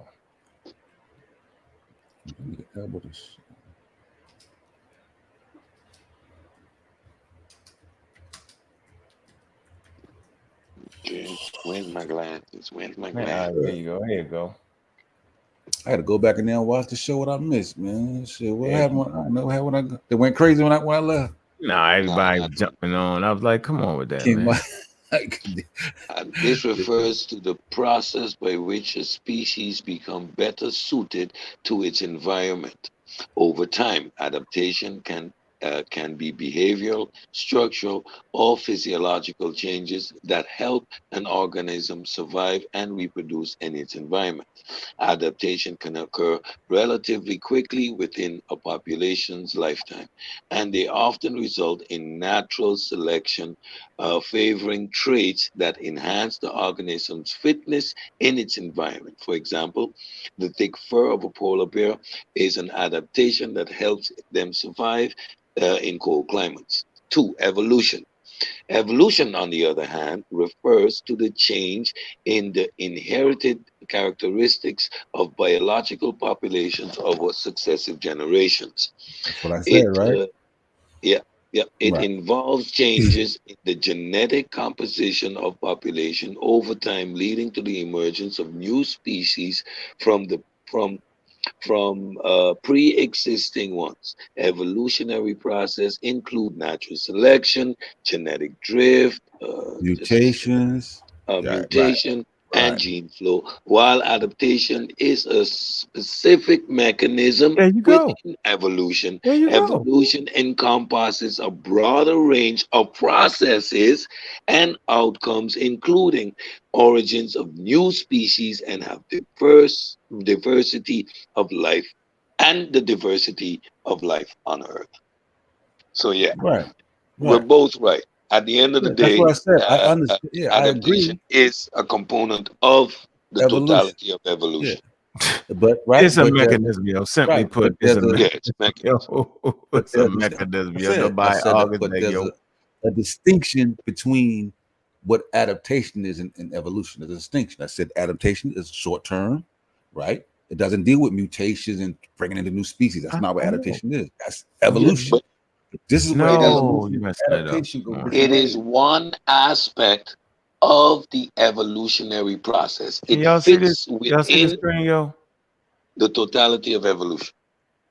Look, is the adaptation part of evolution? Watch. It say yes, adaptation is the fundamental part of evolution. See? I don't disagree. I know. Watch this. In evolutionary biology, adaptation refers to the process by which organisms adjust to new environments or change in their current environment through the changes through their traits. See, they say this process is driven by natural selection, which favors traits that enhance the survival and reproductive success in the given environment. Adaptations are the features that arise and are maintained because they help organisms survive and reproduce more effectively in their ecological niches. It say thus. Adaptation by natural selection is one of the key mechanisms through which evolution occurs. Yeah, it's a key mechanism, bro. It's not just any mechanism, it's a key mechanism. So adaptation but mutations, genetic drift, all those things, that's not adaptation. That's evolution. I know, but say those things again. No, say those things again. Mutations. Stop right there. Stop right there. See, mutation is an adaptation. Name the other one you say. No, adaptation occurs through natural selection. No, natural selection is a mechanism in evolution, yo. That's what Charles Darwin only identified one mechanism in evolution, yo. So I never understood why they call him the father of evolution, when actually he's the father of natural selection. Yep. Yeah, listen, I got to chat to you. Listen, you get my point, though? Yeah, but when you read what said except, that's what when it explains what adaptation is, and it says evolution, on the other hand, is genetic drift, right? These adaptations are what makes you better suitable for your environment. That, like I said, it's short term. It includes adaptation over time is going to lead to it's all part of it, right? You cannot take adaptation out of it. How do you adapt to your environment? By which processes, right? It includes mutations. Yes, that's why, Samantha, listen what I'm saying. Yes, it's adapt, right? But when we talk about what adaptation is, right? Not just how things adapt. We're talking specifically, what specific is adaptation? Is mutations a part of the adapt? So ask ChatGPT. No, there's a if it don't gotta be though, yo. No. Okay, is adaptation long term? Listen. Hold on. Before we get off track, does adaptation deals with long-term evolution over generations? Because ChatGPT just told you that that's not what adaptation is. That's what evolution is. Adaptation is short term, so it's making a distinction between both, even though it is. Nah, you fucking it up. And even though they both are part of what is that adaptation. The ChatGPT just told you. It makes a distinction. Fucking it up, yo. You fucking it up. Okay, well, ask it. Here you go. Look. Is natural selection a mechanism in evolution? Yes. That's natural not selection. You're asking a question that's not a. No, let me finish. We agree. We agree with that. Let me finish. I want to read it though. Is natural selection a fundamental mechanism in evolution? It is one of the primary processes by which evolutionary change occurs over generation. Natural selection operates based on differential survival and reproduction of the individual due to the variation in their traits. It's organisms with traits that are better suited to their environment are more likely to survive and reproduce, thereby passing its advantageous traits to the next generation. These processes lead to change in the traits within a population over time, contributing to the adaptive evolution of a species. So I'm just saying a mechanism. Here's a better question. Listen, I ask, is mutation part of adaptation? Mutation is not inherently part of adaptation, but they can play a crucial role in the process of adaptation over evolutionary time scales. Right, over evolution. That's my point. You mixing it up. Let me show you how you mix it up. Let me ask you this. So let me just say this.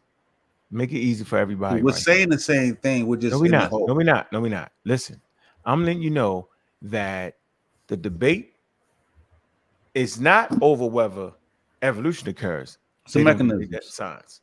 They debate over what mechanisms or how much of this mechanism combined with this mechanism, and that's the conversation, bro. Got it.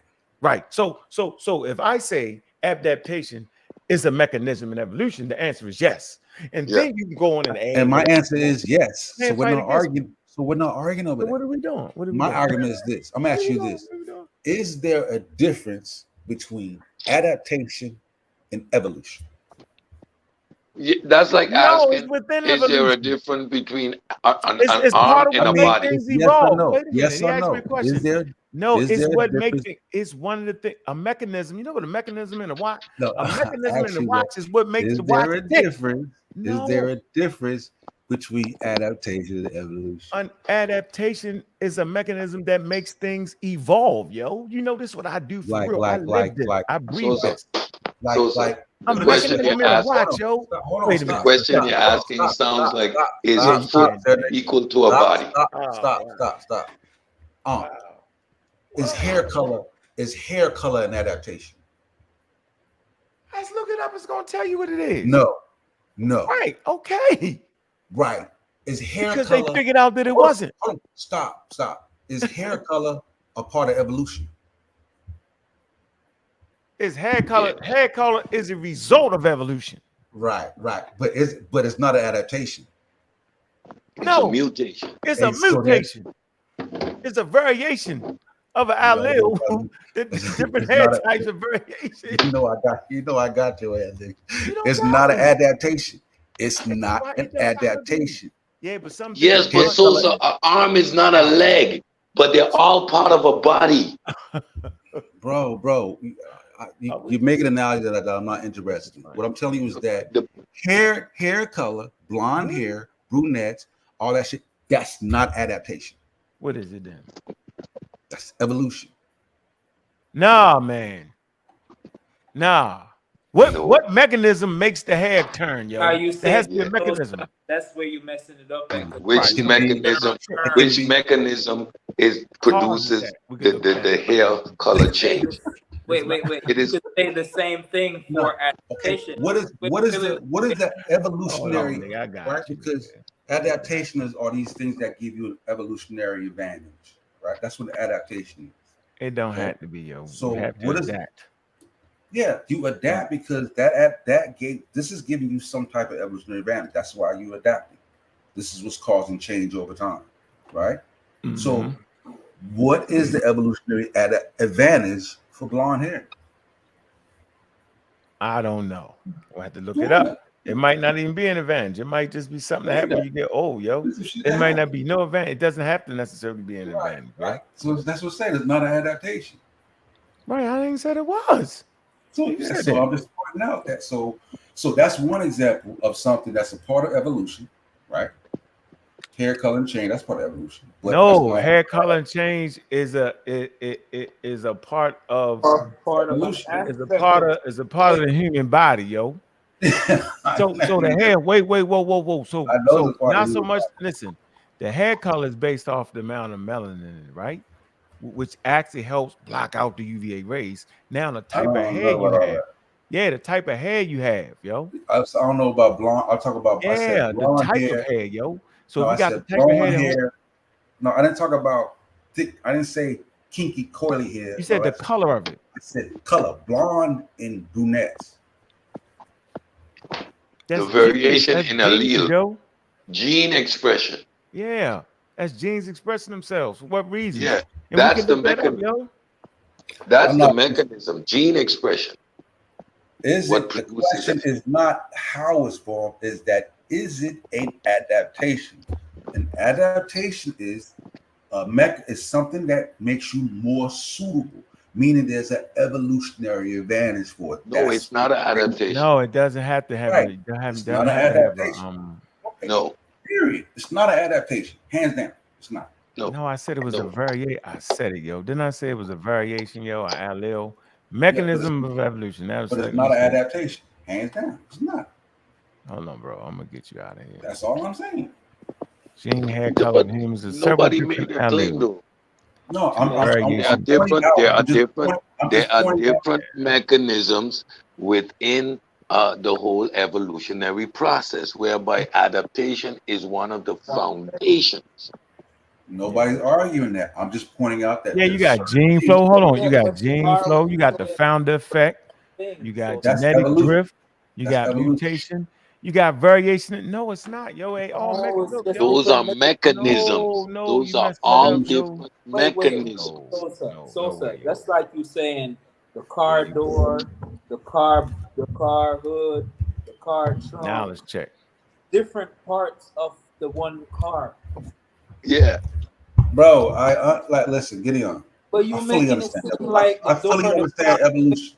Wait. I fully understand evolution. Like I don't need a car analogy. We can talk science. I get it. So why you say I understand what I'm saying when I talk about an adaptation. You have to know what an adaptation is. Now, generally everything adapts. You know what I'm saying? But I'm talking specifically, what is an adaptation? If I go from 5 fingers to 6 fingers, that means that there's an evolutionary advantage that caused it. But there's certain things that happen within the human species that are not an adaptation. Like the fact that our blood is red is not an adaptation. There's no evolutionary advantage. Why are you playing, yo? So that's what I'm saying. With me. You playing with me now. Do you see this right here, yo? I'm not saying that adaptation is not a mechanism of evolution. You playing now. You playing. Number 11, ladies and gentlemen. Joseph playing. Environmental science. Hold on. After studying this chapter, you should be able to describe how natural selection, mutation, genetic drift, and gene flow lead to evolution. Differentiate between divergent evolution and convergent evolution. Describe the different species and how species are identified as being different. Explain the difference between alprophetic and sympathetic speciation. Did I say that right? Huh.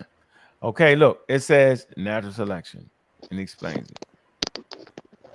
It says variation and adaptation. Then it comes to this, other mechanisms. Why do they say the word other? Because the ones above here are all mechanisms. Then they go to the mutations, right? Evolution, genetic drift. Listen, that's all I'm saying. I ain't saying nothing else. Now you can get into explaining. No, listen here. Look, let me share my screen. So we can hear what I'm saying. But you heard me though, right? So I'm writing what I'm saying, right? I don't disagree with nothing you're saying. All right. So what you doing? You just going. You going in farther on what? You were just going in. We get into the minutiae. All right. So look. Go ahead. It's simple. Share the screen. Go ahead, hit that. Right? Simple. All right. There's different hair color adaptation. Simple.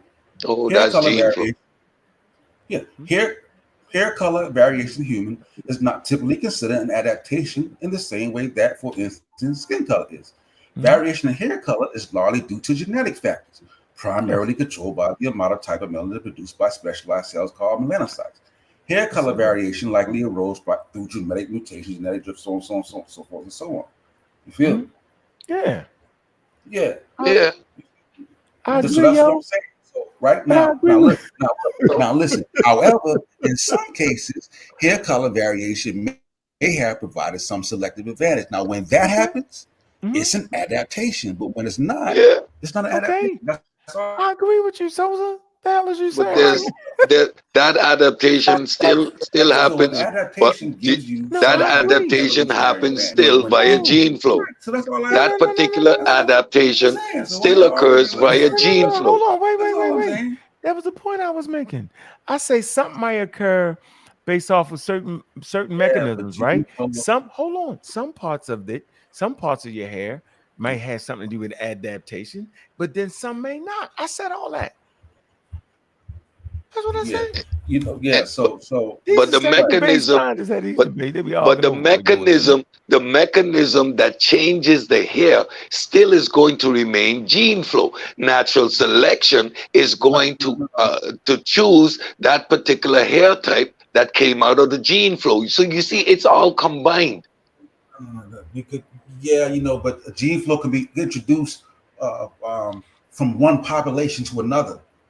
So, like in other words, when we talk about Europe, we can go to the Yamna brought the lactose, the ability to drink milk. They brought that flow in. It wasn't an adaptation because they didn't adapt to it, but the gene flow, that population brought that in, and that flow through the entire population. So I'm saying, so it's not like they just had cattle and a body eventually adapted to it. Gene flow brought it in and forced evolution onto that. That's not an adaptation. So there's a distinction there, even with gene flow. That's my point. So what science does is argue mechanisms. Argue mechanisms. And the amount of which mechanism actually produced this outcome. That's the discussion. The amount, the quantity of which mechanism. I did not, that's not the discussion. I'm not talking about, I never said the amount of which mechanism. I said that certain things are not an adaptation. Gene flow, when introduced by population, is not an adaptation because there's no evolutionary advantage that was brought in and it swept through. So they didn't adapt for it. They didn't even select for it. It just came through, and that's what took over. Yeah, but that's gene flow, and it's a different mechanism than adaptation. And that's perfectly fine. Right. So why would you bring up gene flow when I'm talking about adaptation? That's my point. Who did that? Yeah, I didn't do that. Who did that? I didn't bring up gene flow. You did. No, I said that's a mechanism called gene flow. That's what I said. Of course. And I said gene flow is not adaptation. That's evolution. But no, it's a mechanism, and that's what you're saying it wrong. That's like saying, okay, is a mechanism in evolution. Gene flow is a mechanism in evolution. Right, that's how you say that. Yo, stop. All of them are mechanisms within evolution.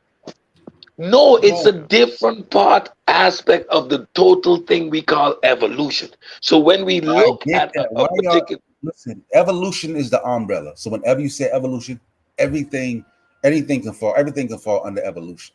Right? So I'm good. As long as you say that, I'm good with that. Yeah, the mechanism, there's certain mechanisms that don't fall under adaptations. They're not.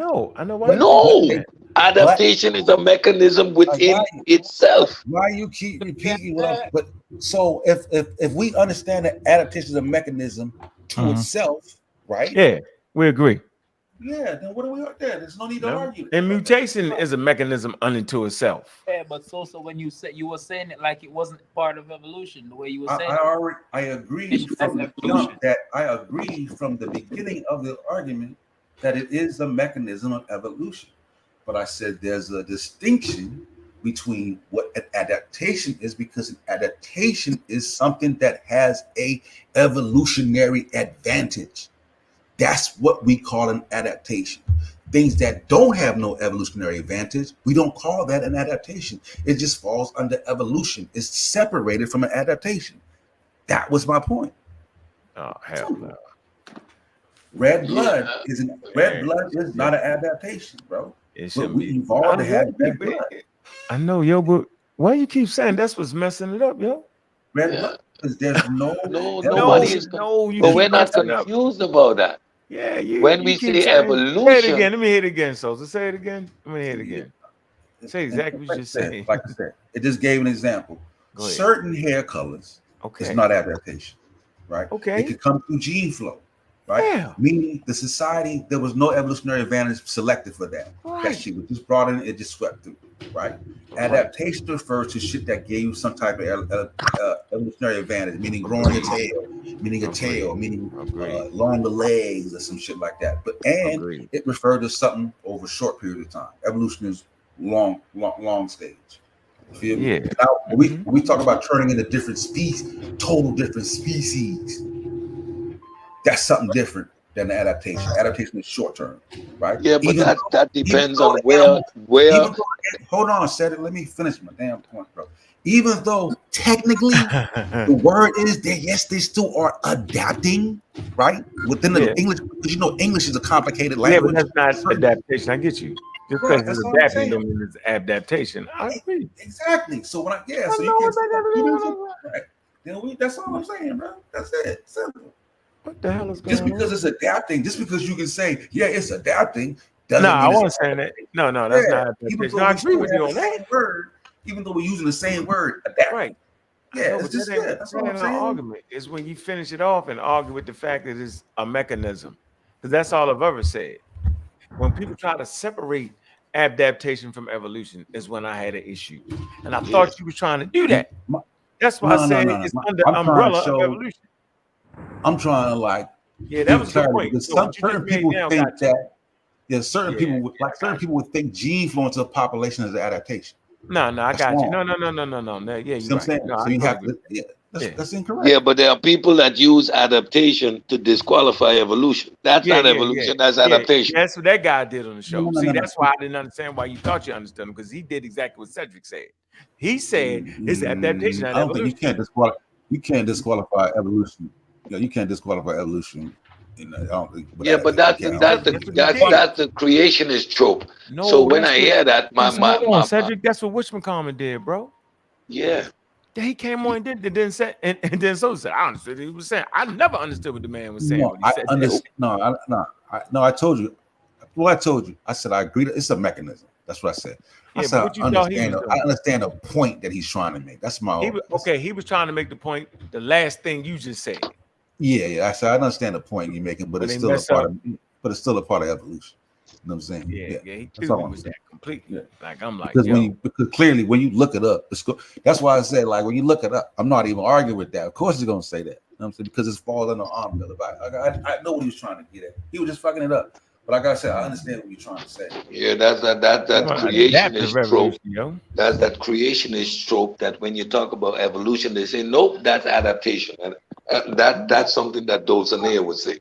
I didn't get the feel that he was a creationist, though. I didn't get that kind of thing. When they asked him, we'd ask him, you believe in God. What you talking about, yo? Look, mechanism. Even though believing in God, we can't use that. He can still make you. If you believe in God, that make your daggone creationist, yo. Nah, come on, bro. That's what that is. That's what make you a creationist. So all Christians are creationists. That's what you're saying? Of course. Yeah, man. Nah, we're not saying that. God did it. Are y'all serious right now? Let me get to this, boy. So no Christian. Okay, so then what about the Christian scientists? We tripping. They still creationists, yo. Let me read this. So far, this semester, we will focus on how different types of selective-driven evolution. Selection is the only mechanism of evolution that drives adaptive evolution. What is adaptive evolution? Here you go. It says the increase in frequency of beneficial alleles and decrease in the deleterious alleles due to selection, right? Evolution that causes the population to become better adapted to the environments. It says, however, not all evolution is adaptive. It says evolution is change in the allele frequency. in populations over generations. The allele frequency describes population, of all the possible alleles in the population gene pool.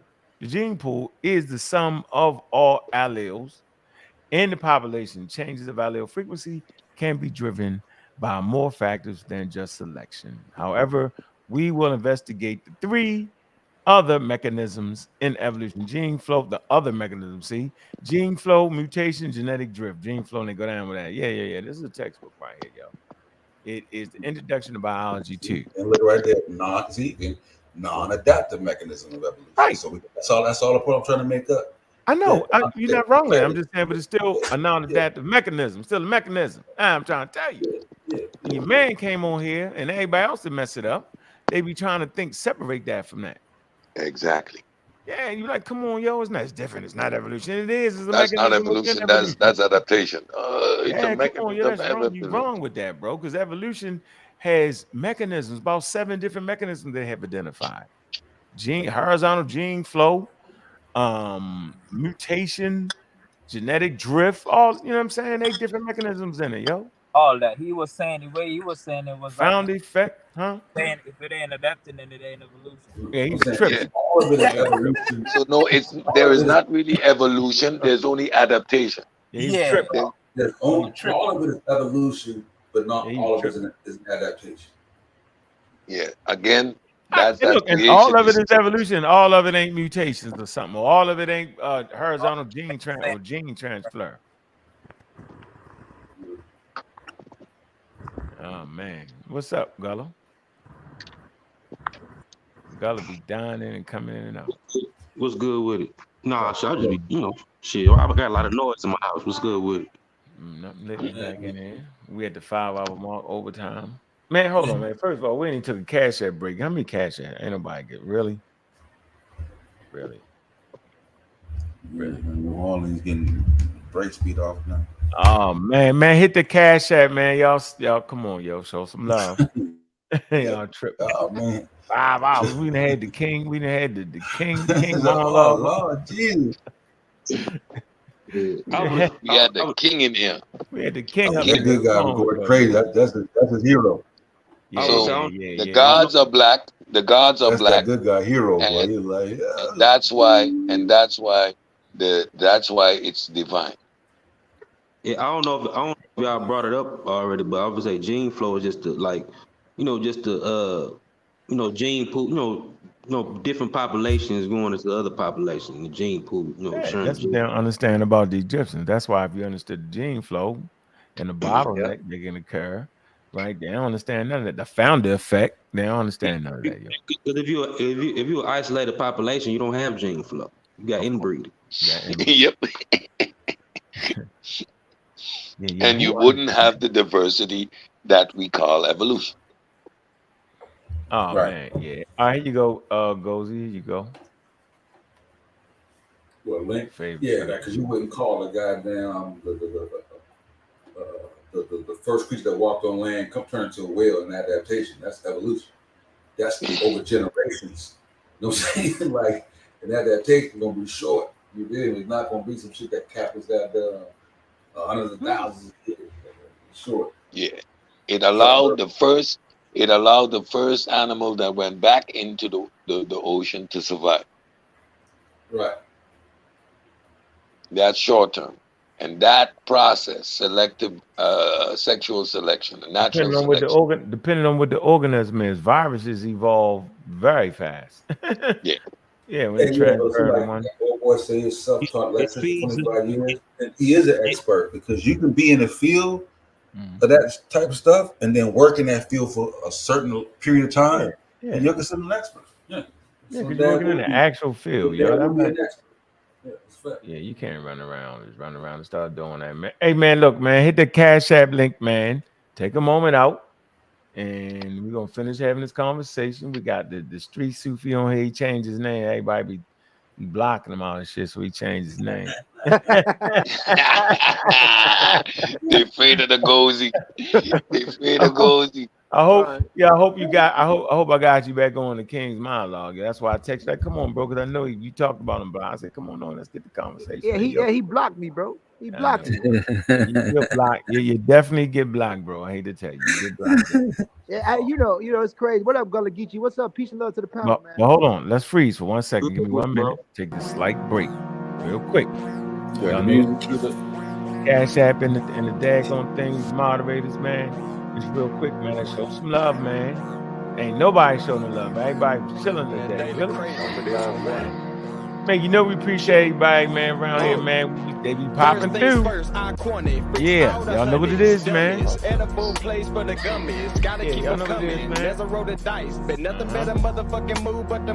Nothing better move but the likes and the Cash App money, y'all. Show some love, man. Yeah, Babylon done, you tripping. Man, show some love. First things first, I corner it, fix all the honeys. Y'all know what it is, man. Show some love. Get the Cash App coming out. Nothing better move but the Cash App money, man. Appreciate all the supporters, man. Show some love. That's what we got, man. Ain't nothing moving but the money, man. So nothing better motherfucking move. Yeah. Shoot another invoice. About a 9 need to get Royce. Y'all know what it is, man. Shine, it's the kid choice. Yeah, my humble pie was a bit moist. Funk told me to do it big, bro. Y'all know what it is, man. Ain't did it how you did, Like bro. the algorithm rocking, yo. Man, we having the big old show doing our thing. I'm a beacon of light every time I speak in the mic. Electrolyte, be the light that's giving you light. See what's done in the dark, go come to the light. Hell raising, you taking a heavenly flight. See the Glock is clipped up, the blunts is all wood, the insurance paid up, my bitch is very good. The dice in my hand, I smile as I should, cause I'm about to roll a fucking first things first. I corner it, fix all the honeys, dummies, edible place for the gummies. Gotta keep them coming, never roll the dice, but nothing better motherfucking move but the Cash App money, man. You listen to the Community Skeptics, man. Powered by the Pseudo Killers, man. Y'all know what it is, man. We got the Street Sufi. What's up, yo? What it do? Gossi and Gozy. One of the many names.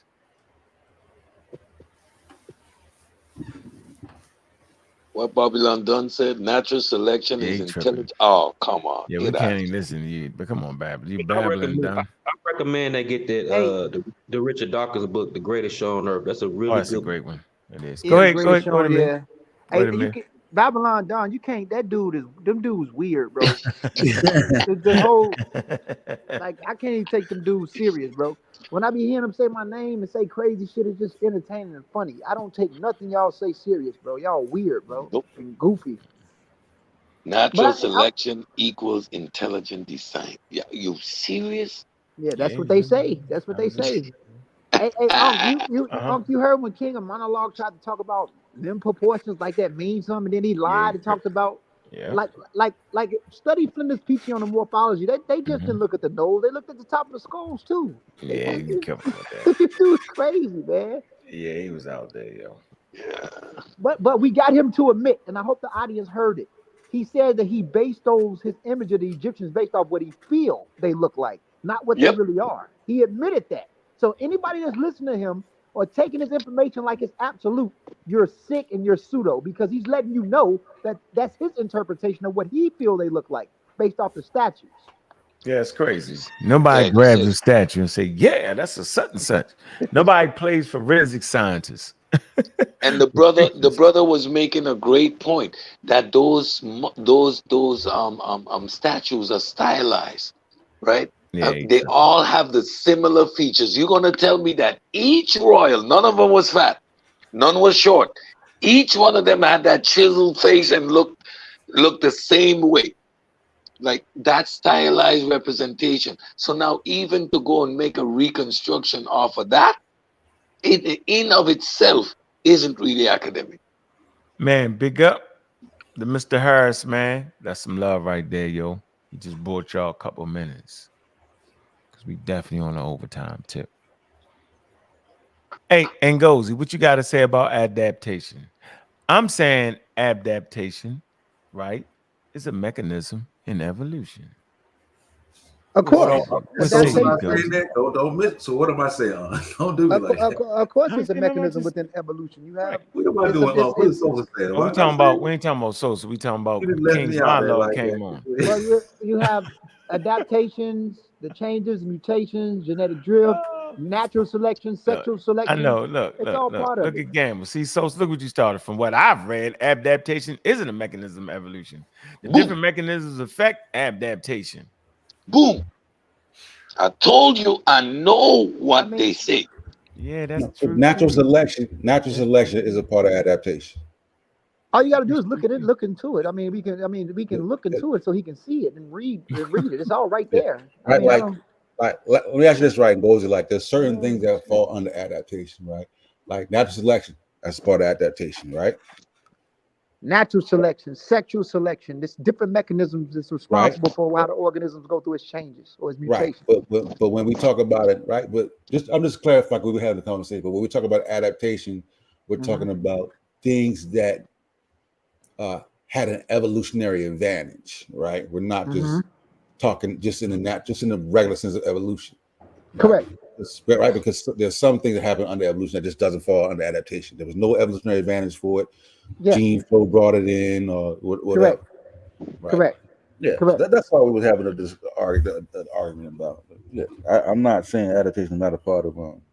No, you said you agree with street. I know you said you agree with the King's monologue. No, I understand the point that he's trying to make. Yeah. And I say, I know that trope. They always use that to disqualify evolution. That's not evolution. That's adaptation. I can hear Kent Ham saying it now. Yeah, Kent Hovind. How does that occur? And how did you? That's part of what. I didn't know creationists even accept adaptation. That's not. They don't. They back and forth. Yeah, creationists don't accept adaptation. That's not a part of creation. Yes. You see, dogs come from wolves. That adaptation. That's not evolution. You see, you see.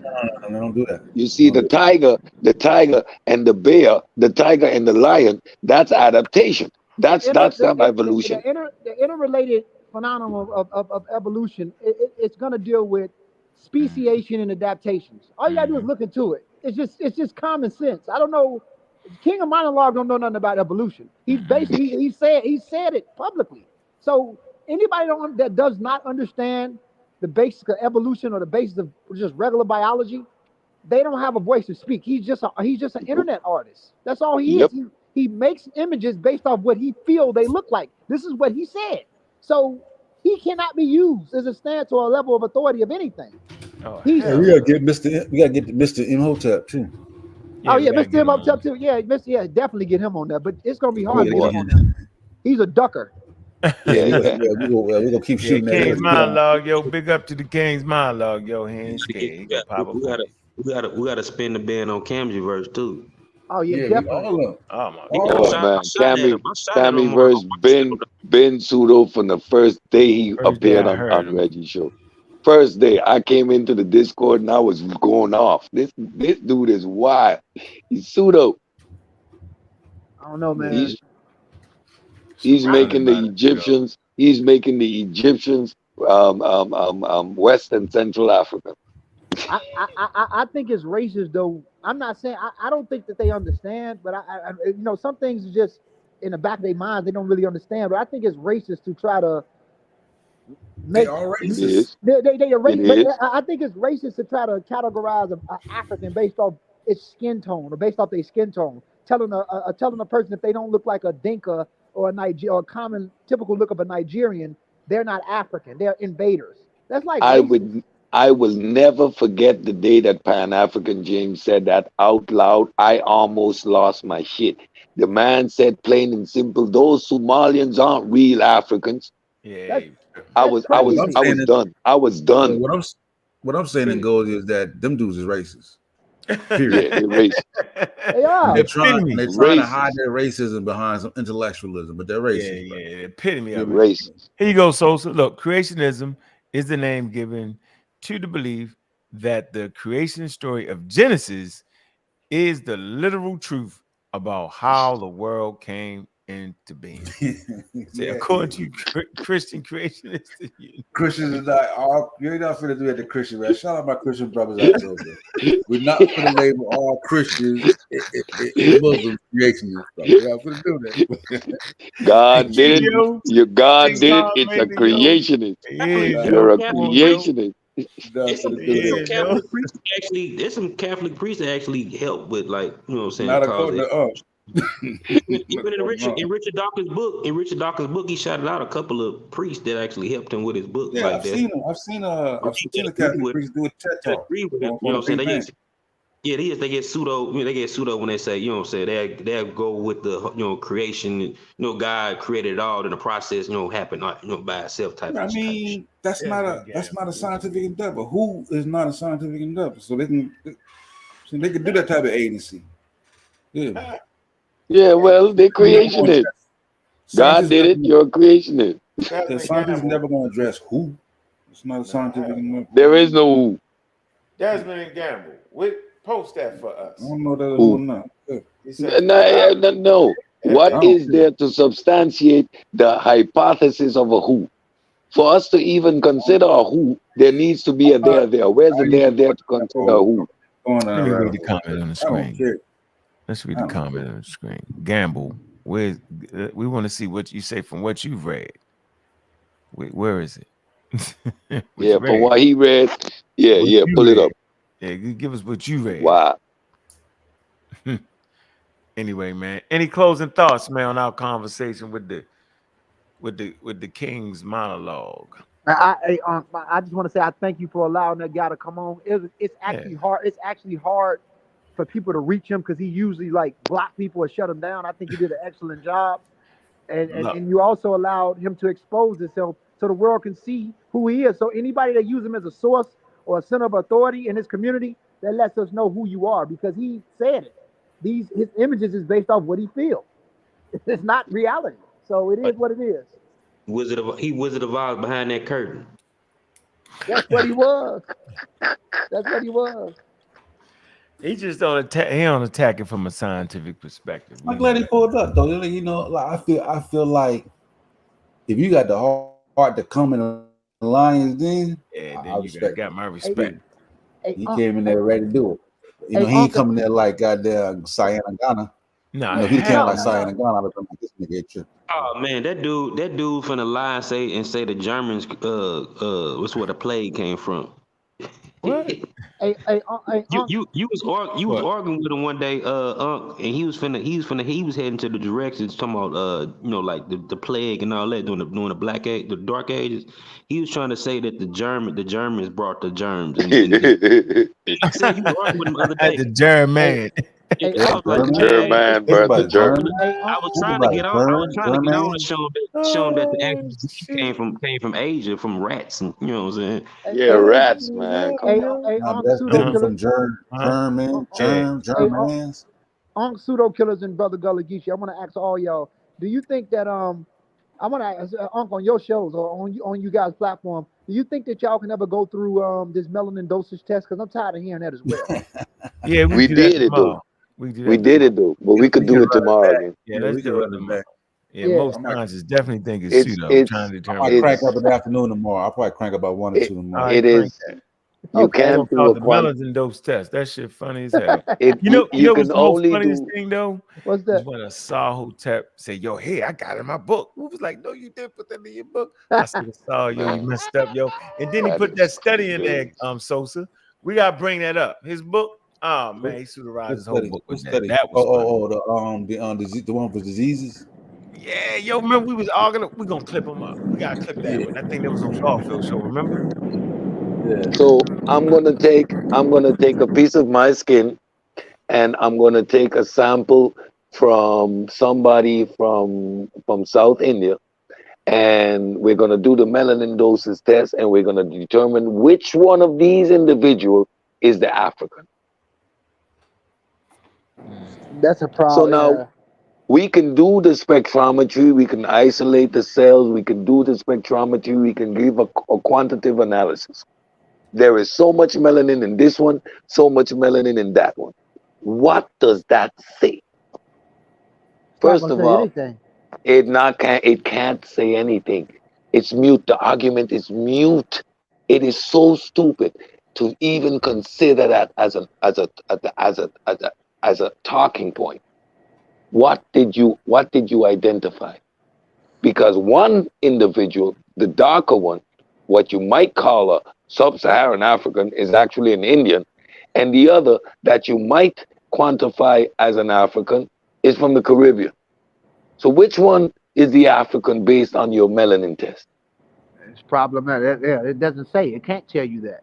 It cannot. Like, these arguments are silly. They're infantile. Yeah, take that melanin test in India somewhere. I mean, you know how many people in India beat us when it comes to melanin? I said it in the Discord today, how stupid the terminology black for me feels. Why?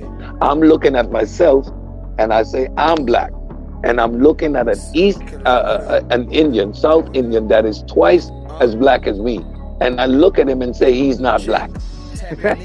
That's crazy. When you realize that you're doing that yourself, then you need to check yourself.